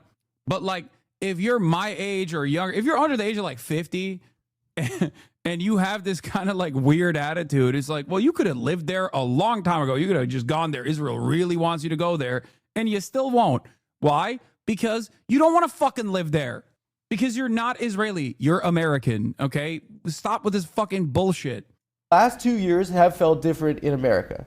And I don't know if you've been on Twitter recently. Now, a ton of people are questioning the validity of the Holocaust having happened. Yes. Can you tell me with a straight face that those are the 18-year-old kids at Columbia that are doing that? The 18-year-old kids at Columbia? Are they doing those posts about the Holocaust never having existed? You know who's doing it. No, we disagree here. You think that it's the... So I didn't... You don't put words in my mouth. It's people on the right. Let me tell you. You're suggesting that there's... You're suggesting there's no... You're suggesting there's no one on the far left that denies the Holocaust? Or downplays the Holocaust? That's an absurd What are statement. you're doing moot court right now? I'm telling you what it's like to be my experience being Jewish. Yeah, in this but country. there are Let me others who tell have you, a different I'm trying to see you're. Why is one better than the other? Why is one more important than the other? I'm trying to share with you. You're in the government. I don't get a chance to talk. Of course. I think this part was also really good too, where he basically, I mean, if I'm getting it correctly, he basically saying like, dude, anti-Semitism on college campuses is nothing in comparison to the literal Holocaust currently happening to the Palestinians. No, I didn't pre-watch this part. I only pre-watched the fucking part where he cries. Okay, I think hatred of Jewish people I didn't pre-watch this part, dumbass. I can fucking see where he's directing the conversation. has exploded in this country, and I don't think it's. I think it's because it's of our support of what looks to be an absolute brutality. My uncle was watching Fox and BB came out. I said, look at this loser. He flipped out and I walked away laughing. We're both Jews. Like defending Benjamin Netanyahu is so fucking funny. Defending Benjamin Netanyahu is extra funny because that's like the one off ramp that pro-Israel people have and they still choose not to take it. It's like, dude, you're unsalvageable. And I think that You think that's a justification for anti-Semitism? Here's the thing: You is think like, Israeli government policy is a justification for anti-Semitism? My view is there's no justification for anti-Semitism. I think that there's zero justification for anti-Semitism. Okay, you're deflecting again. I'm not telling you what deflecting. it's That's like my to position. What does it look like to have a flag with a Jewish star and I'm Jewish, and for kids to be starving right now? Why is my government? I don't want to do this fight. Let's not do like a yelling at each other thing. I really just for me I had the experience of. It just sounds like you're justifying anti-Semitism, which Dog, he's Jewish. You're not. Let him get a fucking word out, man. This is why I said it's important. It's important for Jews to just like talk about this kind of shit and be like, dude, what the fuck are you saying? Okay? The more stuff like this happens, the better. Okay? He's just like, he's trying to own him. Okay? He's trying to own Adam. Adam's like, dude, they're slapping Judaism on this fucking genocide. Of course, people are going to make that conflation when people like yourself are making that conflation. That one is a dangerous conflation. If you clearly don't care about anti-Semitism, but if you even want to act like you care about it, you have to recognize this reality. And he just tries to hit that fucking Hasbara tone. Are you justifying anti-Semitism? Why is he trying to own Jews in the marketplace of Israel? It's just so, it's so fucking annoying. It's so fucking stupid. Like, and also, it's just like, how can people not see what this is? Like, this is just, you're literally, like, you are a liberal, okay? You're not supposed to be a conservative. And one of the things that, like, liberals are not supposed to do or are supposed to feel like a little scared to do is, like, speak over the bodies and spaces shit, right? But when it comes to anti-Semitism, if you're pro-Israel, you can do whatever the fuck you want. It's like, you can be anti-Semitic to Jews and you can be like, listen here, Jew, I know what I'm talking about. What the fuck do you know about anti-Semitism? That's literally what fucking Josh Hawley did to a liberal Zionist Jewish guy in Congress, in a congressional hearing. It was mind-boggling. Listen, Jew, a goy is speaking right now is fucking crazy. But it works. It works. There are a lot of institutions that are tasked with like protecting Jews in air quotes or protecting against anti-Semitism in air quotes that simply only want to defend the nation state of Israel that never chirp about this shit at all. What the fuck? Making me feel like. Are you crazy right now? Why would I do that? You're doing the I'm Hamas thing? I'm not saying it's you're not Hamas, a winner. but I'm not. I think there should be. We'll do a different tack. Israeli government policy should have no bearing on.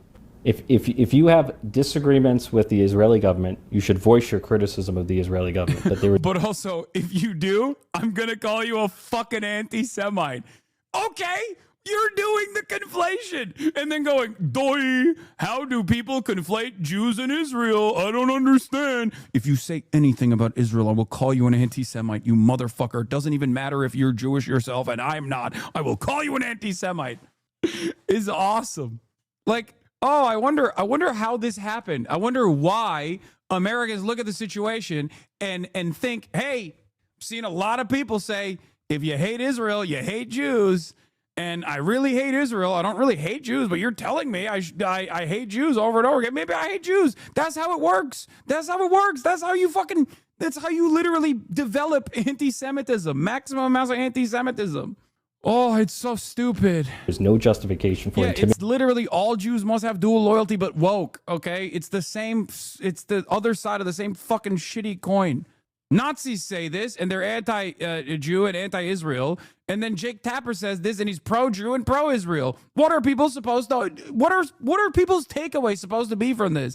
There's like 8 total fucking people in the grand scheme of things that are like both not anti-Jew, but anti-Israel, and everybody else is literally arriving at that conclusion. Of course people are going to be fucking anti-Semitic. Or harassment against American Jews. I'm telling you as a Jew right now that we are receiving a lot more hate because of what the people with a flag that has a Jewish star on are doing to other people right now. And I'm telling you as a Jewish person how painful it is for us to say, and it hurts my stomach to say this, so you're going to say, I disagree, that this is a genocide. And that hurts to say that a Jew could do that. It hurts because we grew up with learning about what hatred is. We grew up learning about this. So yeah, this is for people, for the uninitiated, they look at this and they go, who gives a fuck about Jewish feelings, right? And I think that's part of the problem here is that like your main criticism about Israel conducting a genocide should not be about how it makes Jews feel in comparison to their history. But what you have to understand here is that he's not speaking to every single person that's listening to this. He's speaking to others who are in the margins who have a similar background. Okay? That's it. He's talking from his own experience. He's also, I think, whether he realizes it or not, is actually using Richie Torres' philo-Semitism against him a little bit. So I think it's good. I think it's good to embolden and galvanize anti-Zionist Jews in this direction, or even Jews who are like in the margins, even if it's this far in, because we need those numbers. Okay, we need those numbers. We need those bodies. That's it. And the same year the state of Israel was established in 1948, the world this is the part that I saw the Holocaust, and they established standards for what a genocide is. It was the same year, and the world said that this shouldn't be a thing that happens. You know, and I just wonder, like, it doesn't make sense to me, like I don't know, it doesn't track to me why there's this fixation with kids at a school and 2 examples of people at a restaurant that there was banging. 2 examples. I mean, there are surveys on it. Give me read the ADL surveys on it. Read the ADL surveys. He said it's fucking crazy that in the immediate aftermath of the Holocaust, the Israeli nation state was developed through an ethnic cleansing campaign, and that violence has continued in perpetuity for 80 plus fucking years.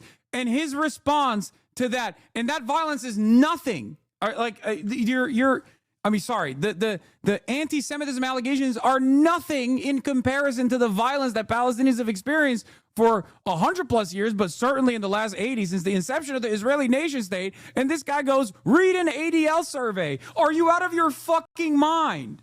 He's literally saying American feelings, okay, whether they're Jewish or not, is nothing in comparison to the real violence that is unfolding in Gaza, okay? And this guy's response is, but the ADL surveys. Oh, wow. I can't believe that an Israeli government mouthpiece has conducted surveys that say that Jewish feelings are hurt because there are too many fucking pro-Palestine people around them. Well, I guess we got to pack it up then. The Apartheid Defense League. Because it's hard for me to talk about this in public because you're being a dick. That's mean. No. I'm not being mean. I'm just clear it's an emotional topic. All right, I'll share with you what happened. I lived there. I don't intend to be mean, so. Sir, I lived there He's when still I was trying to dunk on him, not realizing how this looks either, by the way, which is so crazy. It's so funny. Anyway, here's Adam's difficulty in talking about this is what every anti-Zionist Jew has felt for so long is painful to watch and have it all fall on such deaf ears. People using our history and persecution to enable genocide is the most mindfuck thing I've lived through. I literally stopped observing Judaism. I'm reformed, so take that as you will, because of my rabbi's warmongering. Torres' shit-eating grin in the face of the least funny shit on earth is almost more than I could take it parts. I'm so emotionally drained from just watching those 2 clips. Can't imagine how much I'd prepare to watch for the full thing. 18. Yeah. And I grew up a Zionist. And we were told, and our whole community in this country is told, that we have to defend Israel and love Israel because it'll stop the Holocaust. It will stop another Holocaust from happening. And my dad was born in 1951. That was 6 years after these atrocities. His friends' parents, he knew these people that had been through this hell, these skeletons. And it terrified us. And the understanding in our community is that we have to defend Israel. But I lived there, and I went to a settlement at the end of my year there, and I looked down the hill at a Palestinian village, and I saw how they lived, and I turned back and I looked at the settlement and saw how they lived. And people live in a world where they're demeaned and dehumanized and surveilled constantly by people and this isn't in Gaza, by people in SWAT team outfits with semi-automatic weapons, and that's what the world is seeing. And you keep telling me that the problem is someone's getting yelled at a restaurant? I'm sorry. You're conflating 2 different issues. So I don't please, understand. please. He's not. That's the only fucking counter you have to this shit. That's it. Israel is indefensible, especially when more and more people are aware of its fucking violence. Okay? So the only counter that you have, if you want to defend Israel, is to basically silence the people who are speaking out against Israel's atrocities. And the only mechanism of that silence is crying about anti-Semitism. But, of course, Richie Torres, the fucking bot, you're conflating 2 different issues. He's not. He is actively tackling your fucking idiotic argument about anti-Semitism, which is, again, going against the Jewish exceptionalism, in my opinion. Because, like, this conversation, this back and forth right here is quite directly, this conversation is directed at the notion that, like, Jewish feelings are actually more important than Israel's violence against the Palestinians. He's literally saying it's not. He's also saying it's not real, like you're making up a lot of the anti-Semitism, but, like, it's also completely irrelevant. Okay? And he's right. He's right. Like, what are we talking about? I brought this up the other day, and of course, Bad Empanada got mad at me for saying this because he's fucking insane. But, like, the entire point of why I actively speak out against anti-Semitism and bigotries of all other forms, you know, is because the final point that you arrive at after that dehumanization sets towards any marginalized group, historically marginalized group.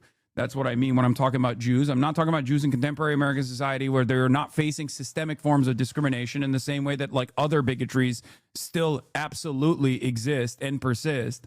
Okay?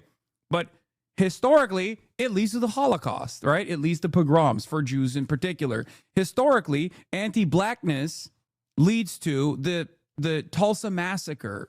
Anti-blackness still very much persists, and you see it in the systemic forms of violence, right? That's the reason why you're supposed to be against these sorts of bigotries, so it doesn't get to that point.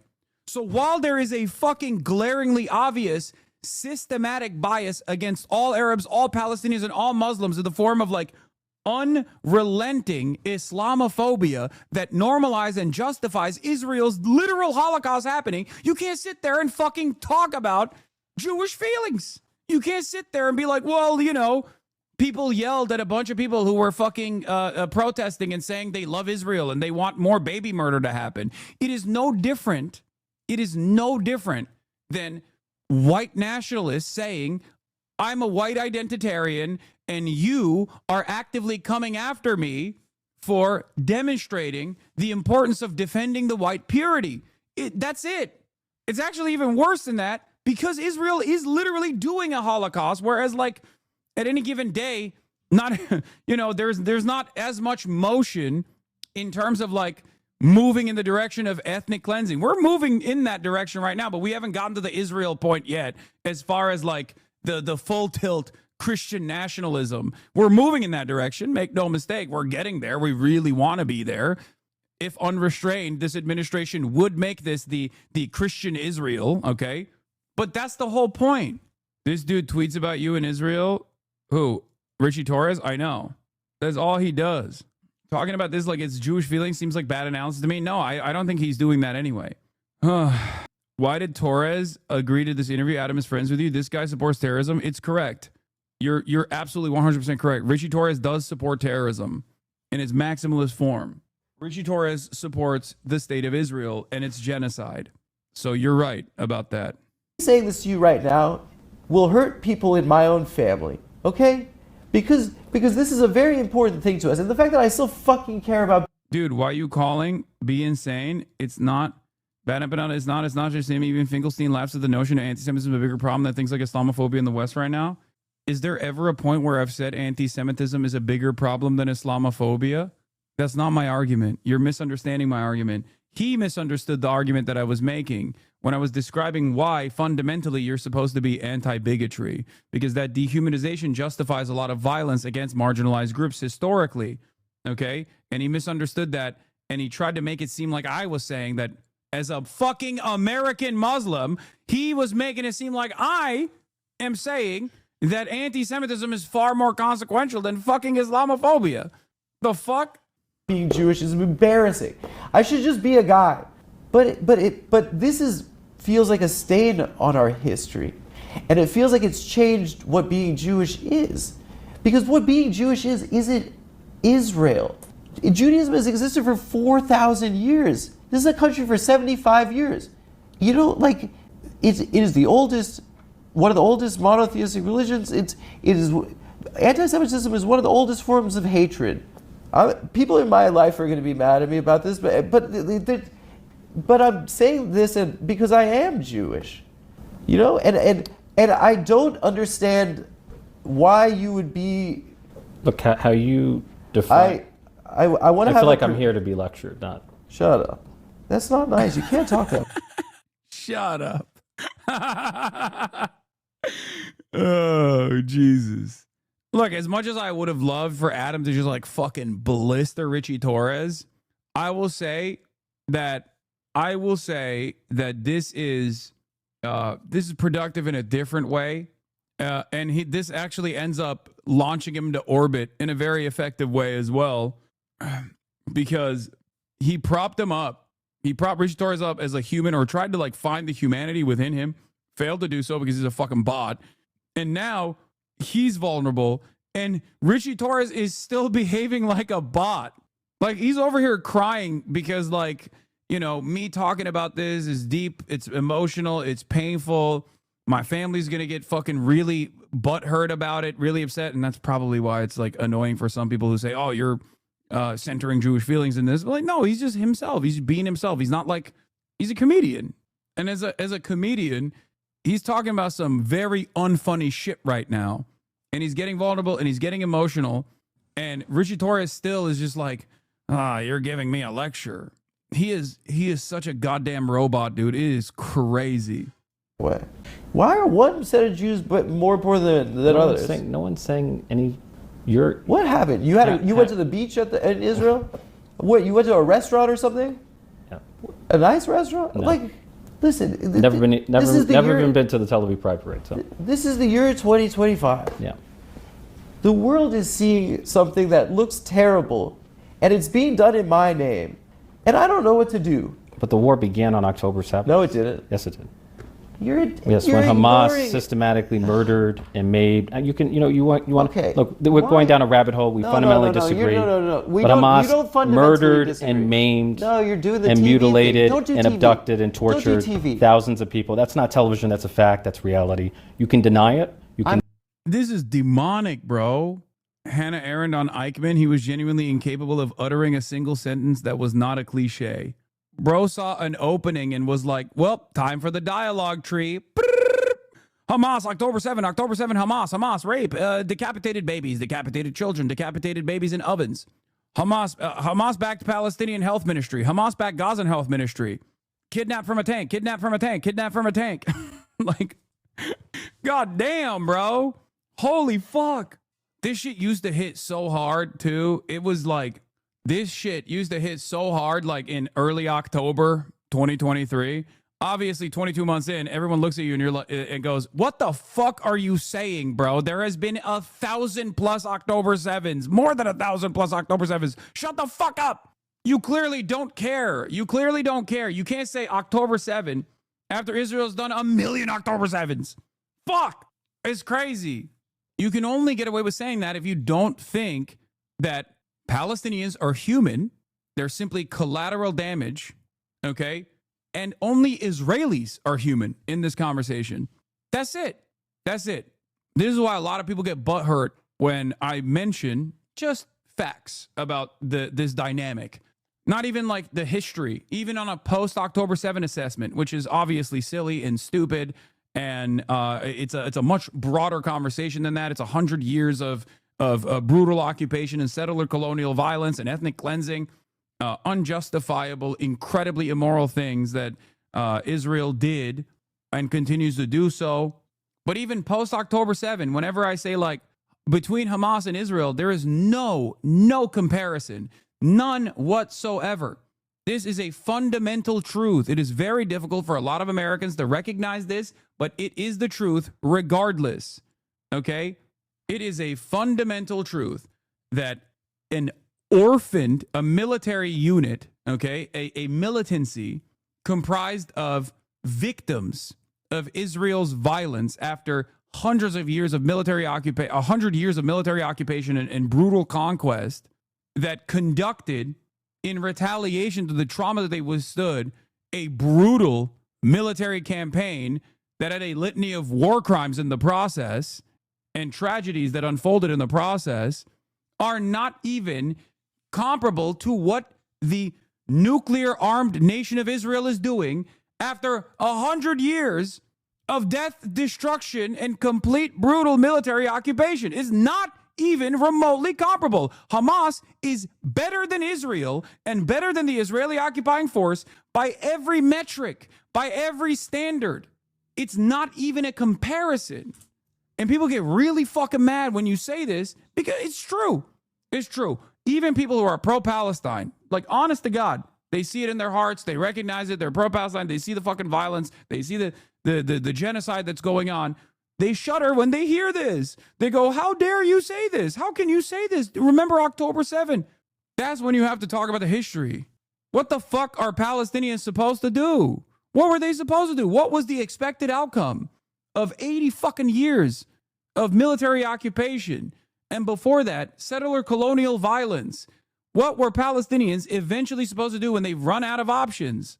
They can't contend with that reality after so much programming that like dictated their lives, their adolescence, their most formative years, their most malleable years when they just saw Muslims on television getting fucking slaughtered and thought those guys are all scary. They hate us because they ain't us. They're barbaric. They're ruthless. They're brutal. That's it. But it's not working. I will say, however, like I've maintained over and over again, the hardest hurdle to clear here is the but Hamas counter. What is this? Turtle Merc. I wish I had realized my wrongs much earlier in life, but I grew up believing the United States was a force for peace and security. It wasn't until I deployed to Afghanistan that I realized just how wrong everything I was taught was wrong. I'm sorry that I had to even learn this, but they were normal people trying to just live. I remember passing out water and watching little boys fight over bottles of water. I wanted to cry. I've never had to fight for water. Yeah, this is why I'm also a lot more open-minded and a lot kinder to people who actually reflect on their past service, reflect on their past actions, and actually fucking become an important voice in anti-imperialism. And this is why I'm also very understanding and think it's very valuable for American Jews that grew up Zionist to become open anti-Zionist voices, because they are far more capable of converting other young Jews, especially. Maybe not the older ones, because, you know, that's a totally separate issue to tackle. But why was that banned? It's too long. It got auto-modded because it was too long. Anyway, I really don't like just outright saying anyone is acting in bad faith, but if anyone's acted in bad faith, it's Torres during this interview. Yeah, I mean, like one of the funniest aspects of this, okay? One of the funniest aspects of this conversation is like Adam Friedland has been to Israel. Adam Friedland is Jewish. He grew up Zionist because, like, obviously there's no alternative, right? Unless your parents are already anti-Zionist, then you're just gonna grow up that way. You're going to think about like the importance of Israel, right? Which he's clearly communicated in this process. And I'm supposed to think that a black Puerto Rican gay guy living in the fucking Bronx has a more passionate defense of Israel than Adam fucking Friedland. Well, how am I supposed to believe that? And there's no financial imperative here? Really? Really? Really? I'm supposed to assume that Richie Torres, just honest to God, fucking loves Israel, dude. That's just something that happened, you know? He was overcome with joy. Yeah, he's reading ADL surveys. He just really cares about this. The $1.495 million that he received from AIPAC has nothing to do with it. How dare you? He just loves it, dude. He just loves it. The most hardcore militant Israel supporters cannot fathom how their hardline approach to the matter is unsustainable, untenable, and ultimately more violent against them in the long term. They use said violence against them as a self-referencing justification for carrying out their own continued bloodshed against Palestinians. It's an impossible situation to contend with unless you completely deprogram the Zionism. Yeah, and it's for some, you just got to wait it out, you know?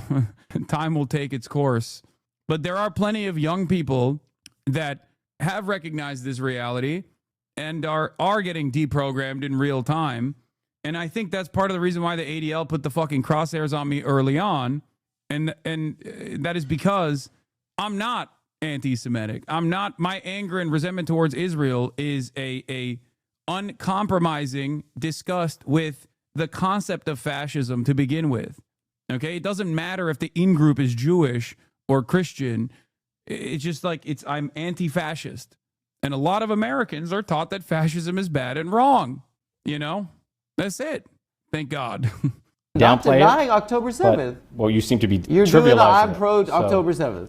You're doing I'm pro Hamas. I never said you were pro Hamas. You're putting words in my mouth. It is. But you seem to be downplaying it. There, for the last 17 years, people have been under a blockade where they cannot leave. If you were born in a place and there's a fence there and there's a guy with a gun on the other side and he says you can't go anywhere, would you like that guy?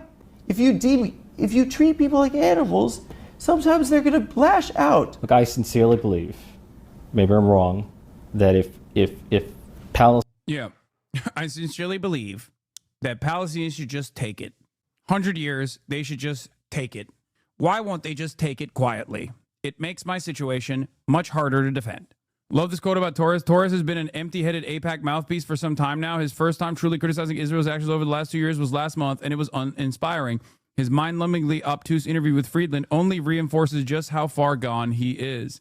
Wait, is that the Gawker affiliate article from Jake Rahm? I think I have that on the docket.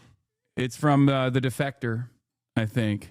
Don't worry, we'll look at that. Palestinians were governed not by a terrorist organization like Hamas in Gaza, but by a regime that was able and willing to make peace with Israel, the situation would be fundamentally different. Would you ever have Rashid Khalidi on the broadcast? I'd be honored to have him on the broadcast. That'd be sick. The preconditions for this happening are undeniably something that the Israeli government was fully aware of. Why would Bibi Netanyahu... Okay, here's the question. Do you think October 7th was justified? No. Okay, I'm happy you said that. Are you listening to what I'm saying right now? I am listening to what you're saying. Why would the Israeli government... Hamas wants to eradicate the Jewish people and the Jewish state? Is that right? That's what Hamas has said, yeah. Okay, then why would they directly give Hamas money, literally bags of cash in suitcases through the Qataris? Nearly, I think over $1 billion. I wish Noah was in the room for this. All right, well, let's continue. Dollars in cash. During this last 17 years. That's a fair point. It's a great question. If one of those kids at Columbia wrote a $5 check to Hamas, you'd say send them to Gitmo for being a terrorist. It's a fair point. Does that make Benjamin Netanyahu a terrorist? He's supporting terror. The United States, it seems to me, the United States and Israel could have shut off the spigot and did not do so. I don't know why, but that was a failure. There's no question. I think that what I see is the reason why our government provides $25 billion to something. By the way, American government could have shut off the money spigot is so funny. Dog, you literally have actively defended the American government continuing the money spigot. Why are you acting as though you are just some random onlooker whose opinion on the matter is very public? The only reason why we even know who the fuck Richie Torres is, by the way, is because of his relentless advocacy for the Israeli apartheid regime. He's talking about Hamas. No, the money spigot to Hamas. Wait, did I misunderstand? Think that did not do so. I don't know why, but the United the United States could have shut off the money spigot to Hamas. States and Israel could have shut off the spigot and did not do so. I don't know why. I misunderstood it. My bad. But that was a failure. There's no question.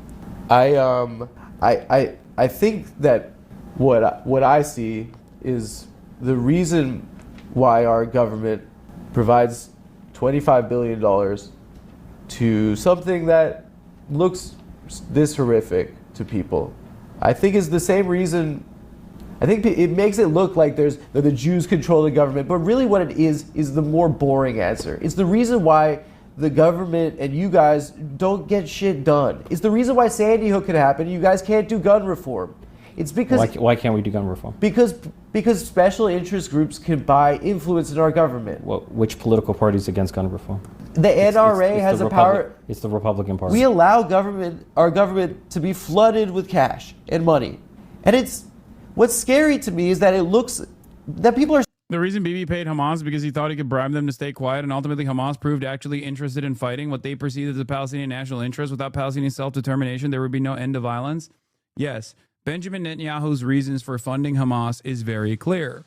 Okay, one, Hamas in and of itself is a more hardliner and is presented as an Islamist group. Okay, and therefore it's much harder for Hamas to actually gain allegiances or communicate their own plight and garner sympathy in the Western world.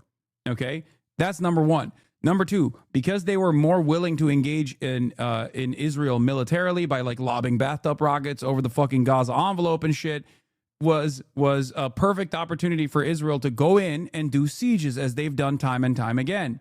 The reason why this is important, the reason why they propped up Hamas is because, God forbid, they had a secular or socialist, Western-facing, Western-focused group like they did in the past with both the PLO and all of the other groups that were, all of the other forms of militancy that developed, like the PFLP, DFLP, that were comprised of like Christian Palestinians and socialists and whatnot, was that those guys wrote to the Western world with regular frequency, and they were murdered for it, okay? Ghassan Kanafani is a great example of this, Palestinian Christian, leader of the PFLP. They were Marxist, Leninists, and they were murdered for it. He never held a weapon in his life. He just got killed he got slaughtered alongside his family members by the Israeli state because they thought they miscalculated. Like Israel miscalculated that as long as the one group that is actually invested in the defense of Palestinians is Hamas, they can just keep saying, these are Muslim terrorists. We can kill them. We can kill them dead. And it worked for a very long time. Okay. The other reason why they did this, by the way, and one of the major reasons also is to politically split the West Bank and Gaza to warring factions with one another. You have the Palestinians, the Palestinian face of Israeli dominance in the form of the Palestinian Authority in the West Bank, deeply unpopular, and you have Hamas in Gaza. Okay, so you divide the Palestinian population through two different points of governance. So then you render the one singular contiguous state for Palestinians impossible to happen. And last but not least, as that chatter also correctly pointed to, are you ever going to press play? Don't you think this is more important for me to give you a fucking history lesson in the process of like talking about funding Hamas? This is why you're watching it with me instead of watching it on your own. Okay? Shut the fuck up. The other reason why they did this is because they thought Hamas was as selfish and as self-interested and only wanted to just like be in power and dominate the Palestinians. Like they believed their own propaganda. Okay? They thought, oh, these guys are corrupt just like we are. We just give them money and they'll, brutalize the Palestinians every now and then. They'll lob a couple missiles that our Tamir interceptors will intercept. It's not a big deal. And then we use that as a just cause to go in and fucking invade the Gaza Strip and kill a bunch of Palestinians. And, we control how tall the flames go. Okay. But it turns out Hamas had different opinions.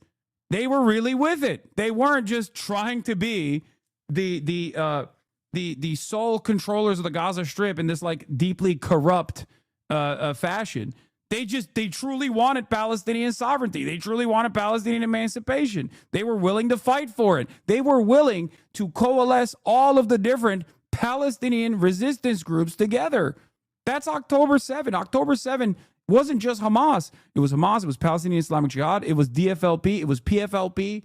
There were numerous other factions within the coalition of Palestinian resistance that participated in October 7th. Some of the last remaining hostages are currently in the hands of PFLP, as a matter of fact. There's some internal struggle taking place within the Palestinian resistance right now, with some forces saying, I don't know if we want to keep fucking holding on to these hostages, and other forces saying we need to keep fucking pushing back against Israel. That's a real thing that's taking place right now, okay? As far as I understand, with the limited information that we can get from the Gaza Strip. So that was the real issue. They resisted it against Israeli colonial violence, and they pushed back. And most importantly, they did so with the entirety, with like former Fatah, with Fatah members as well. Exactly. Okay. They did. Why did you say oop? So Israel never thought that would happen, I think. That's the reason why they miscalculated and propped up Hamas. Started to question the Holocaust ever happening. How could Jews, maybe they invented the Holocaust? You're blaming Israel for Holocaust denial? I'm blaming our government for supporting a genocide. But it is unfathomable in my heart, and it breaks my heart that we could be capable of it. I think we should move on. Why is that? We just fundamentally disagree. So I think I'm talking to you like about where I come from, and that it feels different, and maybe I have a different perspective. You have a different perspective. But I know people who have a perspective that's different. For the record, I would never be able to fucking blister Richie Torres in this way, because he was slammed that fucking you're an Islamist, terrorist, Muslim piece of shit who needs to go to jail so fucking fast. But he can't do that to Adam, because Adam is Jewish. Do you understand? That's it. That's why it's valuable to have anti-Zionist Jews fighting this fight as well. Okay? That's it. From yours. Yeah. With a much smaller platform than you. I'm not. I hate this conversation. I know. I have it with my family. It's not something, and I love my family. If it were up to me, we would not be having this, because we're speaking a foreign language. My family grew up in South Africa, right? We were like Jews from Eastern Europe that literally, we thought we were going to Ellis Island. Mm-hmm. My grandma, all the grannies stayed. And my parents' whole generation of South African Jews left. And when I was a kid, like growing up, I used to write all my Who's My Hero essays on Nelson Mandela. And he was like a hero of mine, right? And he was also, in prison, and for terrorism too. I don't want to get it. You're gonna go Hamas is what I don't want. I'm not debating Hamas is good. He was called that, and he went to my synagogue after he got out of prison, Madiba, and he spoke to like all the grandmas who like were still there. They didn't have to fucking move because black people could vote, and he said, "Tell your kids to come back because we need them to build our country." I don't know. I think that I don't see what's wrong with people being afforded the right to vote. Do you think that's what Hamas means when it says free Palestine from the river to the sea? To me, it seems like maybe if there's a recognition that people were cleared off their land in 1948. But there are those who only want a Jewish state, and there are those who only want a Palestinian state. Then they could fuck off. And we should be advocating for the coexistence. Yeah, I don't agree with Adam on this as well, but I do, while I disagree with the outcome, and I also don't believe that it'll ever take place, I think those two things are not the same. Okay, I will say this. Okay, while I am not a believer in Adam is a one-stater, chatter. No, Adam is a one-stater. He's saying yes to coexistence. I agree with him. But even the fact that like when Richie Torres says, "Oh, those who believe in only a Palestinian state and those who believe in only a Jewish state are at odds with one another," I don't agree with that. I think that like the people that only want a Palestinian state, albeit would never be able to achieve it would never be able to achieve it through nonviolent means, are still morally correct for this advocacy as well. Okay, it's like saying, and it's even closer in history, so it's not even like saying this exactly, but it's like saying land back would be a decolonial movement where like America still offers reparations to the indigenous population, or at least like significant chunks of land to the indigenous population. It's morally correct. It's just virtually impossible to do without like actual harm being conducted. So the best possible way to go about it is to elevate and offer significant chunks of land to the indigenous population, and also offer reparations and not just like simply recognition that indigenous genocide took place, which is what most people's advocacy is in land back movements as well anyway. It's about offering sovereignty and more dignity to the indigenous population rather than just saying like New York is now, New York now belongs to the tribe that existed there. And everybody needs to get the fuck out. Jewish state and a Palestinian state. Why can't I continue to believe the two-state solution ultimately is the inevitable path forward.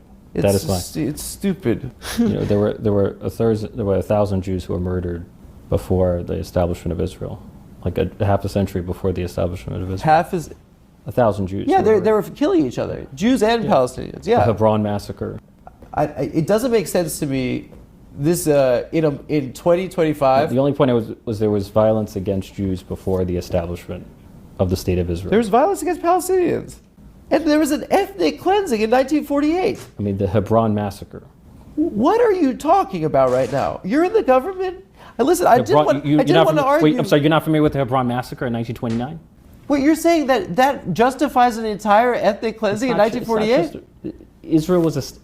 Well, this is such. Yeah, it's because he won't say it. That's a good counter, by the way.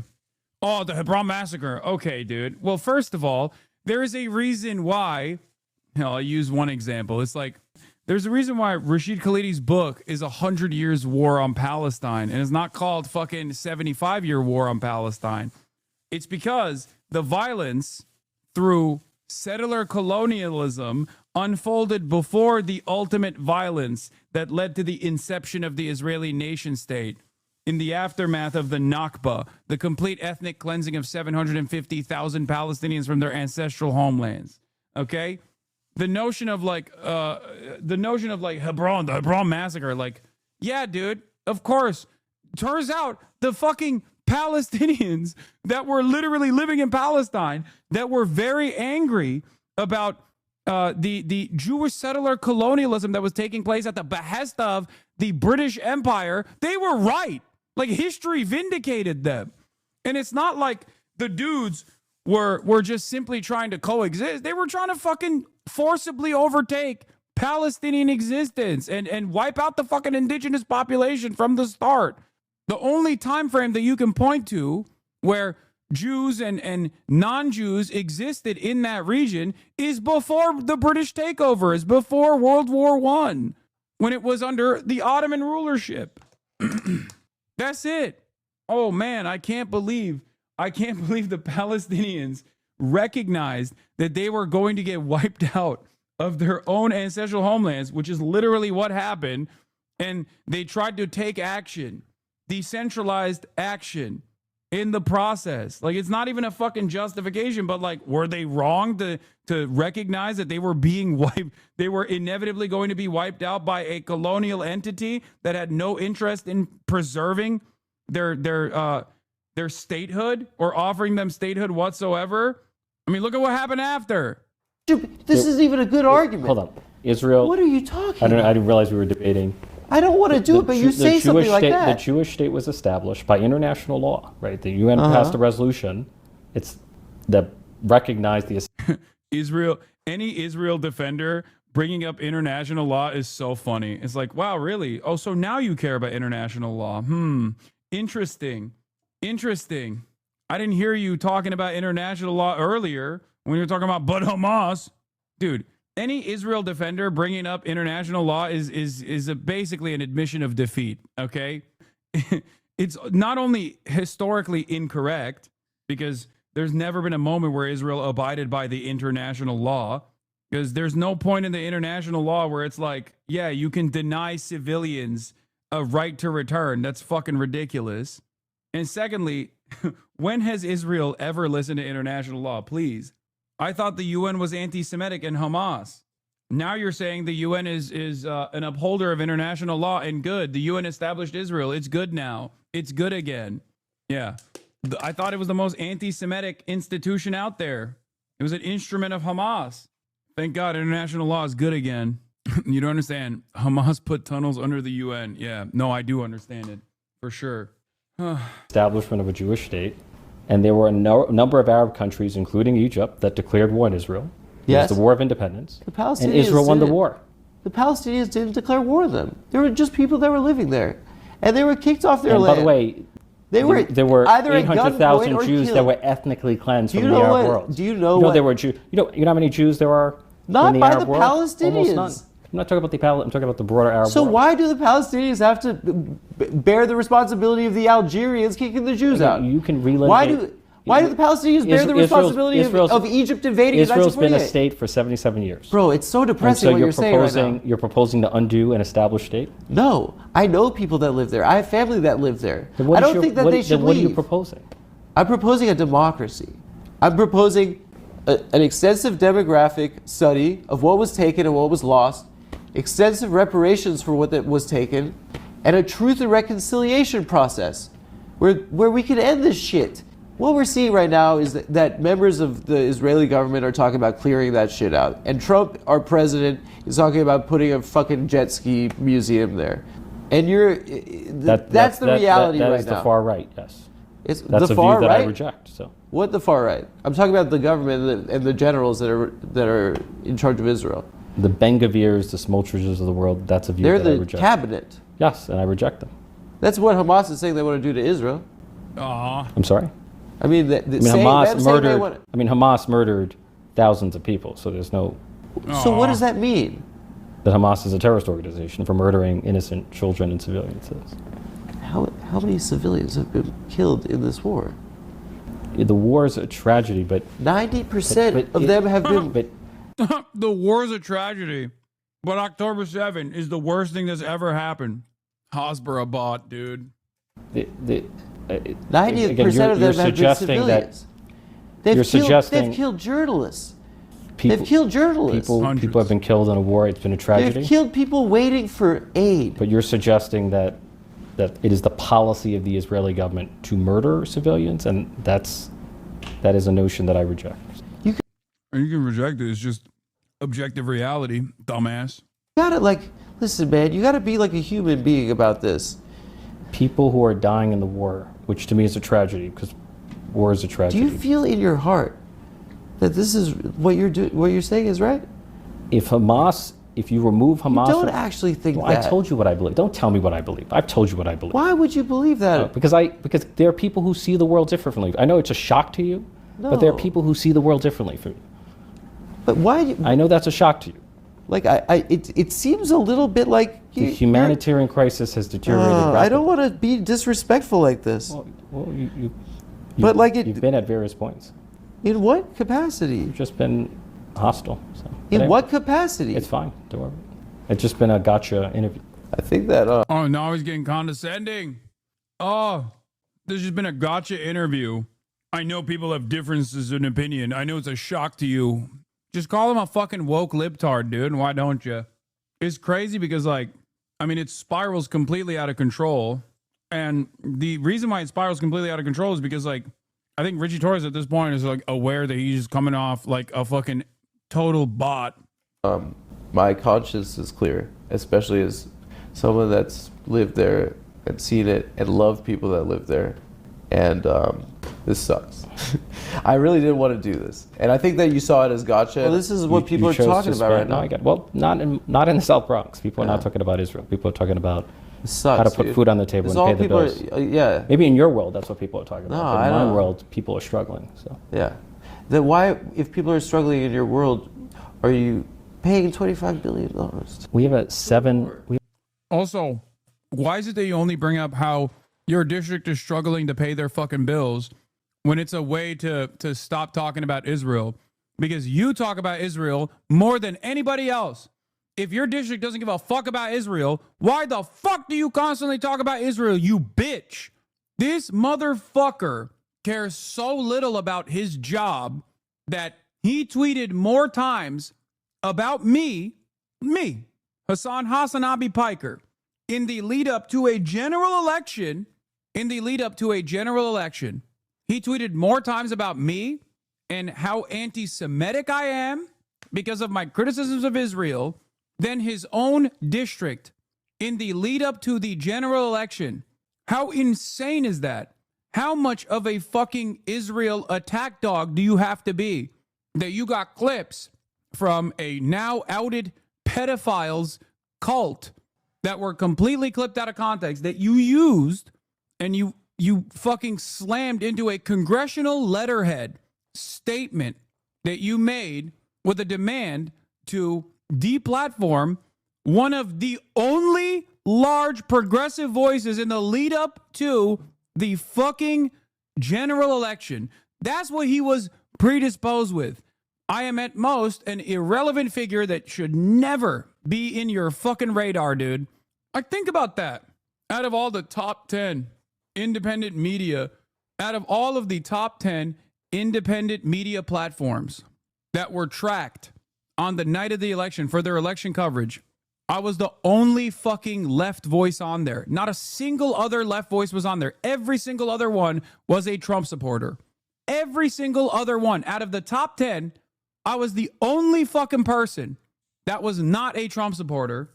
And this motherfucker was trying to demand that I get deplatformed. And by the way, I didn't get deplatformed, luckily, but I was blacklisted. So on the day of the election, the only fucking platform, the only content creator that was covering the election that was actually being shown, prominently being featured on Twitch, was Asmongold. It didn't work. I still got 314,000 live concurrent viewers on that day, in spite of the blackballing, in spite of the blacklisting, as in people literally typed twitch.tv/Hassanabi to come and fucking watch, as Twitch was promoting Asmongold's election coverage, dude. Why? Because Richie Torres and the ADL and all of these fucking pro-Israel groups demanded that I stop my coverage, demanded that I get fucking deplatformed. That's fucking insane, dude. That's what you were worried about. That's how little these motherfuckers care about defending democracy, actively combating the Trump administration. That's how little they care. He just cares about Israel and nothing else. We have a $7 trillion budget in the federal government. Yeah. Right. Less than. So it's not that much money? Less than 1%. So it's a little money went to Israel. In the grand scheme of the federal budget, yes, it's minuscule. I'm sorry, dude. You're bummed. Your consultants told you not to do it. I like this guy a lot too. I hate this. This is so embarrassing. I don't have anything to hide. I'm willing to go anywhere. No, man. I'm sorry. I appreciate your time. Listen. Sure. Run that clip to every single person in his district. Richie Torres thinks that while you're suffering, the $25 billion and a piece of that could have gone to you. He thinks it's minuscule that it went to Israel, and it's totally valid. If Trump is the ultimate personification of the Republican Party, extremely arrogant, profoundly stupid, and incredibly selfish and unimaginably evil, Torres is the ultimate manifestation of the Democratic Party. Pure smugness, nonstop corpo speak, entirely soulless, and unbelievably corrupt both morally and financially. Yeah. I think this opportunity for me is a big deal. I don't get to talk to someone in the government that's taking part in these big decisions like this, and well, only one of 535. So. Well, I'll talk to another one. Which one would like me? Virginia Fox? I don't know. Do you have her number? I don't have her number. No. All right. I appreciate it. I feel like you're mad at me or something. I got to get a big laugh. Look, it's like Hyman Roth from The Godfather 2. He said, "This is the life we've chosen." So. I know what I signed up for. Is this what happens? This has been I've been doing a terrible job. I'm rambling about Israel and being a Jew and the Holocaust. It's the most embarrassing stuff to talk about in public. I feel like every Jewish American should have a right to be who they are, to wear a kippah, to display a Star of David, to be proudly and visibly. Yeah, if you're a Muslim American, wear a keffiyeh, though, you should go to prison, you fucking terrorist. Jewish, without fear of harassment or intimidation or violence. Well, I mean, the freedom to be who we are is like fundamental for all of us. Well, I think that from where I'm sitting, Israel might be a threat to that. And you have that view, but others have a different view. Why are we still having this interview? This is exhausting. I'm sweating. We can end the interview. The AC's on. I'm just trying to find a button to shake your hand, dude. I don't want to fucking do this. Dude, we could have talked about so much other shit. No, I think you had an agenda to speak about this. I didn't have an agenda. I really did. It's your number one topic. It's not my number one topic. It's just not. It is your. It's not my number one topic. It's not what I saw. Well, then I'm happy. I was not elected on Israel. You don't get elected in the South Bronx and the I'm Northeast not Bronx. trying to make you feel bad or like. No, but I just don't think you know what you're talking about. Is not what I got elected? Then why is it the only thing you fucking talk about, you piece of shit? Is your only policy? He should feel bad. It's cool that now that there is like a motion in the independent media space that we finally get to see at least a crumb of pushback against fucking politicians that make them look horrible. Because there is never going to be a mainstream media equivalent to this conversation. There's never going to be a mainstream media equivalent to Crystal Ball with Elisa Slotkin, right? I have a hunch that clips from the Torres interview may circulate around in a way that may be more damaging for him indirectly than some people may expect. Like, people don't actually interview him typically or have anything resembling a conversation with him. This is much less managed and polished than the typically allowed. And I don't know. I don't know. It doesn't feel like this psycho shit's just going to be swept away, but maybe I'm wrong. Man, Democrats were eager to make appearances on new media after the Biden-Harris aversion, but then are unprepared for questions about their unquestioning, unflinching, unyielding support for Israel. They expected to go like a CNN interview where they know the host likely shares pro-Israel views. Torres accusing an actual Jewish person of anti-Semitism for failing to worship the state of Israel is, well, actually, it's on brand for him. Free Press is calling Adam a capo. Now the Free Press is calling Adam Friedland a capo for his interview with Rishi Torres. The role Friedland played is playing that of the capo, the Jew articulating and or acting out the wishes, conscious or unconscious, of the Gentile majority. This is literally the world's oldest or second oldest profession. See, this is the inverse of Jewish exceptionalism, by the way. When you have a Jewish exceptionalist framework, okay, if you truly have this kind of framework, if this is what you operate off of, then yeah, what this guy is saying is going to have an impact, okay? Well, all Jews love Israel, and this one Jew is actually a token and playing out the wishes of Gentiles, non-Jews, right? Except you have to remove this attitude from the fucking equation and realize that this has nothing to do with Judaism or being non-Jew, okay? It's a genocide, you fucking idiot. You don't want to fucking come across like you are defending genocide on the virtues of how Jewish this genocide is, because that also frames the issue around anti-Semitism. That creates anti-Semitism. What is this? Did I miss something? Why will he not play this? Wait, what? No, there isn't a reason why I'm not playing this. Why do you guys always have some fucking sinister reason, bro? What the fuck's... Why?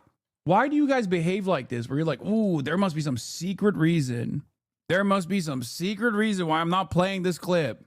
Stop. Anyway, as far as professions go, this can be pretty lucrative work. The Jewish entertainer in 2025 who attacks Israel like the Jewish court jesters of the Middle Ages who attack their Jewishness legitimize the Jew hatred that non-Jews may feel uncomfortable giving voice to.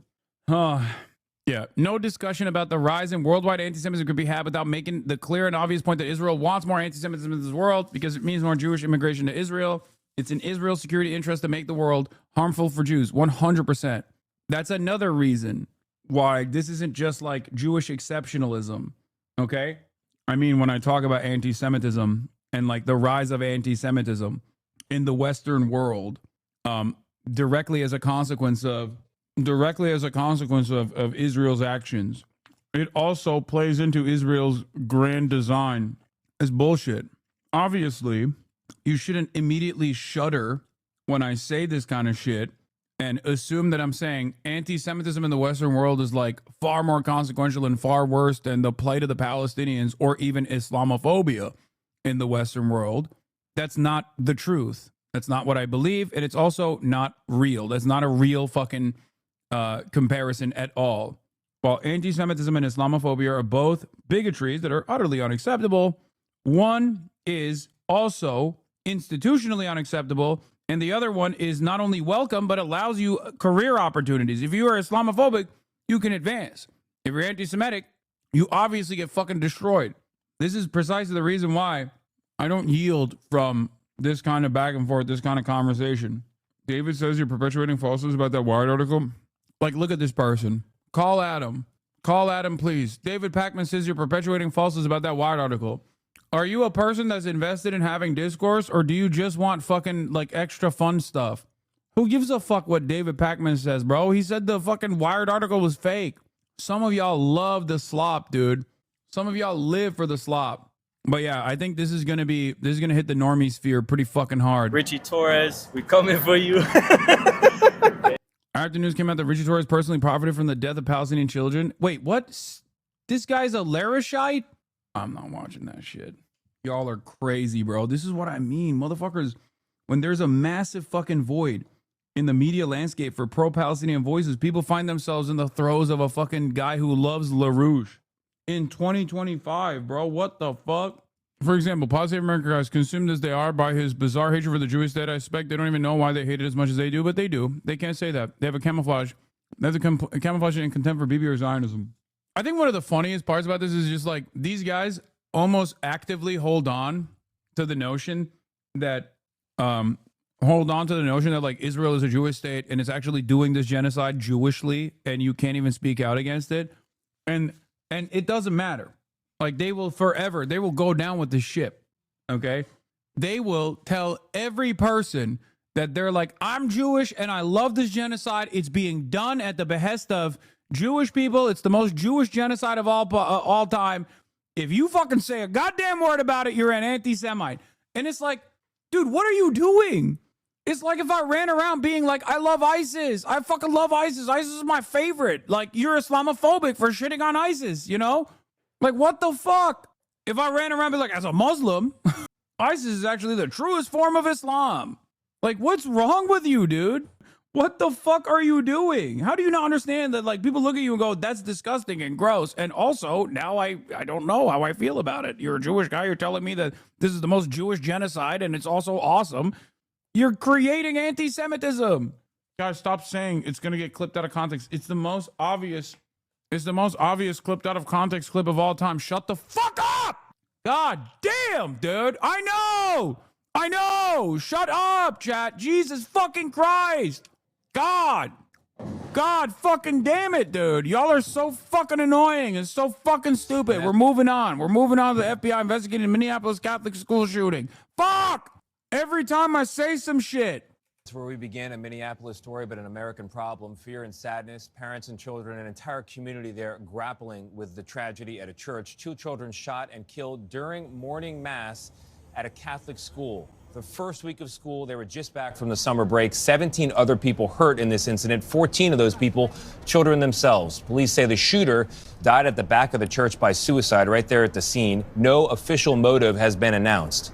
CBS Evening News co-anchor Maurice Dubois is on the ground for us, leading our coverage outside Annunciation Church in Minneapolis. Maurice, here we go again. Good morning. We are going again here, Tony. No one can get their heads around this thing. It was just the 3rd day of school for students at Annunciation Catholic here in Minneapolis. They teach kids from preschool through 8th grade. They were gathered for Mass when those shots rang out, shattering what should have been moments of peace, prayer, reflection, anticipation, replaced instead by violence and death. As this community mourns, the FBI is investigating the attack as an act of domestic terrorism and a hate crime targeting Catholics. CBS News has confirmed the shooter, 23-year-old Robin Westman, was once a student at the school whose mother previously worked there. We'll have more details on the investigation in just a few minutes, but first, Usher Qureshi here now with more on how this happened. Usher, good morning to you. Good morning, Maurice. Well, the Minneapolis police chief says All 17 injured shooting victims are expected to survive, and leaders here are sending a unified message. Action is needed to ensure this never happens again. We should warn you that the following video is hard to watch. Where's the shooter? Where's the shooter? Almost. Oh my gosh. Terrifying video provided to CBS News by a parent shows panicked children running out of the chapel at Annunciation Catholic School in Minneapolis, moments after a shooter opened fire during morning mass Wednesday. This tragedy is so commonplace that it's basically like reminding people that school is back in session at this point when a school shooting takes place. That's how common it is in the United States of America. Having said that, we already know what the problems are here. We already know how to fucking stop it. Other countries don't have these sorts of issues. I wonder why. Now, of course, the reaction to yet another school shooting taking place in the United States of America has also become serialized. People are now immediately running to attack whatever group or identity they fucking despise as the singular sole responsible party here. They're claiming that the shooter was trans. Now, I don't know. I've seen information that they might have been. I've seen information that they were a detransitioner. But one thing that is 100% certain is that the shooter was a fucking Nazi. Okay? And it's interesting because while the overwhelming majority of school shooters and mass shooters alike are actually white men, okay, on the younger side, the overwhelming majority, like it's like 98% or something. It's fucking nuts, right? There's been like 3 trans shooters in the last decade, as opposed to like 98% is all white men. These people immediately go, oh, the shooter is trans. We got to do something about trans people. And what's crazy about it is that the last 3 shootings of this sort were actually conducted by non-white men. There was a femcel neo-Nazi, a white woman. There was a black Hebrew Israelite / white supremacist neo-Nazi, a black man. And last but not least, this person who I think is a detransitioner or is trans, it doesn't matter, but still a neo-Nazi. Now, what's interesting about this is that they are all coming from the same group. They're all coming from the same Telegram circles that they're in. This is the Order of Nine Angles and its other decentralized subsidiary groups, and it's very clear from the same pattern that is developed in all of these other shootings that have taken place and all these other like universal incidents of terrorism that have taken place, that they are getting fucking radicalized at these insanely niche, hyper-specific, esoteric, neo-Nazi, satanic groups that they have on Telegram channels. They just actively seek out more and more insane shit, and ultimately their goals are 9 angles, not 9 angels. People say it's 9 angels, but it's 9 angles, I'm pretty sure.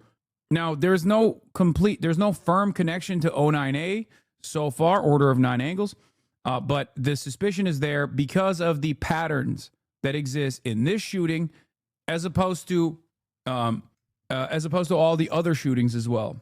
Okay, I covered this group when we were talking about the Roblox suspected terrorism incident.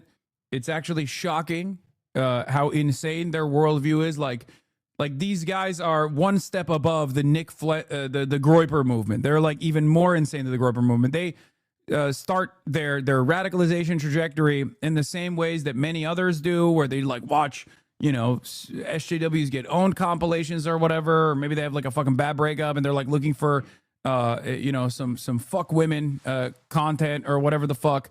And then they slowly but surely go through the process of radicalization online through the algorithms and get to like the Groyper movement. And then some of them beyond the neo-Nazi Groyper movement seek out even more insane, more esoteric versions of expressions of neo-Nazi sentiment. And they find themselves in these groups that are directly created to have these sorts of acts of terror, and they celebrate these sorts of acts of terror, and they actually try to actively get people in these Telegram groups to get radicalized enough to commit acts of terror themselves. It's like a grooming cult, basically, but it's primarily online.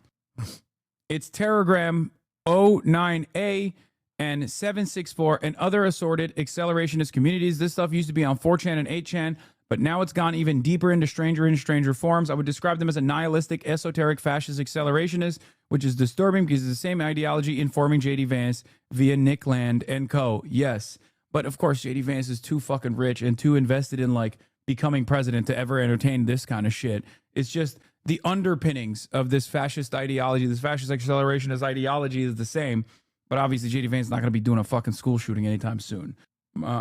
It's the Curtis Yarvin, like they have similarities. Like J.D. Vance and the Silicon Valley Tech CEO affiliates have like similarities with that same kind of like esoteric accelerationism, esoteric fascist accelerationist ideas, but it's definitely definitely not super common, I would say. Now the thing is, while it's not super common, because like how many people do you know that like directly worship school shooters and fucking white supremacist terrorists like this person did, right? There's not that many of them, because that's like, you have to be fucking insane. But the problem is when you combine no adequate healthcare solutions for deep mental health complications that kids are experiencing, and you combine like isolationism or isolation that they feel and alienation that they feel, and also an immediate arsenal that is readily available at a moment's notice, and you create this powder keg where even a couple dudes in a fucking Telegram channel can decide to do something so impactful and so traumatic. Yeah, James Berger was 21. James Berger is the Texas guy who was LARPing as like a Islamic jihadist on Roblox. He got investigated and was arrested by the FBI. This Robin person was 22. The Nazi girl was 15. The black white supremacist, I forget, was also, I think, underage as well. So they prey on a lot of like lonely and fucked up kids for the most part, or like young adults, and try to egg them on into committing an act of suicidal terror. Okay. And yes, there is no minimum age for recruitment. They recruit as young as 8, and a lot of these communities also are like actively like pedophilic as well, which should not be shocking at all. I checked the Twitter account of this person when it was available, and there was a bunch of like everything was memes. Everything was like masquerading as memes, but they'd be like, "Oh, me and the Diddy Bloods." And then it was like a video of like a child, being sexually assaulted. So a lot of this stuff like masquerades as like edgy, nihilistic, esoteric neo-Nazi memes. But in reality, these people do fucking believe it. Yes, Eskişehir mosque stabbing was another one of these as well. It even happened in Turkey. On August 12, 2024, a mass stabbing attack took place outside of Tepebaşı Cami in Eskişehir, Turkey. The suspect behind the attack has been identified as 18-year-old Arda Küçükyetim. The attack was live streamed on Kick through a camera attached to the suspect's vest. 5 people were stabbed and injured before Küçükyetim was detained by the police. One of these people was hospitalized in serious condition, but has since then recovered. Anyway. It was like right beside me. I was like 2 seats away from the stained glass windows. 5th grader Weston Halsney said he hid under a pew as the shooter fired through the windows from outside. My friend Victor saved me though, because he laid on top of me, but he got hit. He's really brave, and I hope he's good in the hospital. Police say 2 students, an 8 and 10-year-old, were killed, and the shooter died from a self-inflicted gunshot wound in the church parking lot. It's not clear if the shooter ever entered the building. That coward has been identified as 23-year-old Robin Westman. No prior criminal history. As to the weapons used to perpetrate this horrific attack, there was a rifle, a shotgun, and a pistol. All 3 had been lawfully purchased. According to law enforcement, first responders swarmed the scene immediately, rushing the 17 surviving victims to area hospitals. And after parents arrived to reunite with their children, some visibly overcome by emotion, Minneapolis Mayor Jacob Frey said it was time to take action. Don't just say this is about thoughts and prayers right now. These kids were literally praying. They should be able to go to school or church in peace without the fear or risk of violence, and their parents should have the same kind of assurance. Yeah, it's really interesting that I think yesterday Asmongold was talking about how the shooter was a leftist and whatnot. But I believe he recently tweeted about how it's not about politics. And I wonder it's because he realized that the shooter's actual nihilistic edgelord pro-Anders Breivik tendencies were actually far closer to someone like his worldview, as also another Anders Breivik enjoyer. For those of you who don't know, Anders Breivik, of course, is a very famous, very prominent neo-Nazi terrorist who in Norway conducted one of the most, one of the worst acts of terror that Norway has ever faced. He went to an island where there was like a Marxist social democrat youth movement that was gathering, and he shot a bunch of people. He actually blew up a government building as well, which is someone that Asmongold clearly enjoyed so much that he actually nabbed Anders Breivik's WoW account username for himself and celebrated that. It's just interesting because he did this. He did this yesterday. I believe he was talking about how trans the shooter was and how leftist the shooter was, but maybe I'm wrong. So I wonder why he changed his attitude here. Anyone trying to play the blame game when a shooting happens and say which side the shooter was on is a fucking R-word? Read the comments, the manifesto. They're not right or left-wing. They're insane. These people transcend politics and operate in the realm of psychosis. Yeah, interesting. And of course, because these tragedies are so commonplace that like everyone has their own version. Everyone has their own version of like, how do I make this about my worldview? Yeah. Well, pretty sure if there's like a similarity between this shooter and their worldview, I think it's closely associated with Asmongold's at least former political positions. I don't know if he still maintains this pro-Anders Breivik stance. Like, I'll just say it the way it is. A lot of people might not like this. That's why I'm going to do it. The amount of like LGBT people that very openly and just brazenly advocate for and celebrate violence against people that don't acknowledge their lifestyle as being legitimate needs to be zero. The amount of people that should be doing that on social media, the goal number of that should be zero. And right now it's socially tolerated in a way that I think is completely unacceptable. Like, I'll just say it the way it is. A lot of people might not like that. That's interesting. Remember when he said Palestinians are an inferior culture that deserve to be genocided because they don't like the gays? Kind of feels like his worldview is all over the place, huh? Almost feels like he's just at the mercy of whatever his chat is saying. Once again, I wonder if he'll ever cover like the Destiny or Ethan Klein drama. And if he hasn't, I wonder why. I don't know. Maybe he will. Who knows? He said he won't because of legal matters. Huh, interesting. It's just odd. Or maybe because he's a pussy who's too afraid of Destiny coming after him. And right now he's still a reliable vehicle for both Destiny and Ethan Klein at different times to attack someone like myself. How's that for being Mr. Brave? Because right now, let's be real, a lot of political content creators kind of avoid talking about Asmongold because they're afraid of his audience. They're afraid of the wrath of his audience, right? I'm not, but there are large enough communities that normally wouldn't care about such things. Those communities, of course, have their crosshairs on someone like myself, or maybe in this circumstance, one another. The reality is everybody knows who those communities are and what their communities behave like, and they simply don't want the smoke. So they will refuse to cover this kind of thing and only cover it if it's someone like myself, because I take a principled position and don't actually actively demand that my community go after my enemies and dox them and fucking constantly try to get them deplatformed. That's it. That's the reason. No one's going to like it, so I'm going to say it. Is this entire business model? You did. Oh, okay. No worries. Anyway. Now, law enforcement executed 4 search warrants yesterday, 1 at Annunciation and 3 at residences tied to the shooter. The police chief said a smoke bomb was discovered at the church and additional firearms were being recovered at those residential locations. Maurice. Okay. Usher Qureshi, thank you so much. Good afternoon. My name is Joe Thompson. I'm the acting United States Attorney for the District of Minnesota. Yesterday, Minnesota was attacked. It was an attack, first and foremost, on our children and our families. An attack at a school and in a place of worship.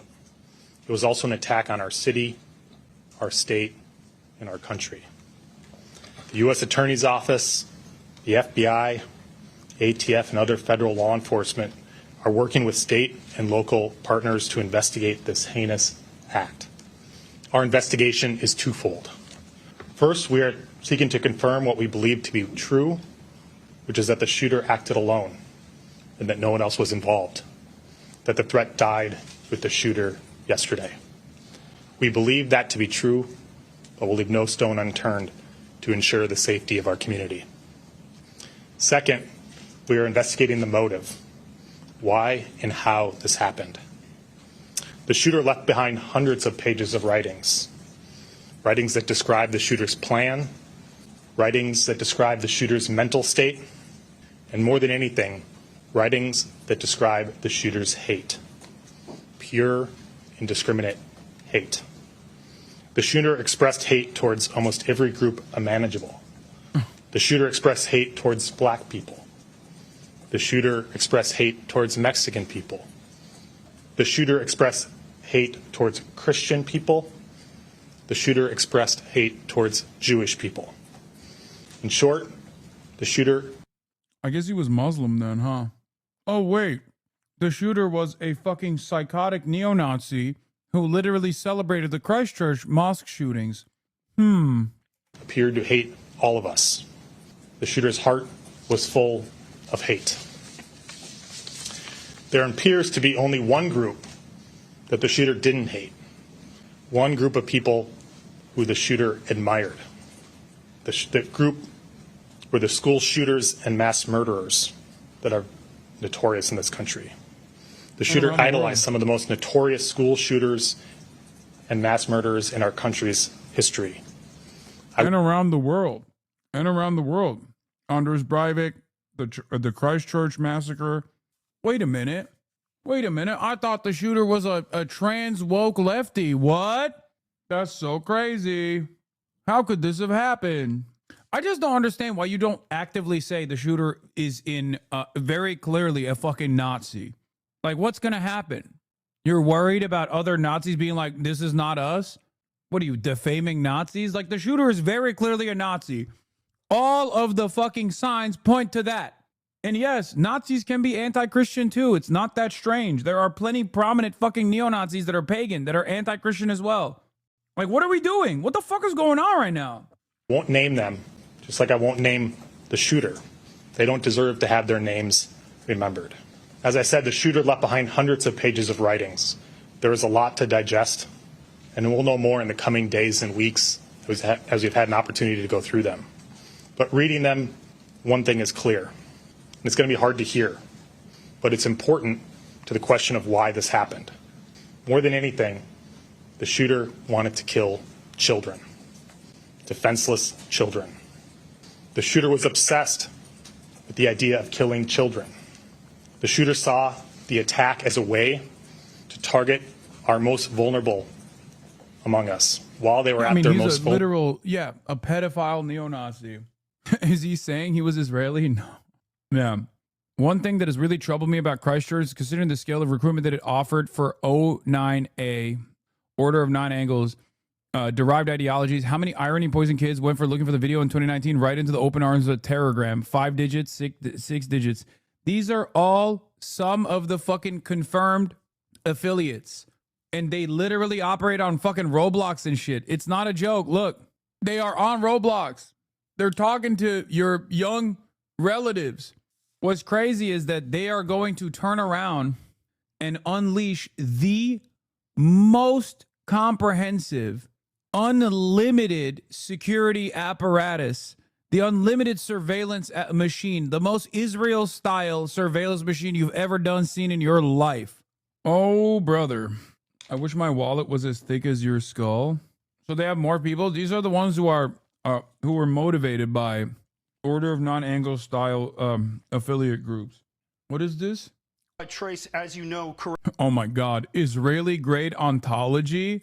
Okay, I hadn't seen this clip, but I'm glad someone is saying it out loud. Wow. Correct, 100%. And she's 100% correct. I am now about to launch Gideon, America's first ever AI threat detection platform built specifically for law enforcement. It scrapes the internet 24/7 using an Israeli-grade ontology to pull specific threat language and then routes it to local law enforcement. It's a 24/7 detective. It never sleeps, and it's going to get us in front of these attacks. Would it have picked up on this, do you think? 100%. I wish my program would already be up. We're not launching until next week. I've got a dozen agencies on board, Trace. I just unloaded a major Northeast agency with over 2,700 sworn. This is America's early warning system. Lieutenant Mark Evans.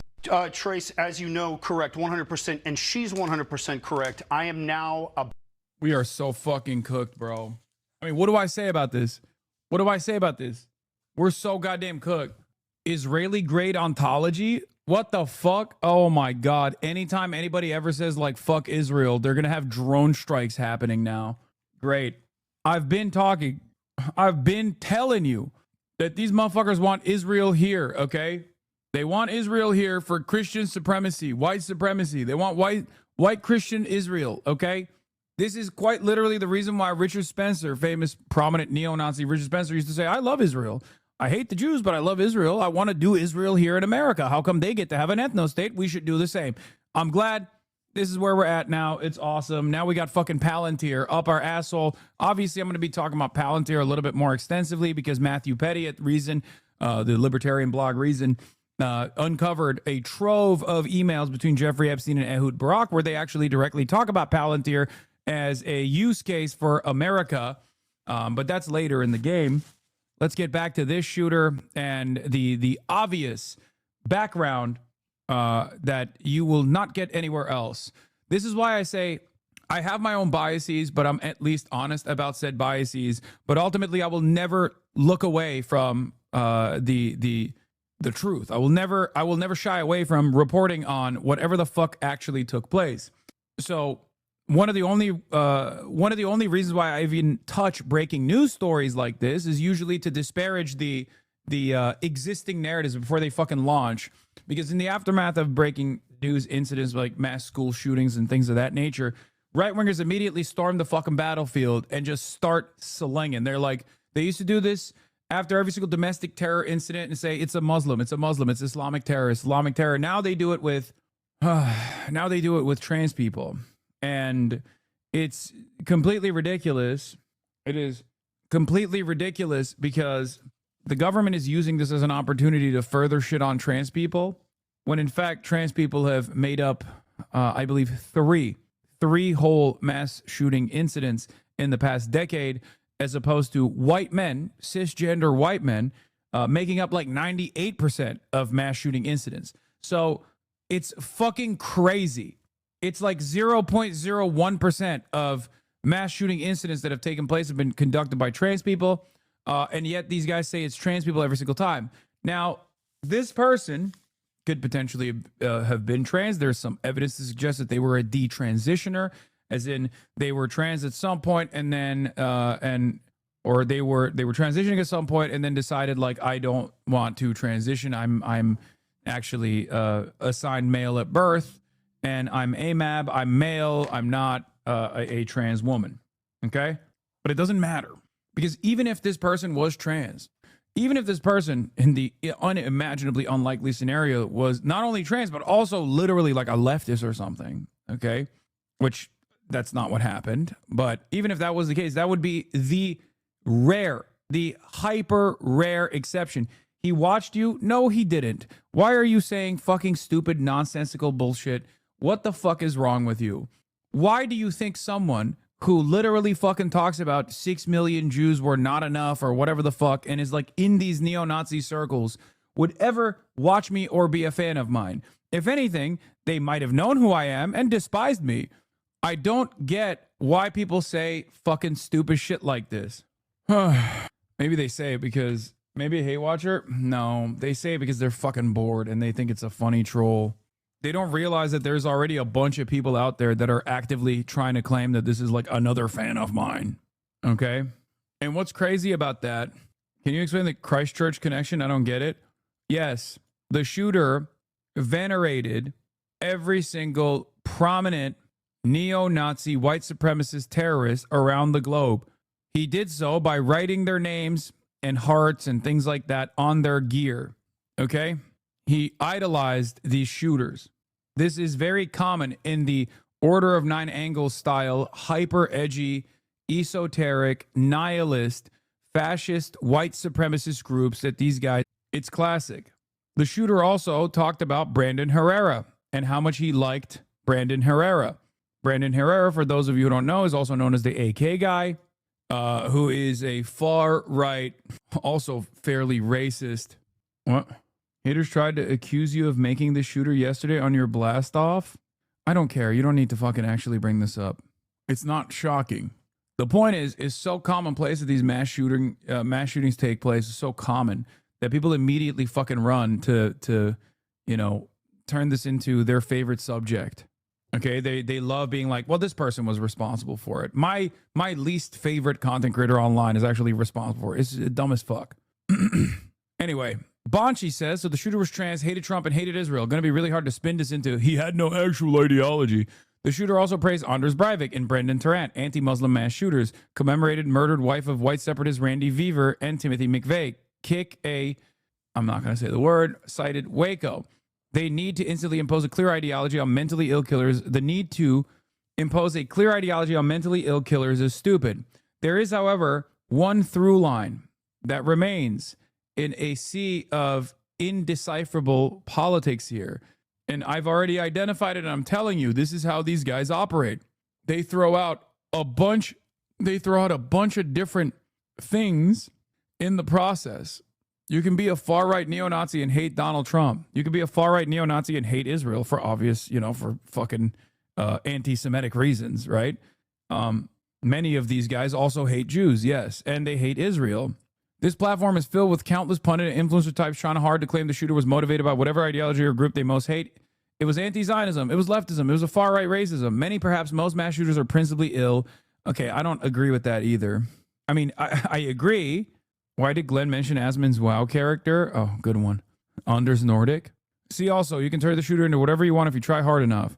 Now that the shooter has been identified as a white male who was radicalized in part by previous white nationalist racist shooters who promoted anti-Semitic conspiracies that MAGA and GOP promote, I expect him to fall out of the news cycle like Vance Belter. Remember him. The killer heaped praise on two of the most notorious anti-Muslim mass murderers, Anders Breivik and Brendan Tarrant, but the real motive was Islam and love of Muslims, says Laura Loomer. The Minnesota shooter lives in one of the most Muslim cities in America with a Muslim congresswoman and had Islamic words and anti-Israel pro-Holocaust phrases written on the guns and magazines. Part of the reason why they dump all of these different indecipherable symbols into their gear, they write all this shit, is because they will get more traction in the media.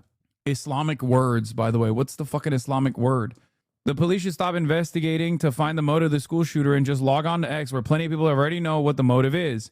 They'd save a lot of time and effort, though there are roughly 30 different political motives motives definitively offered. Yeah, and this guy goes, and yet they chose Pinochet's helicopter tours. I wonder what this person's worldview is. Pinochet's helicopter tours. Dog, you are closer to this fucking shooter in your worldview than anyone else. And yeah, of course, it's the school that the killer attended. Bade Roof Korean. I don't get that reference. What do you mean? It literally has the name Pinochet in it. He's not even saying helicopter tours. He's saying Pinochet's helicopter tours. Pinochet used to throw socialists and leftists, his military dictatorship used to throw socialists and leftists out of helicopters. That was their famous method of assassination. Roof Korean is a racist dog whistle that harkens back to the LA Rodney King riots that took place. Korean store owners went to their rooftops with weapons to try and defend their stores out of fears that black people were going to come in and riot and fucking steal shit. Except the only person that they ended up killing was another Korean guy in the process.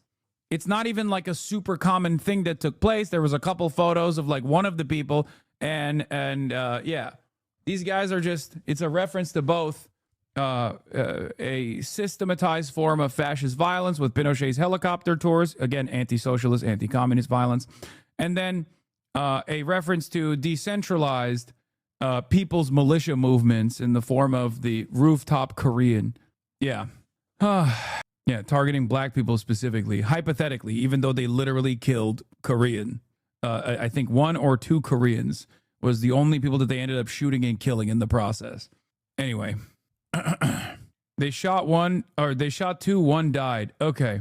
It continues to blow my mind that you know all this. Why? I'm a fucking Ameriboo. So the notion that this is something that happens. This is something that happens all the time, right? It's not a secret, I think, at this point, that the far right is far more violent than the far left ever could be. People will point to Black Lives Matter protests and whatnot, and broken down storefronts or whatever, to say that's not the case. Look at the BLM riots; they're also scary or whatever the fuck. But there is no directional violence in the form of mass shootings and school shootings that are conducted by far left elements in this country. Okay, it's just not even close. That's not even a comparison. There's no comparison whatsoever. The overwhelming majority of domestic terror incidents that have taken place on U.S. soil post 9/11 have overwhelmingly come from far right anti-government radicals. Okay, many of them are white nationalists. Many of them are white supremacists. But the broadest categorization is far right anti-government extremism. That's the FBI's designation. Okay, even if there are dudes who are Latino, this has also happened. They are still Nazis. Even if they are white women, they're still Nazis. There's a black white supremacist school shooting that took place recently. Okay, straight up. Is not even a question. People think, oh, well, this person is black, so it's obviously an extreme leftist incident. And then you look at their writing and it's literally a dude saying black people are the N-word and should all die. So the driving motivator is always white nationalism and white supremacy. Is not even a question. But what's actually crazy about it, in spite of that well-sourced, factually based reality that I am telling you, every single time there is another white nationalist neo-Nazi terrorism incident on U.S. soil, the fucking white nationalist neo-Nazis go online and try to say, this is not one of us. That's a trans person. This is not one of us. That's a woke. Did they have a blue hair? That's a woke. Did they shoot Donald Trump? That's a woke. These guys are so fucking violent, they even unload on their own preferred presidential candidate at times. Okay? It's not my fault. That's a you problem. You got to deal with that. Even in incidents such as David DePipe, the person, the fucking far right psycho that went into Nancy Pelosi's home to try and kidnap Nancy Pelosi and kill Nancy Pelosi, we very quickly found out that his motives were because he was a Gamergate victim, which is so pathetic. This guy became far right because of Gamergate, okay? And as soon as his motives were known, or even before his motives were known, people, including Elon Musk, tried to say, nah, he's a gay homosexual lover of Paul Pelosi. He's not one of ours. He's a leftist. He's a woke. He wokely tried to kill Nancy Pelosi. It's bro, you're in the forums with these guys. You look exactly like these guys. You see the world from the same exact fucking destroyed lens as these guys. You're probably egging some of these guys on to go and commit the acts of domestic terror. And then when they finally do it, you turn around and go, not me. I can see your fucking profile name. It says Groyper Himmler pedophile 1488. It's you. You're the next one. The fuck do you mean this guy is a woke? You were in the chat rooms with this motherfucker, and now you're acting like he's a leftist. What are you talking about? And if you have a level of fucking shame in your heart for this kind of traumatic incident unfolding, then you should maybe reflect on your behavior online before you start immediately claiming that this person is a fucking woke or a radical leftist or some shit. And ultimately, all of this is still a distraction away from the real point of contention, the real problem here, which is impossible to solve because we fucking love the thing that people use to commit these atrocities, guns. Okay? That's it. It's the common denominator. And because we're never going to get gun control and people are tired of trying to demand gun control, okay, people just like look for alternative reasons.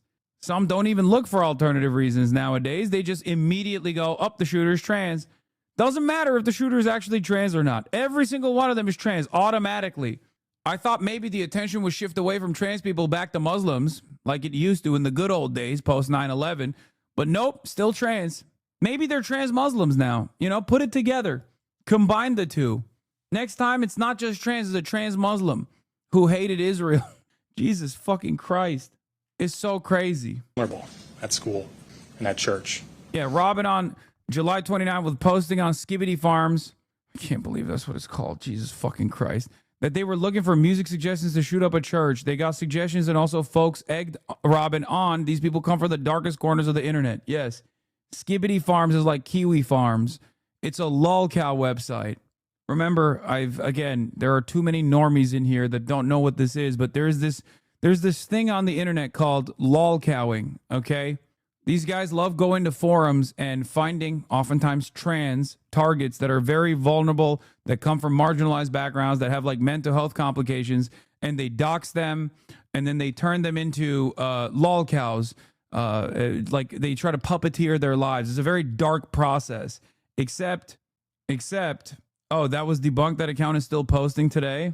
Well, anyway, the process of lolcowing is still a very real concept, and it's very similar to the Order of Nine Angles, which is most likely where the shooter came from. I'm Gen Z and don't know half the words you're saying. This wasn't the shooter's account. This is why I wait to put stuff out. I'll respond in full tomorrow. Also, I am not going to shoot up a church. I'm not the Minneapolis shooter. He's a T-word who is dead, and I'm a dude who is in bed with your mom. Skibbity Farms, I think, is just like another one of those fucking lolcow forums out there where a lot of these like edgy neo-Nazis frequent, okay? It's a doxing forum, okay? It's a forum that is created with the express purpose of doxing and manipulating the lives of some of the most marginalized people, and also content creators as well. Like some of the more common lolcows are people like Darkside Phil and what is it, Wings of Redemption, Boogie 1488, whatever. Those guys are more popular versions of that are like even normies are aware of, even if they don't know what that is, like what lolcowing is.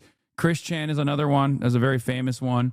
And basically the goal there is to actively try to ruin the lives of these people that they target and make their life a living hell, just unbearable. And they try to do that by doxing them, calling, pizza deliveries to their homes, and then slowly but surely doing even more and more insane shit. It's basically like serialized gang stalking for content purposes.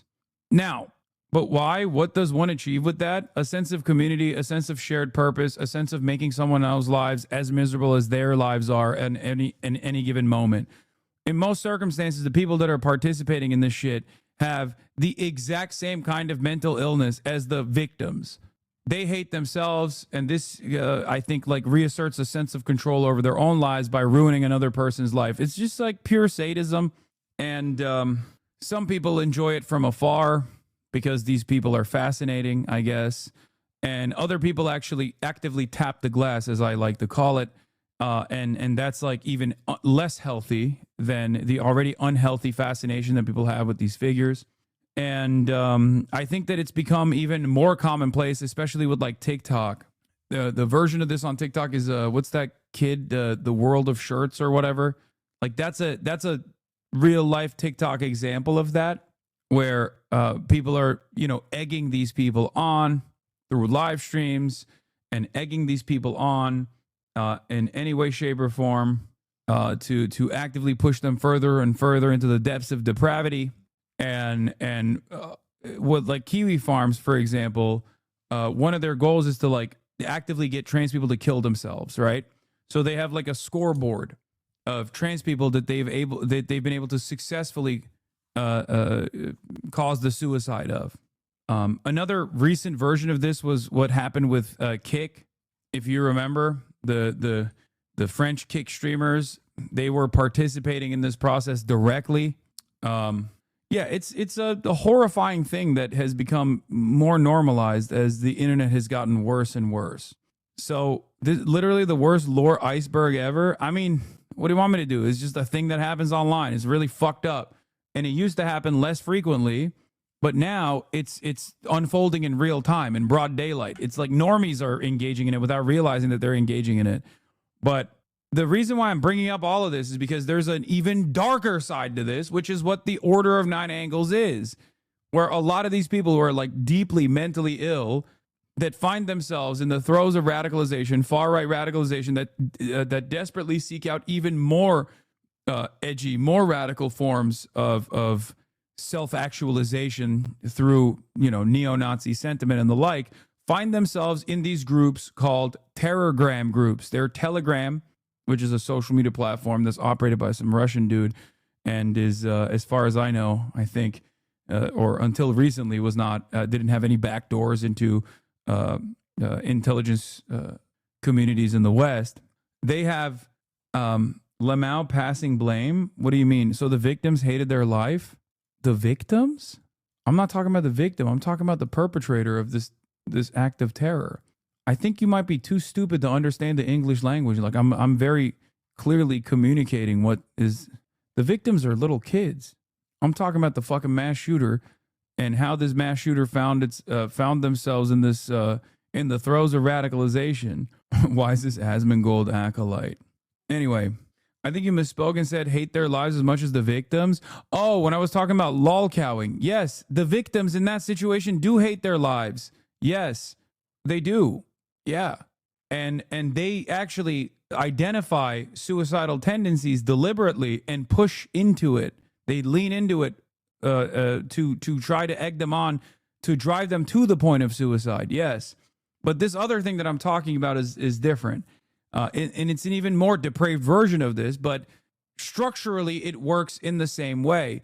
You find like people that are just deeply mentally ill, deeply resentful, deeply angry, and they frequent these like Telegram channels, broadly known as Terrorgram, and the goal there is not dissimilar to the goal that lolcow enjoyers engage in. But in this circumstance, the goal there is to egg on one another to commit an act of terror. Okay? That's it.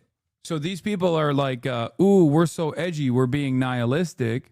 But the goal there is to get people that are in these Telegram groups to go out. They offer reverence and great respect to former white nationalists, white supremacist terrorists, and their ultimate goal is to become a revered figure such as those that came before them.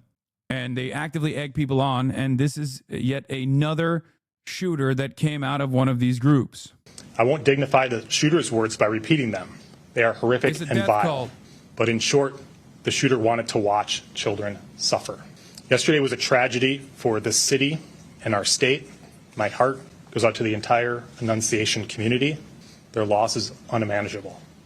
I want the state of Minnesota to know that when a tragedy like this occurs, we all stand together. Federal, state, and local law enforcement work together side by side. The FBI, the ATF, the BCA, Minneapolis Police Department, the Hennepin County Sheriff's Office, the Hennepin County Attorney's Office, including their victim advocates who have been working with the families yesterday and today. The list goes on. This has been a tough summer for Minnesota, but I take heart knowing that we all stand together in confronting this evil. Thank you. I'll turn it back to Chief O'Hara. New details come out about the moments inside the church. Yes. About the doors being locked, how that might have protected some kids. Could you talk to us about that? So the question was about the doors being locked at the church. Annunciation Church had a practice that once Mass began, they locked the doors of the church. This incident occurred shortly after the Mass was beginning. So there's no question that the fact that the doors were locked likely saved additional lives. At the same time, we also know that the shooter intended to barricade and did barricade the doors on the same side of the church where the shooting occurred. So what's particularly heinous and cowardly about this is these children were slaughtered by a shooter who could not see them. He was standing outside of the building, firing through very narrow church windows on the level where they would line up with the pews. And even ultimately, when he got to the rear of the church, was an entryway that's basically all glass, and fired out the window where a person could walk in, ultimately did not walk in. It's crazy. What about door control is unironically a thing that we used to make fun of, and now it's like the first question, and it's a given, and then the answer is no, there was door control. Don't worry. Well, it seems to me that even door control is ineffective. Maybe we should control another element that is at the heart of every single one of these incidents. Before the shooting? I did not say that. So the question was, did the shooter attend Mass in the weeks before? We know that previously the shooter had attended that parish and had attended that school when they were younger. Is there anything, any evidence that this person was radicalized or part of some online groups or anything like that would have inspired this behavior? Yeah. So the question was if the individual was radicalized, I guess, for a specific cause or a part of some online groups. And the answer is no, we have not found evidence of that, other than, again, just this fascination in general with many, many different previous mass shootings, mainly in this country, but also some from around the world. So many stories are now emerging of the panicked moments inside that church and also the bravery of everyone who was inside that church as well. We're joined now by 13-year-old Javen Willis. He's an 8th grader at Annunciation. He's with us along with his mother, Melissa. Javen, let me start with you. I know you've been at Annunciation for a number of years now. You're in Mass yesterday with your buddy, and all of a sudden you hear those shots ring out. What did you do then, Javen? Well, right when I heard the shots, I knew something was off. I didn't think that they would have, a lot of my classmates thought it was confetti and fireworks, but I didn't think they would have that during the middle of the church service. So honestly, it was just, at that point, I was like, I want to try to keep everybody as safe as possible. So I told me and my 2 buddies to get down and to get under the pew. And right when I told them that, it was like a state of shock for me, and I knew that I had to try to keep as many people around me as I could safe. While you're down there on the floor, keeping yourself safe, keeping your buddies safe, what was going through your mind? Well, right when it happened, knowing that with God on my side, I would be fine. So I tried to just go and help out my fellow classmates, try to keep them calm and safe and let them know that they'll be okay. You're a young man of great faith. I understand that you were just baptized last week. Mom, I want to turn to you for a second, because as I understand it, you're on this, like a lot of moms, you're on this text thread with moms. You're at work. You start to hear about what's going on there at the church. You spring into action. You get to the gym. What did you see when you got there? What was that experience like for you? I mean, it was terrifying. You just never think that this is going to be your reality. There was quite a large perimeter set up, so I just parked as soon as I got within a couple of blocks of the school. And by the time I got there, they were already starting to let parents into the gym to look for our kids. So I didn't have to wait, thankfully. But yeah, they were ushering us all in and down to the gym where the kids were all at to find our kids. And you saw your boy there, and you were able to put your arms around him for the first time. What'd you say? Yeah, I just cried. I just thanked God and cried and held him. And, just thankfully I was one of the ones who did get to see my kid when I got there. Thank you. You've got a special young man there, too, by the way. Javen, I heard as you were leaving the church, you were fist bumping the officers and thanking them on the way out. Yeah, I didn't want to just sit there and think about it, so I just thanked the officers, because without them, who knows how much worse this could have been. It was bad in general, but it could have been way worse than that if they didn't. Bro, we're officially getting dumber in society. Every fucking outlet is like looking to interview the kids. They're like, yeah, this kid loves cops. Like, it's just like, what is, oh my Lord, dude. What the fuck? It's just like, people just like come in and ask like feedback from 12-year-olds that just experienced a mass shooting. Like, this concept is so busted to me. I don't know. Maybe I'm just like the friend who's too woke, but I truly don't understand that. But I guess fuck it, you know? Fuck it. Dystopia time. You know what I mean? It's just, yeah, thank you for being brave, little one, for withstanding a mass shooting.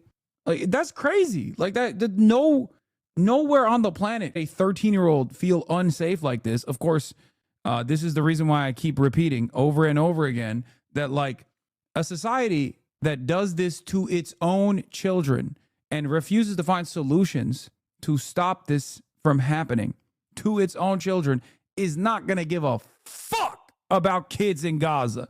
Okay? That's it. That's it. And it's not just like, it's white children too, which is the highest form of child in the eyes of a white supremacist society. We let little white babies get killed. So of course, nobody gives a shit about what's going on in Gaza.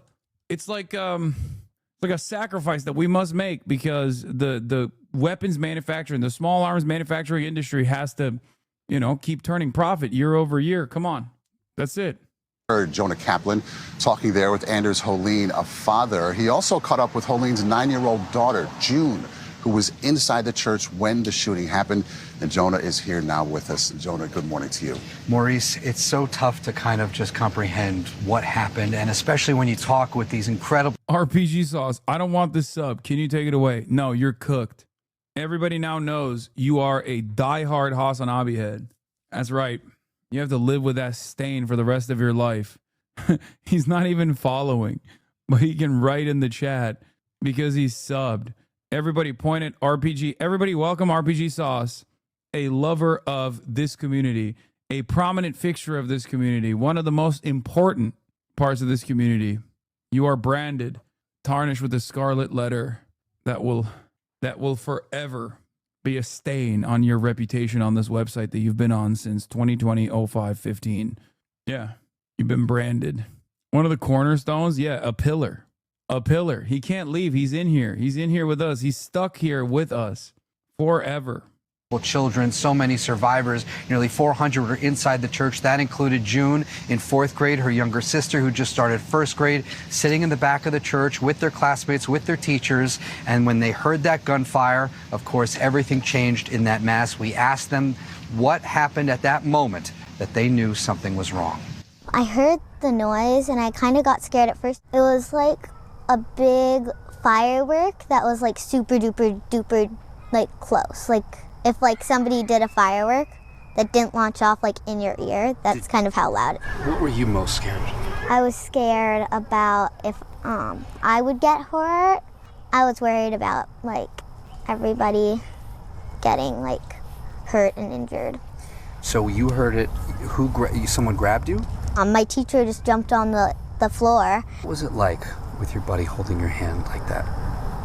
How did that make you feel? A little bit safer. Did it feel like she was kind of watching out for you? Yeah. Okay, and you run to the Starbucks. Yeah. They were letting us like try and call our parents and Okay, there's got to be more. Well, this morning we're also learning more about the people impacted by this horrific shooting. Okay. Reagan. Thanks, Caroline. I have two questions for you. Sure. Democrats, including former White House Press Secretary Jen. I'm trying to think of any benefit to this, and all I can think of is maybe this resensitizes people to school shootings, but like, why the fuck do people need to be resensitized to fucking kids dying? No, I don't think this does anything. I don't think people think about like the humanity of the victims. I think it's just like a pure fascination, I guess. I don't know.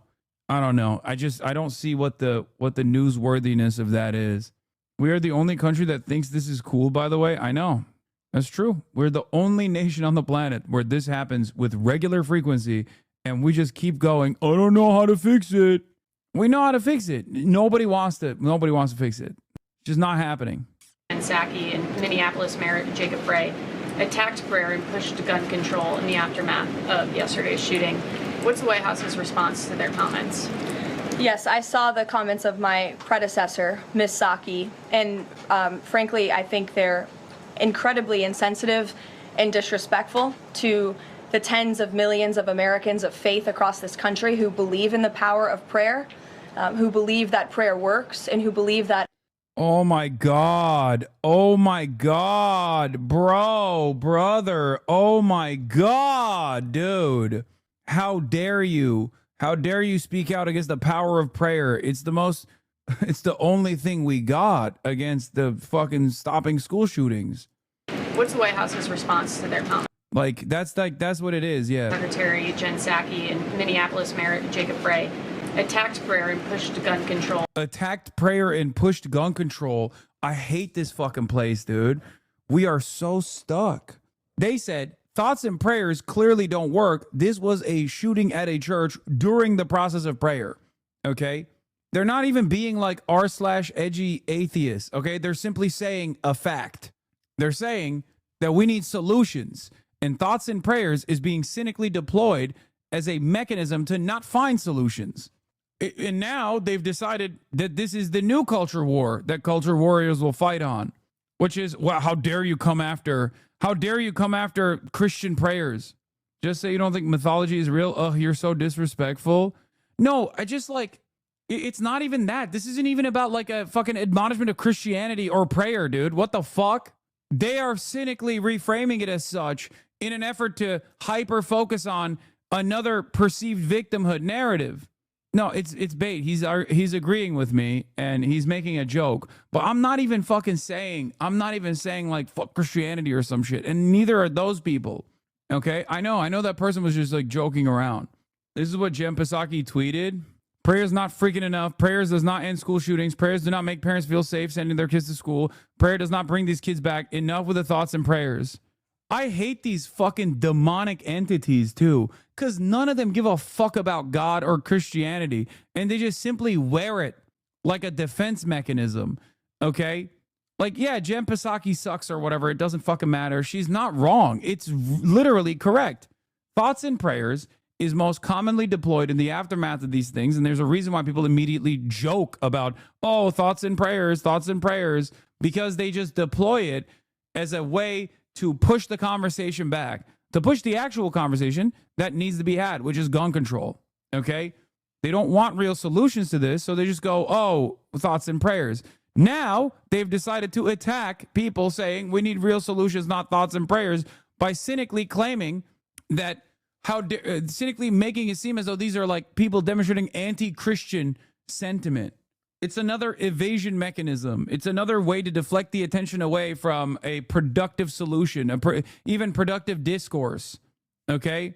We pray because our hearts are broken. We pray because we know God listens. We pray because we know God works in mysterious ways and can inspire us to further action.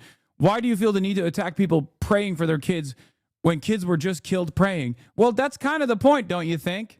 That's kind of the point. Like, kids were killed while they were literally in the process of praying. We should do everything in our power to make sure that that doesn't happen, you know? Of all the weird left-wing culture wars in the last few years, this is by far the most bizarre. How dare you pray for innocent people in the midst of tragedy? What are you even talking about? He knows exactly what people are talking about. He has to posture like he's too stupid to understand. I don't think J.D. Vance gives a single fuck about Christianity or God or prayers, by the way. Okay? Suck my dick. I really hate to be all Reddit atheist, but like, if you're a religious person, what message are you supposed to take away from a mass shooting happening in a place of worship that you're God willed to have, and either you heard God prayers and hates you, or you didn't hear, which means your prayers do nothing? I mean, yeah, it's just so stupid. It's so stupid that you'd be like, oh, well, how dare you attack thoughts and prayers? No, dumbass. They're not attacking the concept or the function of prayer. They're saying that clearly prayer doesn't fucking work. We need actual solutions, because you dumb fucks cynically deploy thoughts and prayers as a way to push the conversation back until people forget about it. Oh. Miss Psaki, and frankly, I think they're incredibly insensitive and disrespectful. I can't wait for the 700 different like slop tuber oriented videos that come out of like, they hate God. They hate God. The left attacks God, gets owned in the marketplace of ideas. Oh God, it's just deflection. The more you have a conversation around like whether the left hates God or not, the further you move away from finding a productive solution to this problem.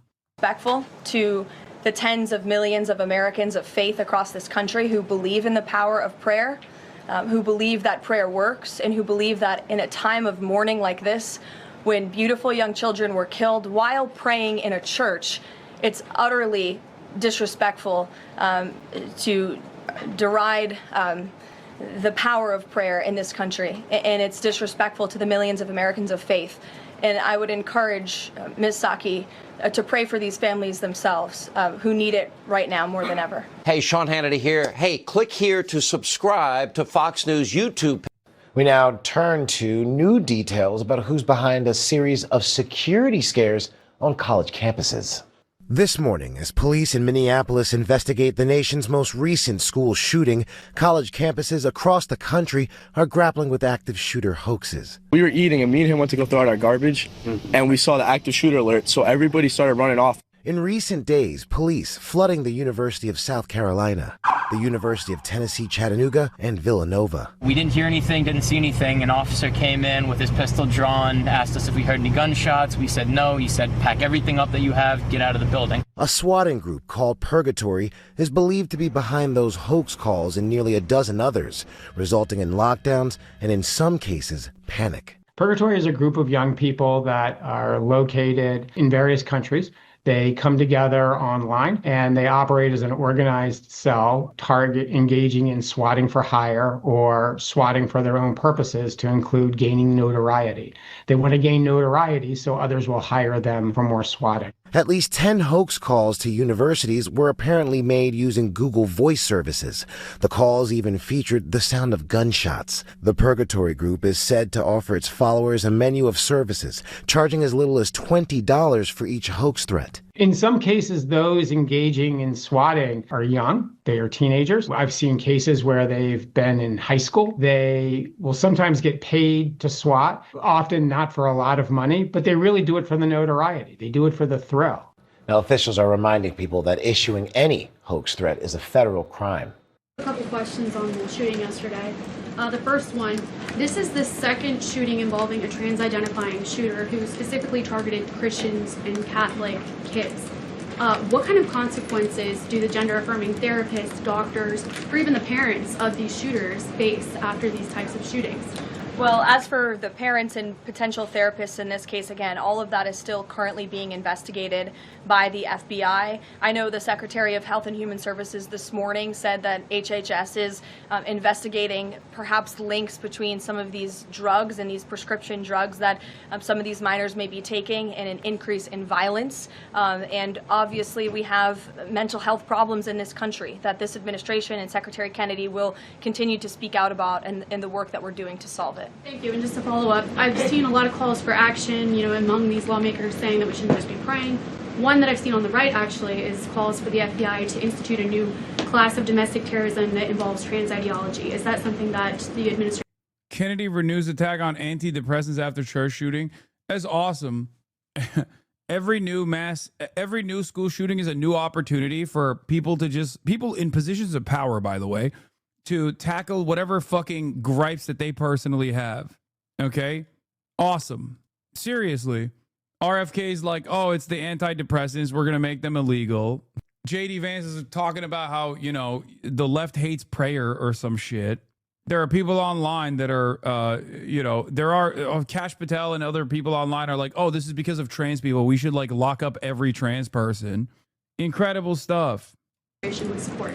I would have to check with the appropriate people on that. We do have other news this morning, including a mass. Yeah, meanwhile, the CDC is on fire. CDC Director Susan Menares ousted less than 1 month after being confirmed by Senate. Massive shakeup at the Centers for Disease Control. Now, the White House says it's fired CDC Director Susan Menares barely 1 month after she took over. Her lawyers say she, quote, refused to rubber stamp unscientific, reckless directives and fire dedicated public health experts. Other top CDC officials have resigned. So let's bring in CBS News medical contributor Dr. Celine Gounder, editor at large for public health at KFF Health News. Celine, good morning. I want to start with the status of the director, Susan Menares, as well as these other resignations. What can you tell us? What do they think is going to happen if they cut access to antidepressants?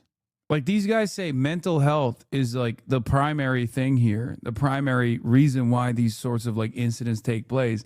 And then they're like, And we want to make sure that the limited number of people who do have access to this medication no longer have access to it. What the fuck do you think is going to happen after that? Like, what are we talking about? I guess, fuck it, purge time? I don't know. It's just, I mean, it is eugenics for sure.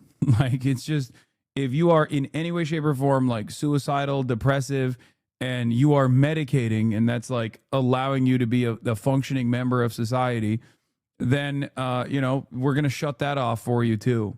This is this is a complete meltdown at the CDC right now. I've spoken to dozens of employees at the CDC over the last day. Here's what they've told me. On Monday, Dr. Monarez was scheduled to have an in-person all-hands meeting to reassure the staff that they were doing what they need to be doing to make them safe. That meeting was canceled. It was considered not a priority. She was summoned to Washington, D.C. There's been some friction between Monarez and Kennedy over vaccines, in particular COVID vaccines, and the upcoming CDC Vaccine Advisory Committee meeting that's coming up in September. There are a lot of concerns about what's going to be said there. Is this going to be his moment to announce, vaccines do cause autism, of which I want to be clear, there's still no evidence of that. It's been thoroughly debunked. And then also that the administration has been unhappy with the way that she was talking about the shooting at the CDC. She wanted to write an op-ed about it, was stopped from doing so. And we're really dealing with a massive power vacuum, leadership vacuum, because it's not just Dr. Monarez who's gone. You have 25% of the staff that's been fired. It's the Centers for Disease Control and Prevention. A number of the directors of the various individual centers have also been pushed out. And then 3 additional center directors resigned yesterday. So if there's already a meltdown, there's already chaos, these calls for the ouster of Secretary Kennedy at HHS, which oversees CDC, tell me about those. I mean, are those helpful? Are they hurtful? What are people saying? Well, I can tell you overnight, Republican Senator Bill Cassidy, who's also a physician, he contested the removal of CDC Director Susan Monarez, and he said this will require oversight.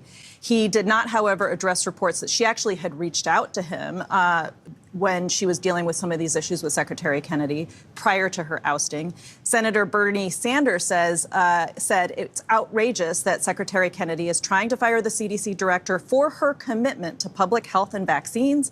And he's also calling for a hearing with Kennedy and the CDC director. And then you have Senator Patty Murray, who's calling for the immediate firing of Secretary Kennedy. She said, if there are any adults left in the White House, it's well past time they face reality and fire RFK Jr. He is a dangerous man. So hearing about these firings, what does this mean for the American people? Look, the CDC, and this happens so much in the background, a lot of people don't realize the degree to which the CDC impacts the health of their communities, because a lot of this is filtered through state and local health departments, nonprofits in your community, but everything from the safety of your food, your water, gun violence, immunizations, falls by the elderly and nursing homes. Ripple effect can touch all of us. Yeah, exactly. It's going to touch all of us. It's public health. Yeah. Dr. Ganner, thanks for bringing some order to the chaos. Appreciate it. That was the scene as a wave of Russian drones. New CDC director is a close ally of Peter Thiel. Trump admin names new acting CDC director after Monarez fighting. Is awesome. Let's just give Peter Thiel to government, dude. Fuck it. We have mass shootings taking place, so obviously, what's the solution? Peter Thiel. Peter Thiel's Palantir surveillance technology with Israeli ontology, okay, equipped. What's the solution to the CDC director? Bring in a Peter Thiel acolyte. That's what we got to do. You know, it's awesome. Jim O'Neill, top deputy health and human services secretary, Robert F. Kennedy to serve as acting director of the Centers for Disease Control and Prevention following the ouster of Susan Monarez, who lasted mere weeks in her position. The White House removed CDC Director Susan Monarez from her post for not being aligned with the president's agenda of making America healthy again, according to the White House spokesperson Kush Desai. But she's now saying the decision must come directly from Trump, who has not said anything publicly about her ouster. It's already been proven that SSRI meds raise your chances of self-harm. Why are people surprised? Why did these... Dude, you deserve this country. You really do. You deserve RFK Jr., bro. You know, good luck.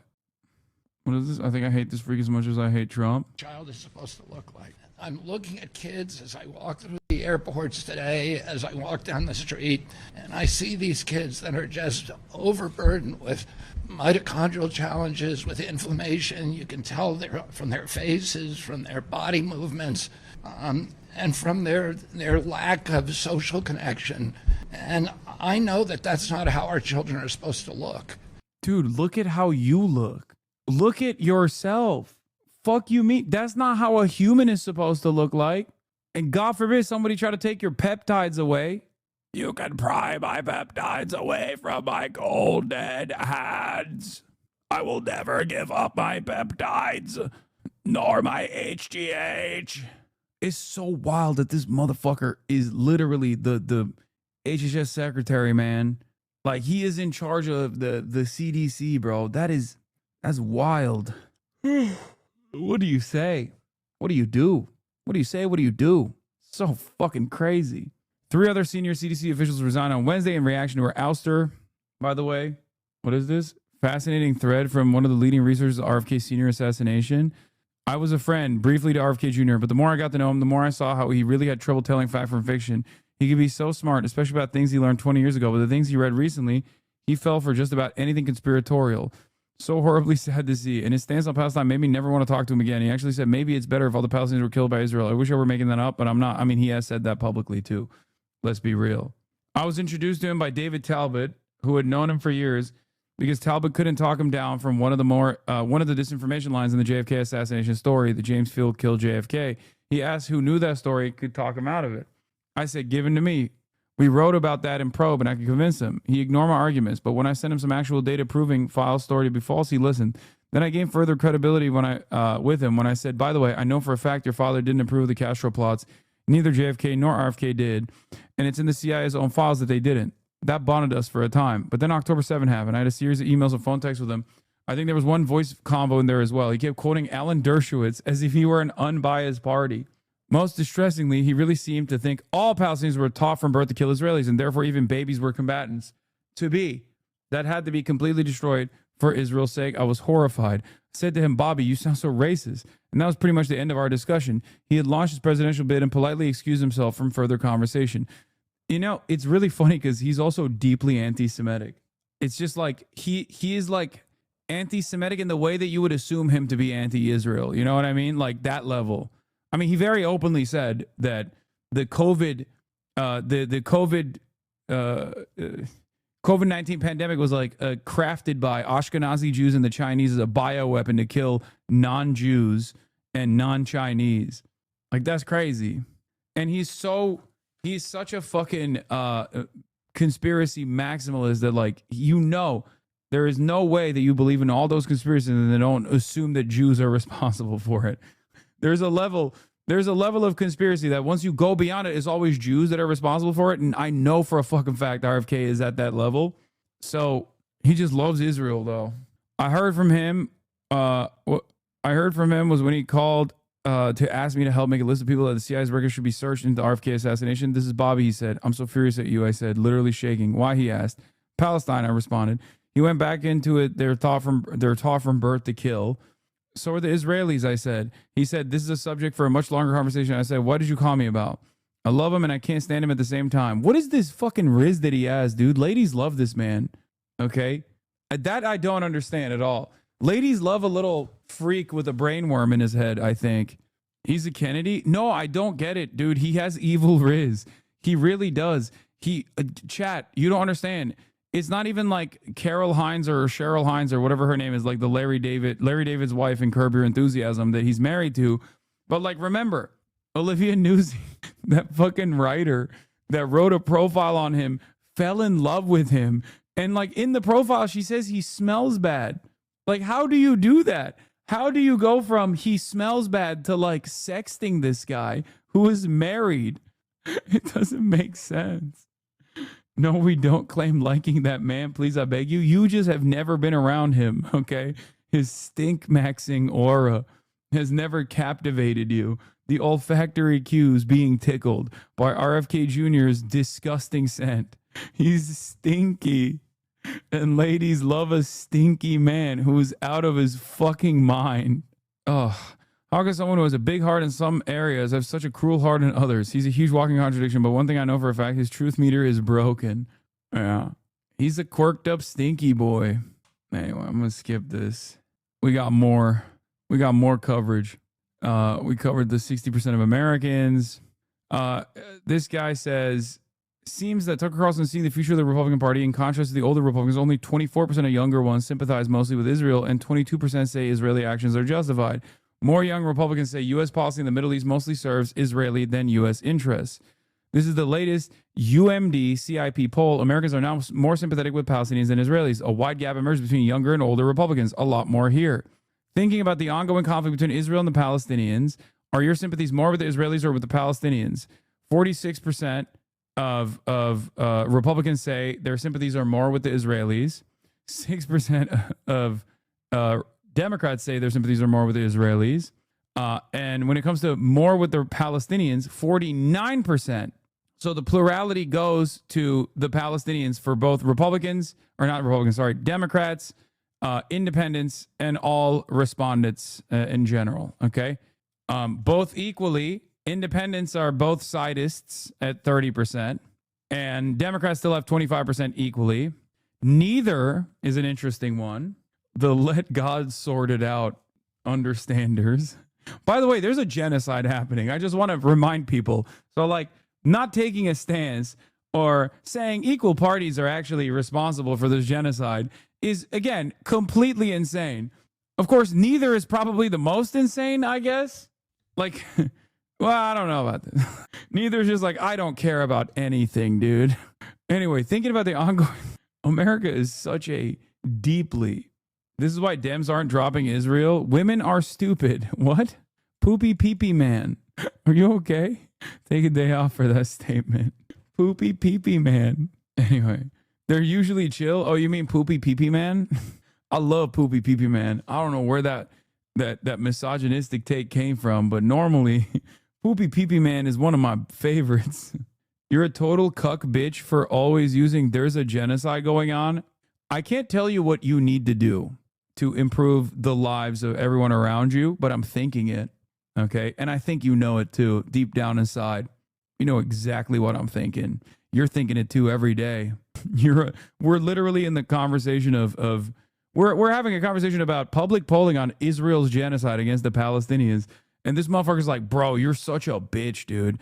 Yes, dude. You got your notes from the dumbest bottom feeders on the planet. A fucking you got your nose from a slob tuber, brother. You are at 1 HP brain power. Nothing there. Nothing at all. Okay? Good luck, though. Or it's an Israeli? Nah, that's a guy who watched like one of these fucking losers. Asman went offline 2 minutes ago. Asman's number one. Oh, nice. Welcome back to the 8 hogs. Child? No, dog. Asmongold's audience is like 38-year-olds, brother. That's not, you're wrong. It's not children. It's unironically like old ass dudes, like 40-year-old dudes who grew up watching him play Warcraft, but just like never grew up here. Trust. It's much sadder than you think. Anyway, let's continue. Thinking about the ongoing conflict between Israel and Palestinians, are your sympathies more with the Israelis or the Palestinians? 46% of Republicans say with the Israelis, 49% say with the Palestinians, both equally. Wait, that's the one that we just looked at. Oh, this is the this is the demographic breakdown. Republicans 18 to 34, more with the Palestinians. More with the Palestinians is at 12%. More with the Israelis at 24%, both equally at 26%. For Democrats, Democrats between the ages of 18 to 34, 58% of Democrats sympathize with the Palestinians more, 15% sympathize with both equally, and 7% sympathize with neither, and 17% for 18 to 34 don't know. For Republicans over the age of 35, 52% sympathize more with the Israelis. For the Democrats, 45% more with the Palestinians, 28% both equally, 7% neither. Once again, these numbers are crazy. There's not even a both-sidist situation amongst the Democrats, okay? Most of them are on board with the Palestinians. That's it.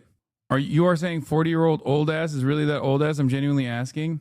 No, but if you're a 40-year-old and you're getting your notes from a dude who doesn't shower, if you're getting your notes from about politics from a dude who's just like literally openly, by his own admission, does not shower and doesn't really know anything about the issues that he speaks on, even though he somehow comes across as though he has a conviction, then you're kind of a fucking loser. That's it. You know, at least with someone like myself, you can, you know, I have enough experience in this field for the past decade plus. I have a track record that I can point to, political convictions that I have, and things that I've done in the process of pushing for said political convictions. Also, I went to school for it too. That's another thing that I don't really talk about too much, but I probably should. And I shower every day, sometimes twice a day. So that's one. That's a thing, I guess. What is this fucking person? I don't hate you, but I'm beginning to doubt your methods. The behind the scenes force for good, for change. What happens when it doesn't come? Will you just explain I tried and throw up your hands? Are you the schizo poster who's been talking about this has nothing to do with religion? Religion is a scapegoat.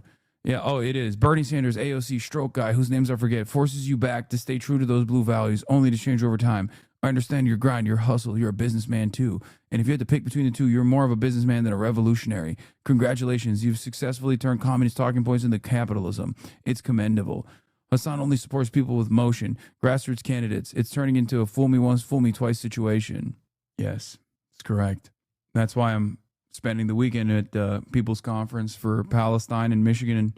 And then we'll be going to Minneapolis as well to try and offer a boost to Omar Fateh, who just got fucked over by the DFL. And of course, Graham Plattner as well. But that's only because I'm trying to fool you into commodifying socialism into capitalism. Anyway, I didn't realize Caroline Leavitt works at Twitch. Jesus Christ, Zach Boosie's got fucking takes. In a statement to Forbes, TwitchCom says there was no viewership decline, and that's just all misinformation. So if you saw lower numbers last week, no, you didn't. Industry analyst Zach Boosie recently reported that many of Twitch's top 5,000 streamers have seen their lowest performing streams of the year since the changes in that site-wide viewership dropped between 5% and 22% depending on the time of day.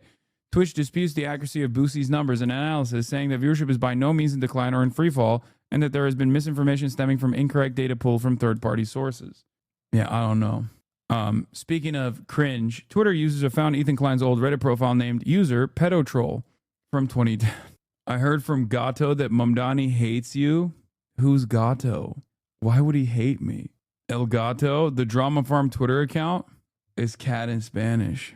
Anyway, so it's Austinox. Is it a troll post? No, it's not. Yes, it's a real post. So what happened is, for those of you who don't know, he's so shameless that he uploaded his 100th Hassan Snark vid to try to distract people. I don't think that's gonna work, man. What ended up happening is Destiny and Ethan started duking it out. From what I understand, Ethan is like trying to do another Ethan a while back got very offended in the GQ article when the journalist asked me directly to my face whether or not he was psychosexually obsessed with me. Okay. Ethan responded no, and then leaked a Google document that he was putting together with a bunch of Destiny associates, okay, including the guy who sponsors his stream, Redact Dev, Dan Saltman, who is, Destiny's podcast co-host, best friend. Anyway, and the document he leaked was just like a sequence of different clips taken completely out of context from my stream with my friends looking at my phone or something to make it seem like fans sending me unsolicited news or my friends looking at my phone and making a joke is actually me. He was just slut shaming me basically, which is really funny because that all happened in the same timeline where he was like, I'm not obsessed with him sexually. And then he ended up accidentally revealing that thing that we all know. Right. And I think in the process of this happening, he wanted to make sure that he shed the you're getting all of your notes from Destiny reality. And by that, he had to do this thing that he definitely didn't want to do, which was to basically talk about Destiny being outed as a pedophile for trying to procure CSAM from a 17-year-old. Is a real thing that took place.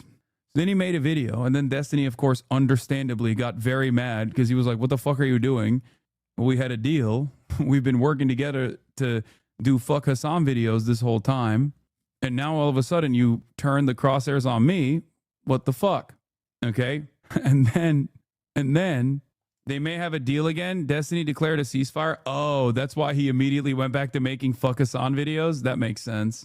I like that they declared a ceasefire so they could fight back against their number one enemy. We're pedos in bond, they said.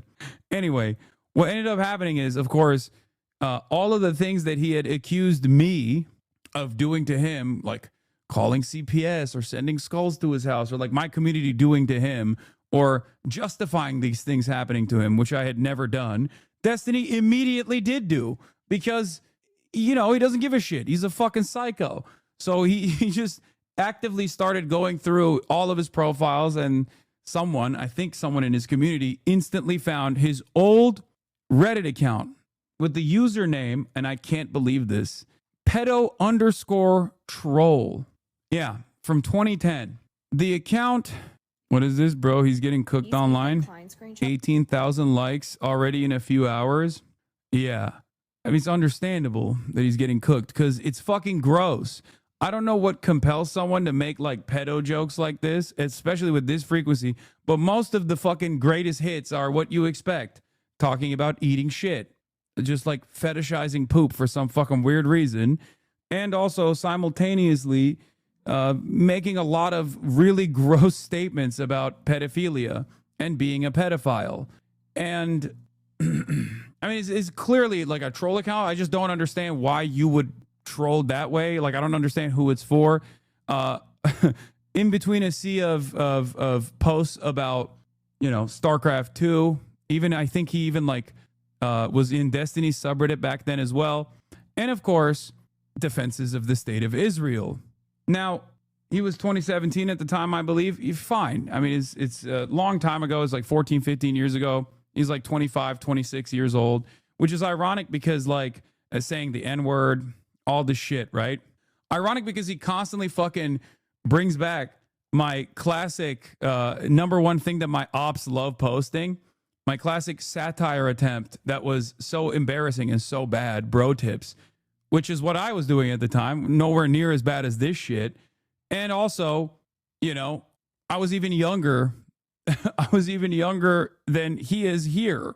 It's not just a troll account. He shared his opinions frequently. No, I know. But of course, all of this came out because Destiny's community has no fucking filter. They will dox you. They'll dox your whole family. They'll dox your whole lineage. I know this from, the past 6 years of active cyber stalking that they've engaged with against me and the consistent smear operations that they engage, which has not necessarily worked, partially because they just can't really make anything stick because there's nothing like super serious in there.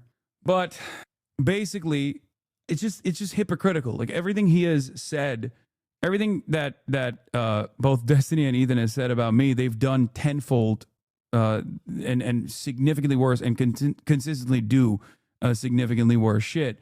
But in any case, what is this? Man, please read, bro. It wasn't D's fan base who found the account. It was a snark sub. It was pure coincidence that it lined up with the D beef. D just taking credit for it because he thinks this makes him look menacing. Okay, well, I guess someone who is a snarker found this, which is, I don't know why I'm looking to give credit to someone for this. All right, cool. All right, shouts out to the snarkers, I guess. What the fuck? Anyway, but basically, this post has some of the worst. What socially inappropriate thing are you frequently tempted to do? Touch little boys. Great post. Reminds me of the time I was in my friend's pool using the jet to masturbate. It was funny because my friends were doing this on the other side of the pool. His little sister was just sitting there watching me. Kind of weird, but looking back, it makes me lol. Thanks for the memory. Trying to do a good deed. True story. I think this is true, actually. If my neighbors think I'm a pedophile, why shouldn't I molest their children? It's not that I'm a pedophile, but I think it's wrong to judge people. So what's it? What the fuck? I feel like I need bleach from my fucking eyeballs, bro. Anyway, listen. I don't know why he did this. Okay, I don't know. This is the one I saw, the Israel defense one. So yeah, it's just like a bunch of defenses of Israel, and also consistently joking, I guess, about wanting to molest children. In any case, I don't understand who would do this for a troll. Like I don't get it. I am Israeli and this is my comedy. Okay, listen. The vibes are fucked. Okay? The vibes are unimaginably fucked. But apparently in a sea of like pedo posting, he would also like promote his YouTube channel before it had like 1,000 subs. I don't know what to say. But it was already confirmed because apparently someone like traced it back to his username and also his email. Okay, he uses his like full government name in the email on an account that is associated with pedo_troll. And this is apparently his Twitter account. At White House, Mr. President, would you send Michelle, Sasha, Malia through TSA screening? Naked photos or invasive genital groping? You choose. Don't know why that was. I mean, so we had a Twitter as well. He didn't just have a Reddit. He had a Twitter account associated with the same name. He was like, man, pedo troll is such a good name. I gotta go and open up a Twitter account with this name before someone else gets it. He was like, I have to. This is such a good username that I must be the first one to this username. He's what, 25 or 30 here? I think he's like 25 to 27.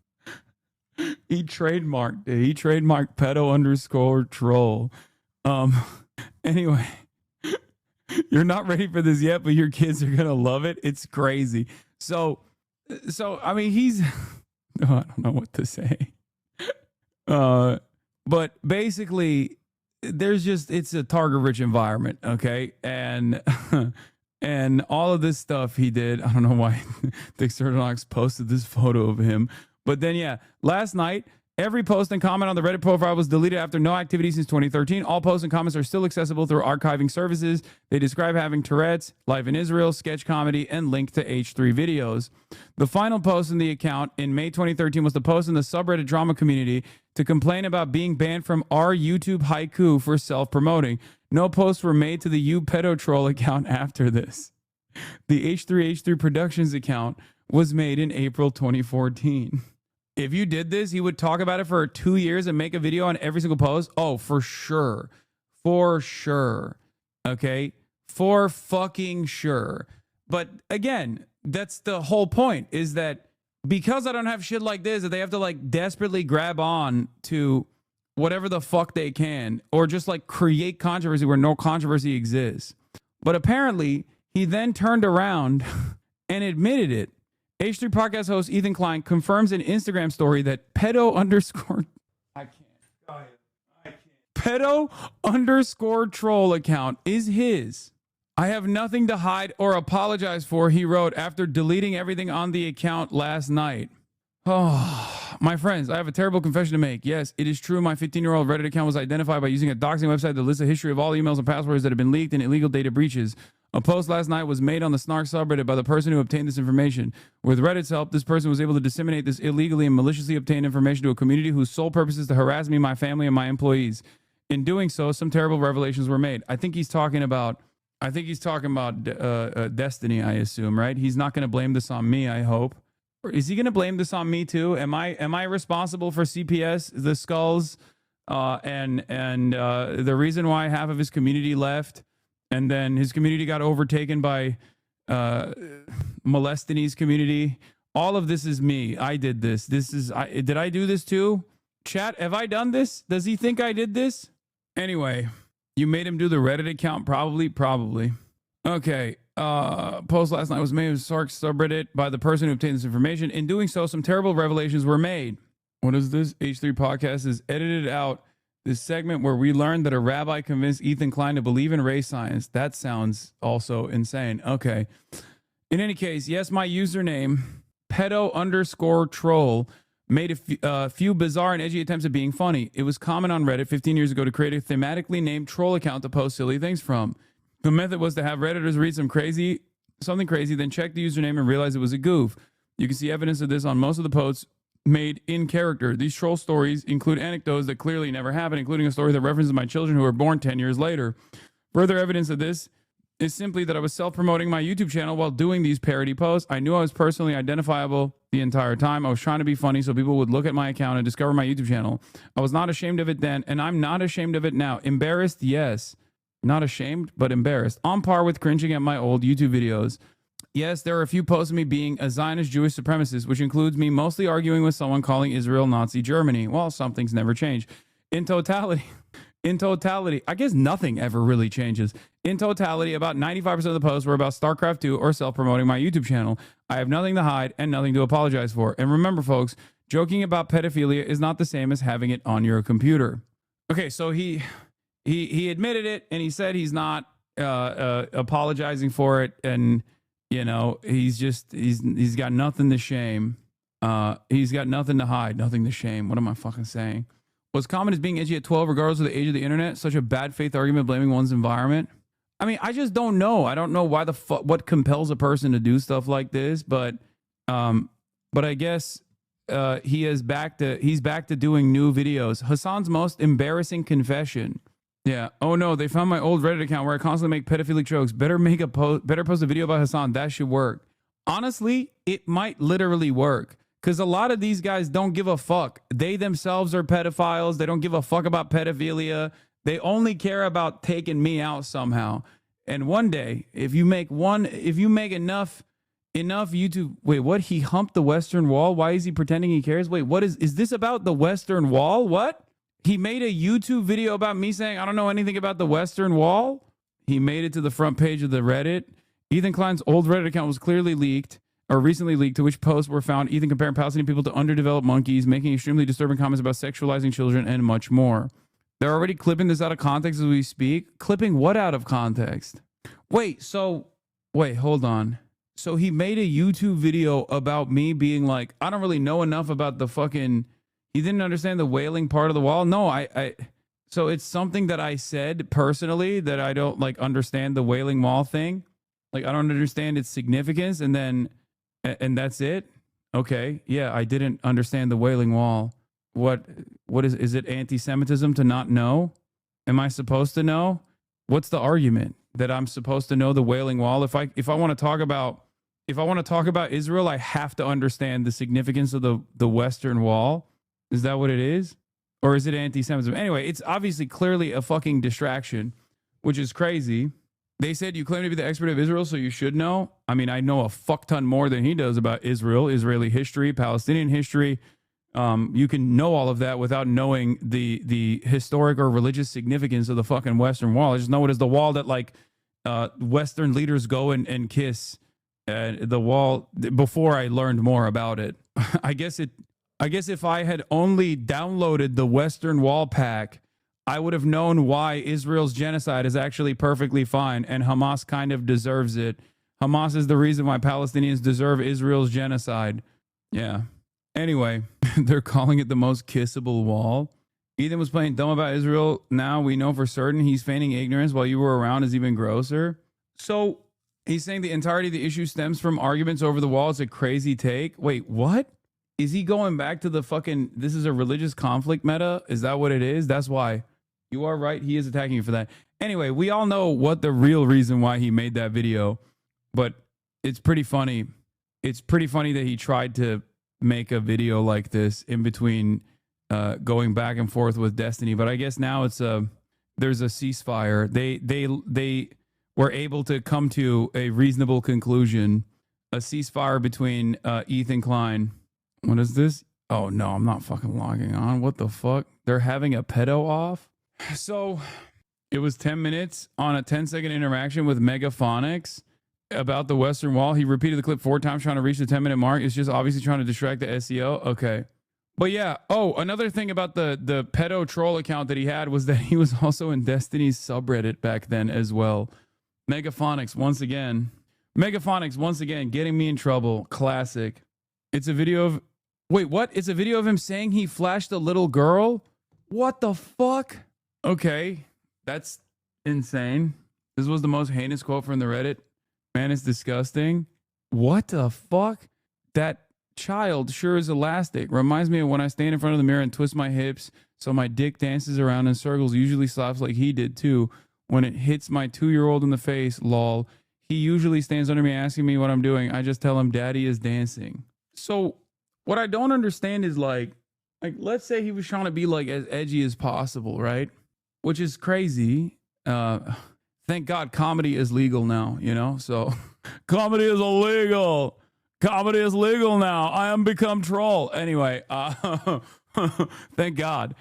But like, if this is the type of shit, if this was the type of time you were on, okay, then why the fuck is this guy literally actively trying to relitigate stuff that I have described, okay, in my like edgy, in my most edgy videos, which is, you know, doesn't reach whatever the fuck this is, right?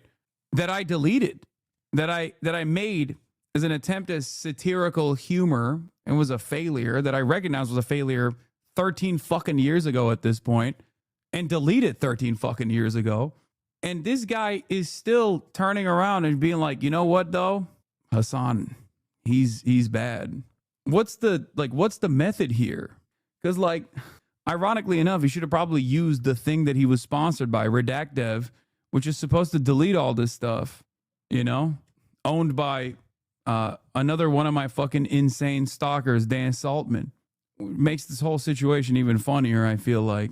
And it was also Destiny's second in command and best friend. Isn't that weird that Destiny's second in command and best friend is one of the only fucking remaining sponsors of the Ethan Klein podcast? All the entire time he was like, I don't know who Destiny is. I don't even talk to him at all. I've never met him. I don't know anything about him. Only to reveal that he was actually a massive fan of him after he called him a pedophile. Just a strange back and forth that has taken place. He's also spouting race science. Yeah. I don't want to look at a video of him talking about his penis. I'm going to be honest. It's really weird how important that a guy would view scrubbing every single aspect of his or anyone who needs his online history. Yeah. One of his comments, he relied to Destiny on Reddit in one of his comments. Weird how Ethan was promoting Destiny on the content nuke after Destiny talked to a child months before. Oh, no, for sure. It's the softest criticism ever at Destiny compared to the absolute vitriol he has for you or any woman that crosses him. Oh, no, we know that too. Yeah, he didn't know Epstein, but he was also a StarCraft 2 fan who messaged him. Destiny is showing some amazing plays with a new patched infester right now. Why are you all crying about Imba already? Remember when Roach got +1 distance and everyone was crying Imba? Shut the fuck up and wait at least 1 week before you start QQing. Turns out he was at least being honest about that, about his love and admiration for Destiny. Ethan Klein Insta story Hassan. What the fuck is this? X days since Ethan talks about Hassan. On the back foot of Ethan Klein's old Reddit account has been found. Lamont is wild. No mentions of Hassan. As Ethan Klein goes after Destiny, he still has to mention Hassan. Oh yeah, I guess there was 2 days where I didn't. Wait, oh, never mind. Ethan Klein will not stop harassing Taylor Lorenzo and Hassan. It's embarrassing. What's the maximum distance? It's just every day he just posts 0. To anyone else, this would be career ending. I don't know. I think there is a lot of power that comes from being shameless. That's what I think. And these guys literally, like, they present someone as an enemy even if they haven't done anything wrong. And there are, especially if that person that you've presented yourself as an enemy to is like big enough, there's always going to be people that they've pissed off throughout their career. And I myself have certainly pissed off a lot of people, many of which have come out as sex pests, weirdly enough, and pedophiles. But for some reason, I don't know what the vibes I'm bringing to the party, but it just like really seems to frustrate people who at least are pedo-curious, pedo-adjacent, or pedophiles themselves. Anyway, but basically, I think people just had like outrage fatigue and cancellation fatigue in general. But it's not even that. It's just like there's always going to be people who hate others, and you can just kind of keep pushing through it, and you will have like a smaller community, and maybe you will never be able to reach the same the same lengths that you once were able to reach. But it's not dissimilar. Yeah, it's the lack of kick streamer public backlash you've been talking about in general. Exactly. I feel like we are so incredibly we just don't think that things that previously were totally just career ending are career ending any longer. You know, that's it. What is this? Stop. But basically, there's a sense of shamelessness, and yeah, I don't know how we like solve this problem in general. I just wish people would be like a little bit more normal, but they won't. And seemingly a lot of people don't give a shit. It just like makes you feel bad for a brief moment, and then you just continue. Clear that he doesn't care. He just wants to like undermine his enemies that he's going to spend his whole fucking life trying to undermine. Yeah, iDubbbz tweet. It's my character. I'm the pedo troll. I come out, I make pedophilic comments all over Reddit. Oh, that's funny. It's all about the bag in the end. Nothing seems to matter outside of it anymore. No, dude, I think if it was the bag, if it was about the bag at the end of the day, he wouldn't be doing this shit. He would have had the wherewithal to like listen to his crew, listen to whoever is in his like immediate orbit that's like, dude, stop doing this shit. You're fucking up our careers. You're fucking up your career. You're destroying everything that you built. Time until Hasan. Total minutes it takes to reach a mention of Hasan Piker's name during the H3 podcast. From October 16th, 2024 through June 20th, 2025. So there is at least one mention of Hasan, with the exception of 1, 2, 3, 4, 5, 6 episodes.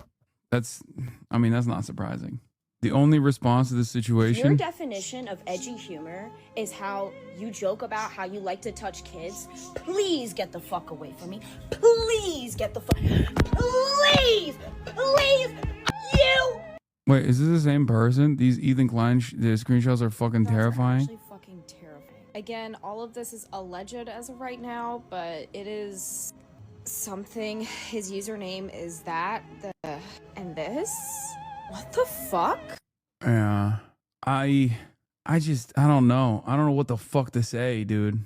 Oof. I just don't get why he like doesn't take some time off to just reconsider. You know what I mean? Like I to just like dial it back a little bit and maybe go to therapy or something. Because you know, instead of doing whatever the fuck this shit I is. frankly didn't have an answer. I said, why are Jews overrepresented in all these fields? There's all these conspiracy theories, but like there is overrepresentation. Why is that? And he says the best explanation I've heard for that was from a evolutionary biologist who said for thousands of years, 10,000 years, Jews lived in the Middle East. And at the time, all they did was study Torah.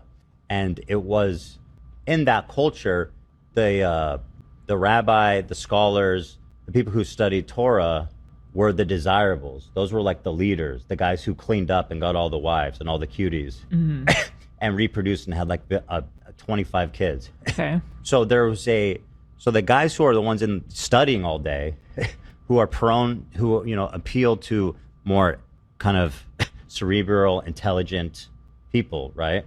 Who are doing these analytical books, reading all day for 10,000 years, procreating. There was over time an evolutionary. I'm sorry. Did he say 10,000 years? This motherfucker made a video making fun of me for not knowing about the fucking significance of the wall that all the Western leaders go and touch. Oh no. He says tens of thousands later on. Result of that is some.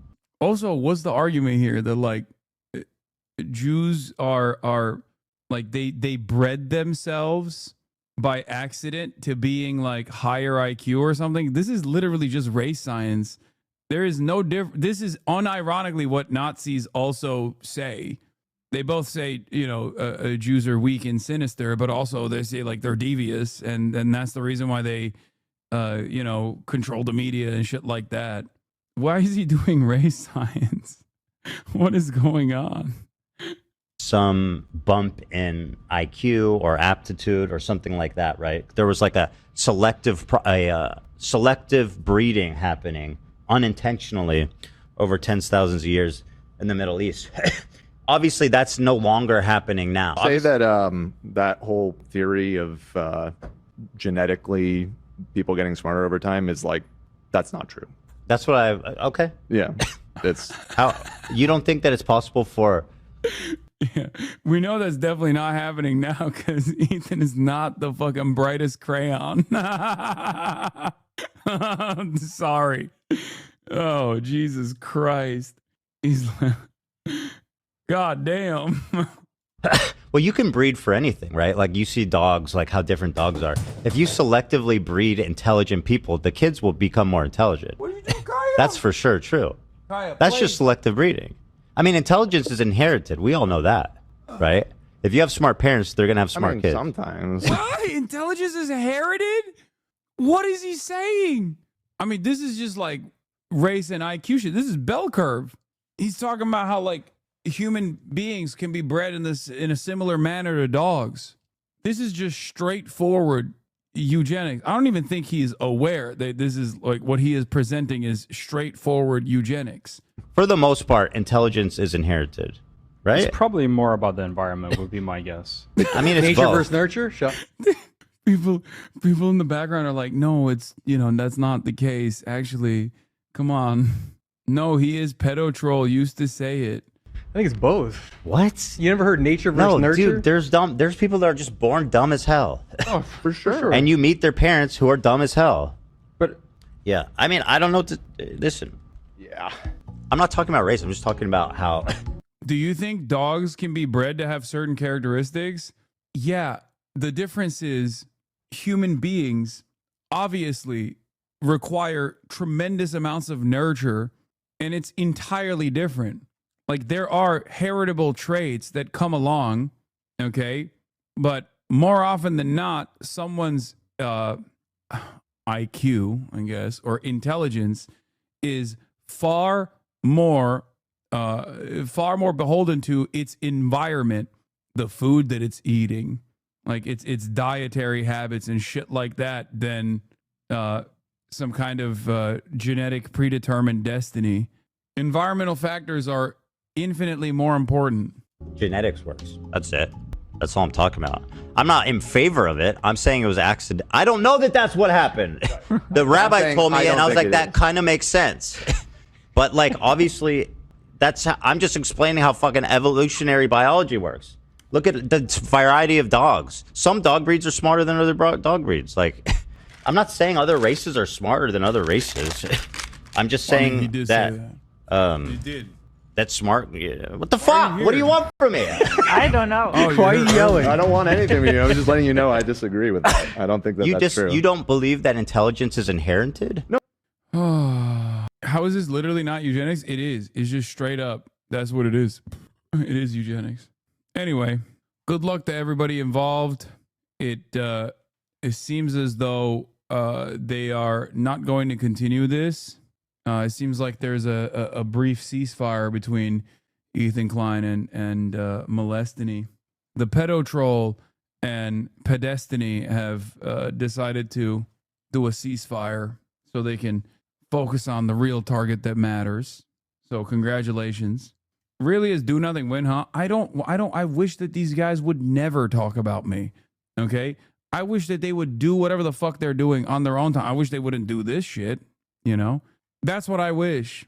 My life would have been infinitely better for the past 6 years if there wasn't like multiple active cyber stalking operations that are constantly trying to desperately smear me every step of the way. Someone find me this Kitchen Nightmares episode, please, because this is a hot button topic.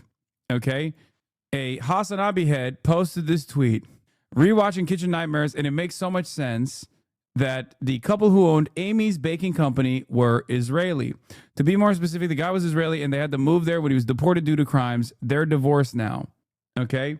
Now, it's interesting because this went viral and then people were like, this is anti-Semitism. You're being anti-Semitic. Turns out, I feel like I've watched this one before, but we got to watch this. We got to watch this. We got to watch this episode. And we got to see, the full epi. Okay? So, reacts are back. Kitchen Nightmares. Amy's Baking Company, the full episode. We're going to take a look and see if this is true. What kind of behavior that they were exhibiting. Let's take a look. Scottsdale, Arizona, an upscale Phoenix suburb. It's also home to Amy's Baking Company. opened in 2006 by husband and wife team Sammy and Amy Buzaglo. It was at a very early age that I discovered I had a real, true passion and talent for anything having to do with the culinary arts. Just give me the pear salad, darling, if you can. All right, all right. So in 2006, Sammy invested over $1 million into this restaurant to make my dream come true. Can I open? Yalla! We are ready. Come okay. on, guys. But we're in the restaurant business. It's not all daisies and ponies and unicorns. I don't understand this whole substitution thing. Approximately 2 years ago, these reviewers and these bloggers decided to make up lies and say that they ate the food and it was disgusting. Bitch. And we lost a tremendous amount of business because of it. They're just fucking haters. This really just isn't good. I'll take it. There's a lot of things that are wrong with the food that she just doesn't realize. Too garlicky, too buttery, too sweet, not cooked enough, too overdone. That doesn't work for me either. If someone has criticism, Sammy tells them, you don't know what the food is supposed to taste like. Even you don't know what is wrong with it. If anyone tell me that my wife's food is no good, I just tell them to leave the restaurant. I don't want them and don't come back. Is your first time? Last time. And last time, don't come back, madam. Not only do they lash out and swear at customers, I will go tell them to fuck off if my husband doesn't. but they take it one step further and retaliate against them. I hope he eats it, and I just made it really spicy for him. The customer is not always pull right. We're watching Kitchen Nightmares. This apparently, I mean, we watched this before, but like this couple, or the man is Israeli, and there was like a viral tweet that came out from a Hassan Abihed that said, "Rewatching Kitchen Nightmares, and it makes so much sense that the couple who owned Amy's Baking Company were Israeli." And wait, he got deported to Israel? Wait, shut the fuck up. The exposure of Amy's Baking Company and Amy, Amanda Kirkham's $210,000 credit card bankrupt bonanza, the system is broken. Good afternoon, folks. So as often as they do, the Real Minds post about Amy's Baking Company just down the road from me in Scottsdale, Arizona, got me thinking about my own experience with ABC's The Kitchen Nightmare episode of Gordon Ramsay and where are they now? Obviously, this story is apolitical, but Amy is one of the original Uber Karens, and now that she has a massive bankruptcy under her belt, I would expect her to run Congress as a MAGA conservative. See, these Karens are the ones that give me a bad name. Yeah, well, right? I'm fighting for the working class and sticking it to the corporation. These Karens are not. This is not what I stand for. First off, ABC, Amy's Baking Company, was founded in October 2006 solely by Solomon Buzaglo. Amy was Sammy's wife. Amanda Patricia Kirkham and Sammy, by his own account, has spent $1 million putting this restaurant together as a gift for Amy. The disastrous Kitchen Nightmares episode aired on May 10th, 2013, and the restaurant permanently closed on September 1st, 2015. If you didn't follow the story, a full synopsis is available on Wikipedia. I'd recommend you to find an episode, as it was some of the most batshit crazy reality TV at the time.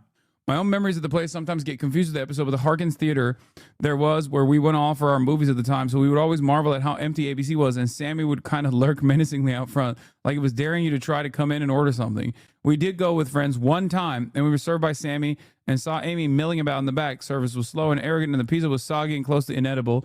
A horrible I'm never going back situation. Sammy, now 74, and Amy, now 51, have reportedly moved to Los Angeles and then to Israel when Sammy was deported in 2018. What the fuck? Amy appears to have moved back to Tempe, Arizona, where she filed and obtained a divorce from Sammy in 2022. You will know the divorce files have been sealed. Then, Amy declared Chapter 7 bankruptcy on August 9th, 2023. According to the filing, she's unemployed, had not earned a lick of income in the last 3 years, and was supporting Tucash. She also had 24 consumer credit cards accounts and $209,630 of unsecured debt. Holy shit. The majority of that incurred after the closing of Amy's Baking Company. The bankruptcy debts were discharged November 21st, 2023. How the fuck did this guy get deported back to Israel? I thought he initially ran away from Israel. Apparently he was born in Morocco, but is an Israeli citizen. Infamous eatery owner headed home. Israeli Sammy Buzaglo, who achieved internet notoriety after appearing in Kitchen Nightmares, may be deported for criminal past. Wait, so we in America have an extradition treaty with Israel, but Israel doesn't have an extradition treaty with us? What the fuck? Did you know that? No, I didn't know any of this. I'm just finding out for the first time. Wait, Brandon deported him? The deporter in chief. Wait, no, this is 2013. Is it Obama? Oh, no, it's not. Yeah, you're right. It is Obama. Obama did it. Why does this guy say he deported in 2018 then? Well, 2013 is when the article. Look at that. No, but this guy said he got deported. Yeah, see, Sammy was deported in 2018. This article says, but this article says 2013. Maybe it took him a few years to process it, but it was Obama's administration. Wait, 2018. That was under the Trump administration. Yeah. Right? No, not Trump. Wait, it was under the Trump administration. God, all these, I'm getting old, man. All these years are blending together. Yeah. Buzoglu was born in Morocco, but is an Israeli citizen. The revelation of his criminal background is in line with some of his comments during the show, which included a retort of, "I'm a gangster, not you. I'm the gangster, not you," to Ramsey. Buzoglu's wife, Amy, 40-year-old U.S. native, also has a criminal background, including a year-long stint in jail over a Social Security scam, which was revealed during the court case. Oh, God. The Buzoglus achieved instant notoriety after they appeared on Ramsey's long-running show, which centers around the famously abrasive celebrity chef being invited to failing restaurants in an effort to turn them around. However, the Buzoglus' behavior on the show, which aired on May 10th, is known for caustic exchanges between Ramsey and the restaurant owners, was so extreme, physical altercations, screaming, taking tips from waitresses, name-calling, they became instant pariahs. The posts were subsequently removed, with the Buzoglus claiming that their account had been hacked. The restaurant closed in the wake of negative publicity and held a grand reopening on Tuesday, but that event was evidently sparsely attended. If Sammy does get deported back to Israel, at least some aspects of his lifestyle might stand him in good stead. He could always open a new restaurant in Mahana Yehuda Market in Jerusalem, where yelling is a way of life. Oh, no. Okay, so he had a stint with the law for his criminal past, and then his deportation was made final. It was finalized in 2018. Another pizza or nothing. And I'm not here to take shit from anybody. I'm not going to have people make shit up that isn't true. I'm not doing it. I'm not making any more food. Amy's nuts. I am going She seems to like really a pleasure to work hurt with. somebody if they send back my cake. 1 second, she's like a nice little Care Bear. Thank you so much. I love you. You're such a good girl. And the next second, she's like Cruella DeVille. I'm stopping all the food. No. Why? It has to go to the freaking trash. Are you kidding me right now? And unfortunately, the majority of the people in Arizona think that if you come to our restaurant, that we're going to yell at you, scream at you, and throw you outside. And that is not who we are. Go and yell, keep walking, mister. You just keep walking. Chef Ramsey is coming to tell the people how the food is good here. You can go, madam. Don't come back, madam. I'll be happy not to see you here. Thank you. I think Chef Ramsey is going to be wasting his time. He can't change Sammy and Amy. They're lost cause. I think, remember the concept of spiritually Israeli that we were just talking about? Because like Israel is so not aligned with like, I don't know, historic Jewish culture at all. That lady is a American hog, okay? And down to the talking with the hands and the rude abrasive behavior, you see it. She's spiritually Israeli as well. Anything with 30, change it. Wait, I've seen this episode before. Yeah, I have too. Good evening. This is a Do you guys classic. know what you want? 3 cheese and tomato sauce. All right. Thank you. You're welcome. Miranda may be the only server on staff, I can't do the computer, so he's the only one that has control over that. but she is not allowed to input orders, pour wine, or handle money. The ravioli, and then they want the pizza after. I know what it is. The only one who can do that is Sammy. Okay, just move. I know. Sammy thinks that he's doing everything asshole. all by himself. 4C. But Sammy doesn't realize he's actually messing everything up. I need another wine. Cannot work. I cannot work. I can't. Sammy. Look all the orders I have. What do you want? Nothing. Go to the kitchen. Oh, la. He had like 30 tickets in his hand, I think. With Amy only cooking 1 ticket at a time, We're not making any of this until I get to that ticket. the diners are in for a long wait. I've never waited this long for one pizza. But the one table that has received their food is unsatisfied. What is the problem with it? Like the Caesar is, I don't know. Even you don't know what is wrong with it. The egg is... Okay, if you came to eat to enjoy, then you should know what you like to eat, sir. Apparently you don't know what you Oh my like God! to At eat. that moment, I would get up and leave. Okay, Amy, What? And can you not make pay. me pear salad instead of that Caesar? Seriously? I would drive Don't and dash. worry, I told them to fuck off. He's like all in the back, like yelling. Maybe they don't understand it doesn't come from a can. Kidding me right now? Watching this in 2025 is like playing Metal Gear Solid 3 after becoming politically aware. It's just it is a entirely different lens looking at this now. What? They say it's not cooked enough. 2B. Chubby? Okay, Amy. What? Chubby is not cooked enough. Put it again in the oven. Sure, I'll burn it for Okay, them. this is not cooked enough. Oh my The god. food we're making is going straight to the trash. And there are starving people that could be eating it, but instead these people decide that they're going to come fuck Oh with my my god. life. Oh my god. I know. You guys are full of She's shit. acting as if it's a privilege to eat at her restaurant. I mean, she's also like, she's responsible for the food being inedible. Like, what do you mean starving people could be eating this food? Like, okay, maybe not your food. Not to do it. Never got our pizza, never got this. My fucking ass. Stop the red pepper ravioli and stop the, It's ready. the big. Sammy. Stop it. They're leaving. I don't care. I am not Oh, gonna do Amy, this. stop it. Fuck them, stop what? It's in the oven. We're waiting on one pizza. It's coming now. It's coming now. Now. You keep saying that. You've been saying that for an hour. Look at him, he's like, where's my pizza? Really? Send him home! Send pizza. It's coming. You want to wait? You wait. You don't want to pay what did you have and you fuck off from here. Do you understand? Sammy? Do you understand? You fuck yourself. Go out, you motherfucker. You out. Don't speak like this. Go out. Go. Yeah, I'll fucking Call fuck the police. you. Sammy, call the police. Shut up, Alice. I'll fuck you. Pay and go. Stop. You have drinks. Are they for real? Oh, Where is it? dude. I'm in the office. Don't call the police. You crazy? Where's the pizza? It's in the oven, he can suck it. You pay. You don't go out. You, if you touch, I fucking, you come from here. my If I God, told he's you. gonna fight You him. go. Fuck you. Fuck you. No, I'm kidding. I'm fuck you. Not kidding. producer had I'm to come fuck in you. and stop it. Call the police. Pay the money. No, I want the money Oh my from god, you. the I am calling producer the had to police. come You guys in and are stop fucking No, it. it's not calling the police. I know, but hey, you're not touching him. Get away. Motherfucker, you are. Fucking piece You of piece shit. of shit. You are a little pansy. Get Amy, out of here. Don't you yeah. ever come back here. You little weenie. Keep walking. Oh Fuck my you. god. Give me a break. That's this is crazy. You guys, I make excellent food. You motherfuckers, you all think that you can come in here and say these things. Are you kidding me? This is ridiculous. I've Now never that seen I'm anything older like and a this. little bit more aware, and I've seen reality TV. Very a bunch, little like, knowledge of the to what previous degree night's is that dinner service. staged? Like, is that real? Chef I'm Ramsay always, like, arrives looking to questioning, find like, out is it why real or is Amy's it, baking you know, is company some of it needs his help. A little staged. Enough desserts. Hey, chef. How are you? How are you doing? Nice to see you. First name is? Sammy. Sammy, good I'm to the see you. owner. You're Thank the you. owner. Yes. Wow. Pause. Look at that. Come on. My wife, Amy. I'm yeah. too far from the Can I keyboard. meet this lady? Yes, now. Please? Yeah. Amy, Yes.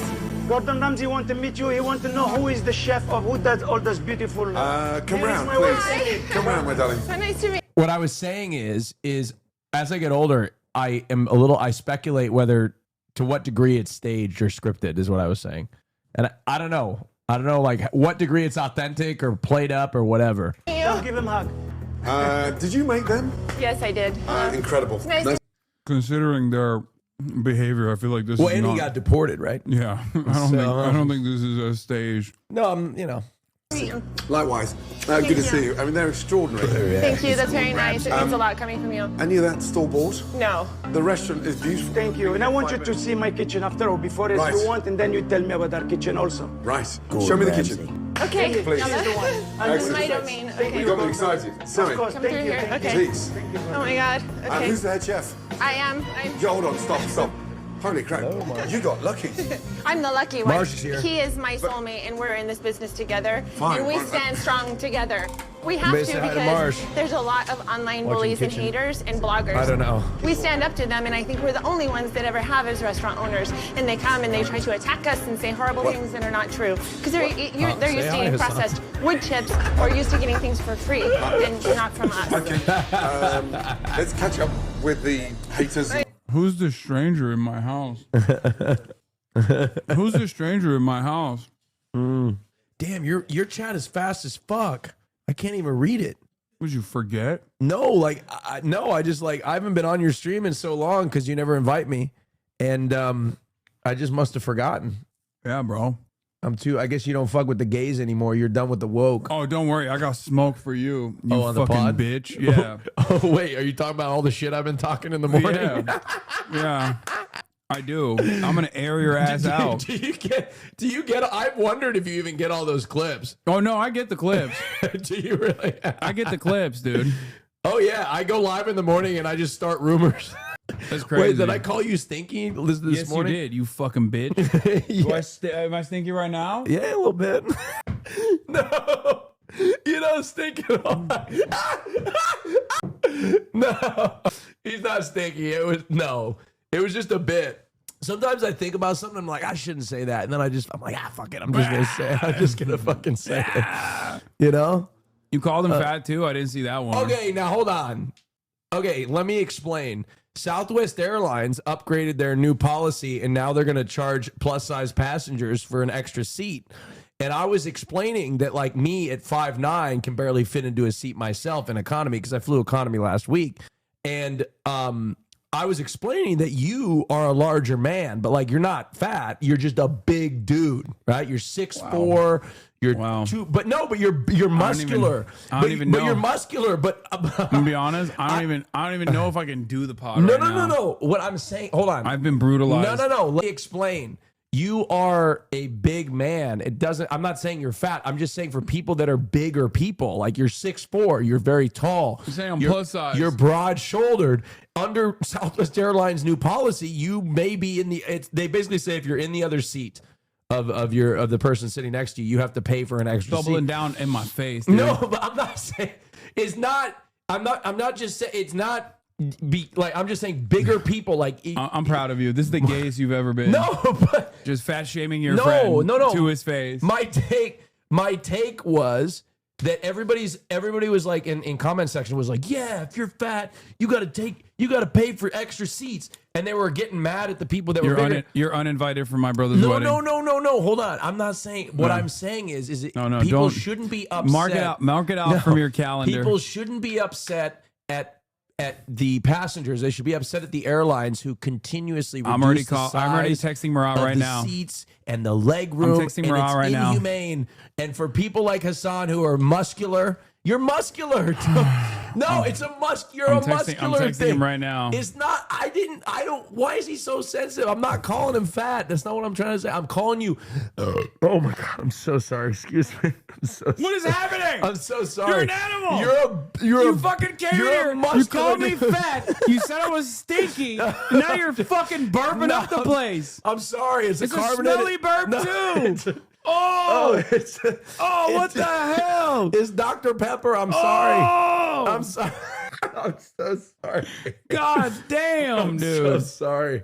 I'm so sorry. Oh no. That's crazy. That's crazy. Don't act like you don't be burping. I don't be burping. But I didn't call you fat, but like I was just like you're a big guy. Yeah, okay, you're still doing it. But no, you are interpreting big as fat. I'm just saying you are bigger. What do you want me to say? You're an average sized man? Is that what you want me to say? Yes. It would have been nice. You are a muscular, large man. Would have been nice. You look great. You were just in GQ. Okay. What else do you need? Okay. That stuff. You're Can I have a quick look at the kitchen? Of course. Normally, owners don't like it when I inspect kitchens, My but the mom floor's watches shiny. fan It's like a basketball court. Please come see. If you're not, you Goodness want the me. jacket? No, you don't It's like need it. You don't need it. It's like a doctor's surgery in here. Yes. Thank you Bloody hell. for saying the truth. Oh my goodness me. Is this a joke? I mean, look, dates, labels, Yes, everything, yeah. sectioned off. Wow, what a pleasure. Hello. This is Miranda. This is Miranda. She's going to serve you. Nice to see you. And this Nice is to meet you. I'm Katie. This is Christine. She's my Christine. Come over, wingman. darling. You were Are you the sous chef? She is. Let's go through the dining room. Okay.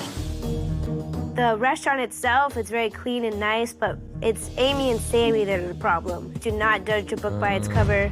So, take me back to the beginning. How long have we been married? Almost 10 years. No, We it's not got showing married up 5 on months my after we met. I don't know what it is. Well, I prayed for him and God sent him to me, and I wasn't going to waste any time.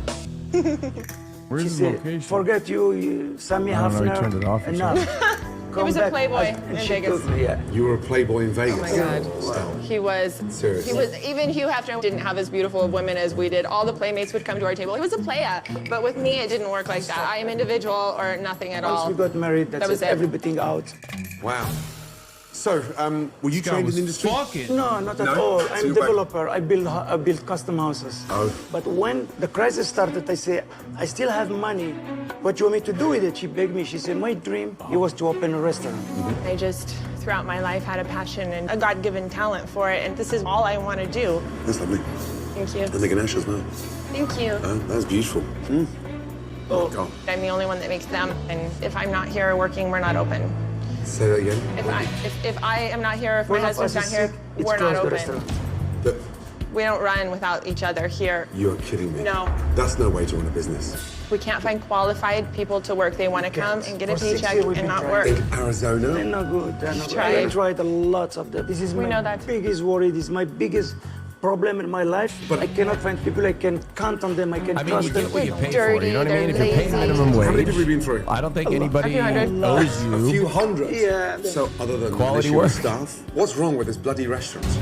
I have issues with customers that are trying to be online bullies and say horrible things. Online bullies. They're online bullies and write things that are not true. They write that I have It's the internet. store-bought dough. They write that things are frozen. I understand that, but those things are not true. But when did this start? 2.5 years ago. This guy came in that started this entire online bullying. He ordered pizza margarita. And after I say, okay, how is your pizza? He said, it's a frozen pizza. The next day he went and gave us a review. Oh my God. My wife, she was... Well, retaliated. You wrote back to him. Oh, yeah. Right. Well, Why? I told him I thought he was a loser, he was a moron. No, I now you're didn't insulting take him. him. I Tell me. understand he insulted Yeah, me first, he did. and I attacked back. I am not going to let anybody bully me, bully my husband. That's a joke. You need thick skin in this business. Well, they called me Crazy Amy B because I stood up to them, it's and like- I need people who respect you, who know that you have earned your stripes in the kitchen and in life. I need them to listen to you and not the online bullies and take your word that you're saying that our food is good. Amy, if all your food is as good You as guys it's are trying the deserved, food. trust Yes, me, it's good. there's something not quite right here. Thank you. Are you a control freak? I am. Is We are Amy? enemy worst. What a combination. We have to clone us. Clone us. Is that possible? It is, some places, I've heard. Right. Do you have children? Well, we have 3 little boys, but they're trapped inside Wow. cat bodies. Yeah. Yeah, they're cats. Oh boy. Our babies are cats. They're my whole life besides my husband and my business. I speak I feline. mean, I get that. I have cat babies too. meow, meow. I don't do that though. Meeting you two for the first time. I don't do that. You are both fucking nuts. I'm I know. going to come and sample the menu. Okay, maybe sometime. Do your thing normally. I will. They don't represent all cat owners. He already clocked it. He No. is, I was wondering about he's this. just like that. I was thinking about this. You know, the TSA just recently allowed, like, they have a family line if you're a family, and I was wondering if I had my cats and Christian, like, could I go through the family line at the airport? No, it's Trump's America. They would probably deport you for being gay. What are they going to come up to me and they'll be like, "Sir, that's not a family," and then Yeah. they would break us up I tragically. think the family line's for like imagine children. that. Imagine that. How are they going to regulate that line at the airport? Hellboy_Hassan said Metal Gear today. No, not today. Not today, friendo. I am sorry, sir. You're not a family. Yeah, they're gonna be like you're. They're gonna be like you're gay, and that's illegal. They're gonna deport your cat children. I hope not. Hello. How are you, my darling? Good. Is it just you and Sammy in the front of the house? It's pretty much just me. And how long have you been here? A month and a half.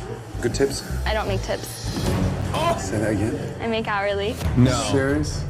You must be the only server in this country Hey, I know. that doesn't get tipped out. When I go to a restaurant, especially overseas, I clarify whether the tip goes to the employee or the house.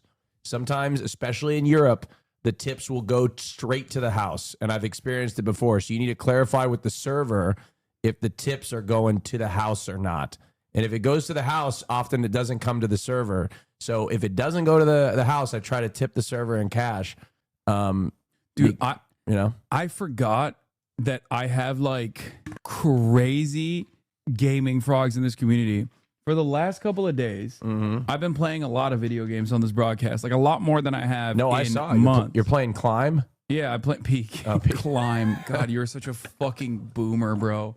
Sorry, That's Peak. crazy. Did you hear Peak, that? guess what I meant. You Sorry, said you're Peak. playing Climb. Okay.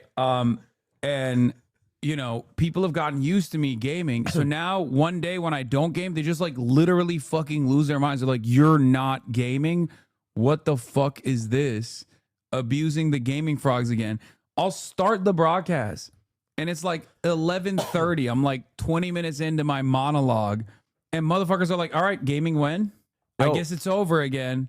I guess it's done. I'll say you this is the most success you've ever had gaming, because you know historically when you game, everybody leaves. I do. But now people are sticking around. A significant portion of your audience still leave. No, I get down to 20K again. Like, yeah, I go but from 20K is a lot for your gaming. Before it was like nobody was there. You know what I mean? No, but now now it was literally. no. It was also. It was still like 11 20. back in the day. Now No, that's not now. true. Oh, maybe I missed. Maybe I misinterpreted. Damn, your outfit. Damn, Slay Queen. Damn. No. Slay Queen Cinderella. Cutie's here. Cutie, come show your face to the fans. They want to see. Come flex your fit. They wanna Come flex see your you. fit. Damn, look at that. No, it's a great fit. It's a great fit. You look like you're hiding from the paparazzi.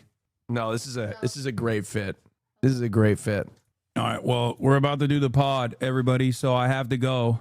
Unfortunately, we were watching Kitchen Nightmares episode, Amy's Bakery.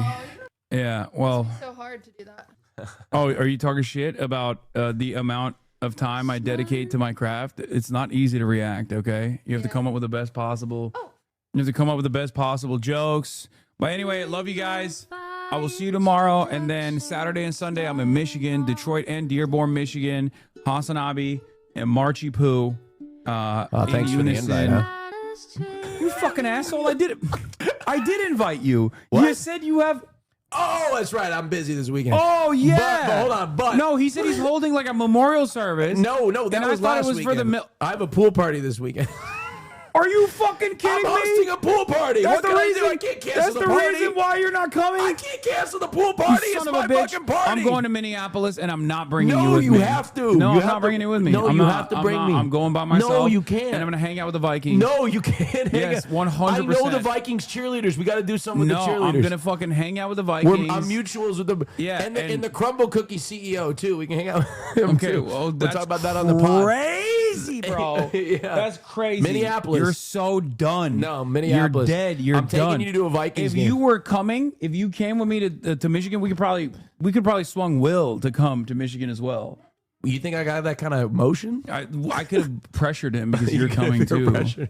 Oh, okay. Yo, Look. you're fake. No, dude. no, You're Minneapolis. I'll fake. come with you to Chat, Minneapolis. just know he hates you. No, that's why he that's doesn't. not true. That's why he didn't come. That's why he's not coming to Show Michigan. up at 8 o'clock in the morning on weekdays to hear the No, truth. don't watch him at all. No more Hear boycott. the truth. 8 o'clock in the morning. Boycott Austin. Austin's BDS. No, that's not true. We don't drink Starbucks. All right. Anyway, I love you guys, and I'll see you tomorrow. Bye bye. Tomorrow regular stream. Saturday, Sunday, Michigan stream. Peace. The starlock to the starlock to the topic just begun. There is again her sun is streaming, her sun is streaming. There is again her sun is streaming, her sun is streaming. Review in the P.O. box, Uncle Uger's face. Sudden discord at your prop, great names take on break. Tiny Bernie Sanders, LGBTQ Air Force. The whole left at your fingertips, Ane at your door. H3 crowded debate, the Young Turks online show. 3 full fucking years of this, plenty more to go. 90-day fiance talks of champagne bourgeoisie. A Trump rally live reaction, a mass riot at DC. There is again, her sun is streaming, her sun is streaming. There is again, her sun is streaming, her sun is streaming. Reading live stream fail comments, Austin show chat advice, and all the ways the right wing pipeline can suck you in online. JCS react, Lord frame gets broken, cover blown, a full blown mess. Pandemic months are streaming at your home. Total radicalization coming out of the system you were taught to trust in was broken the whole time. All these daily streams, whether big or whether small, have helped me and so many find the meaning through it all. There is again, her sun is streaming, her sun is streaming. There he is again, her sun is streaming.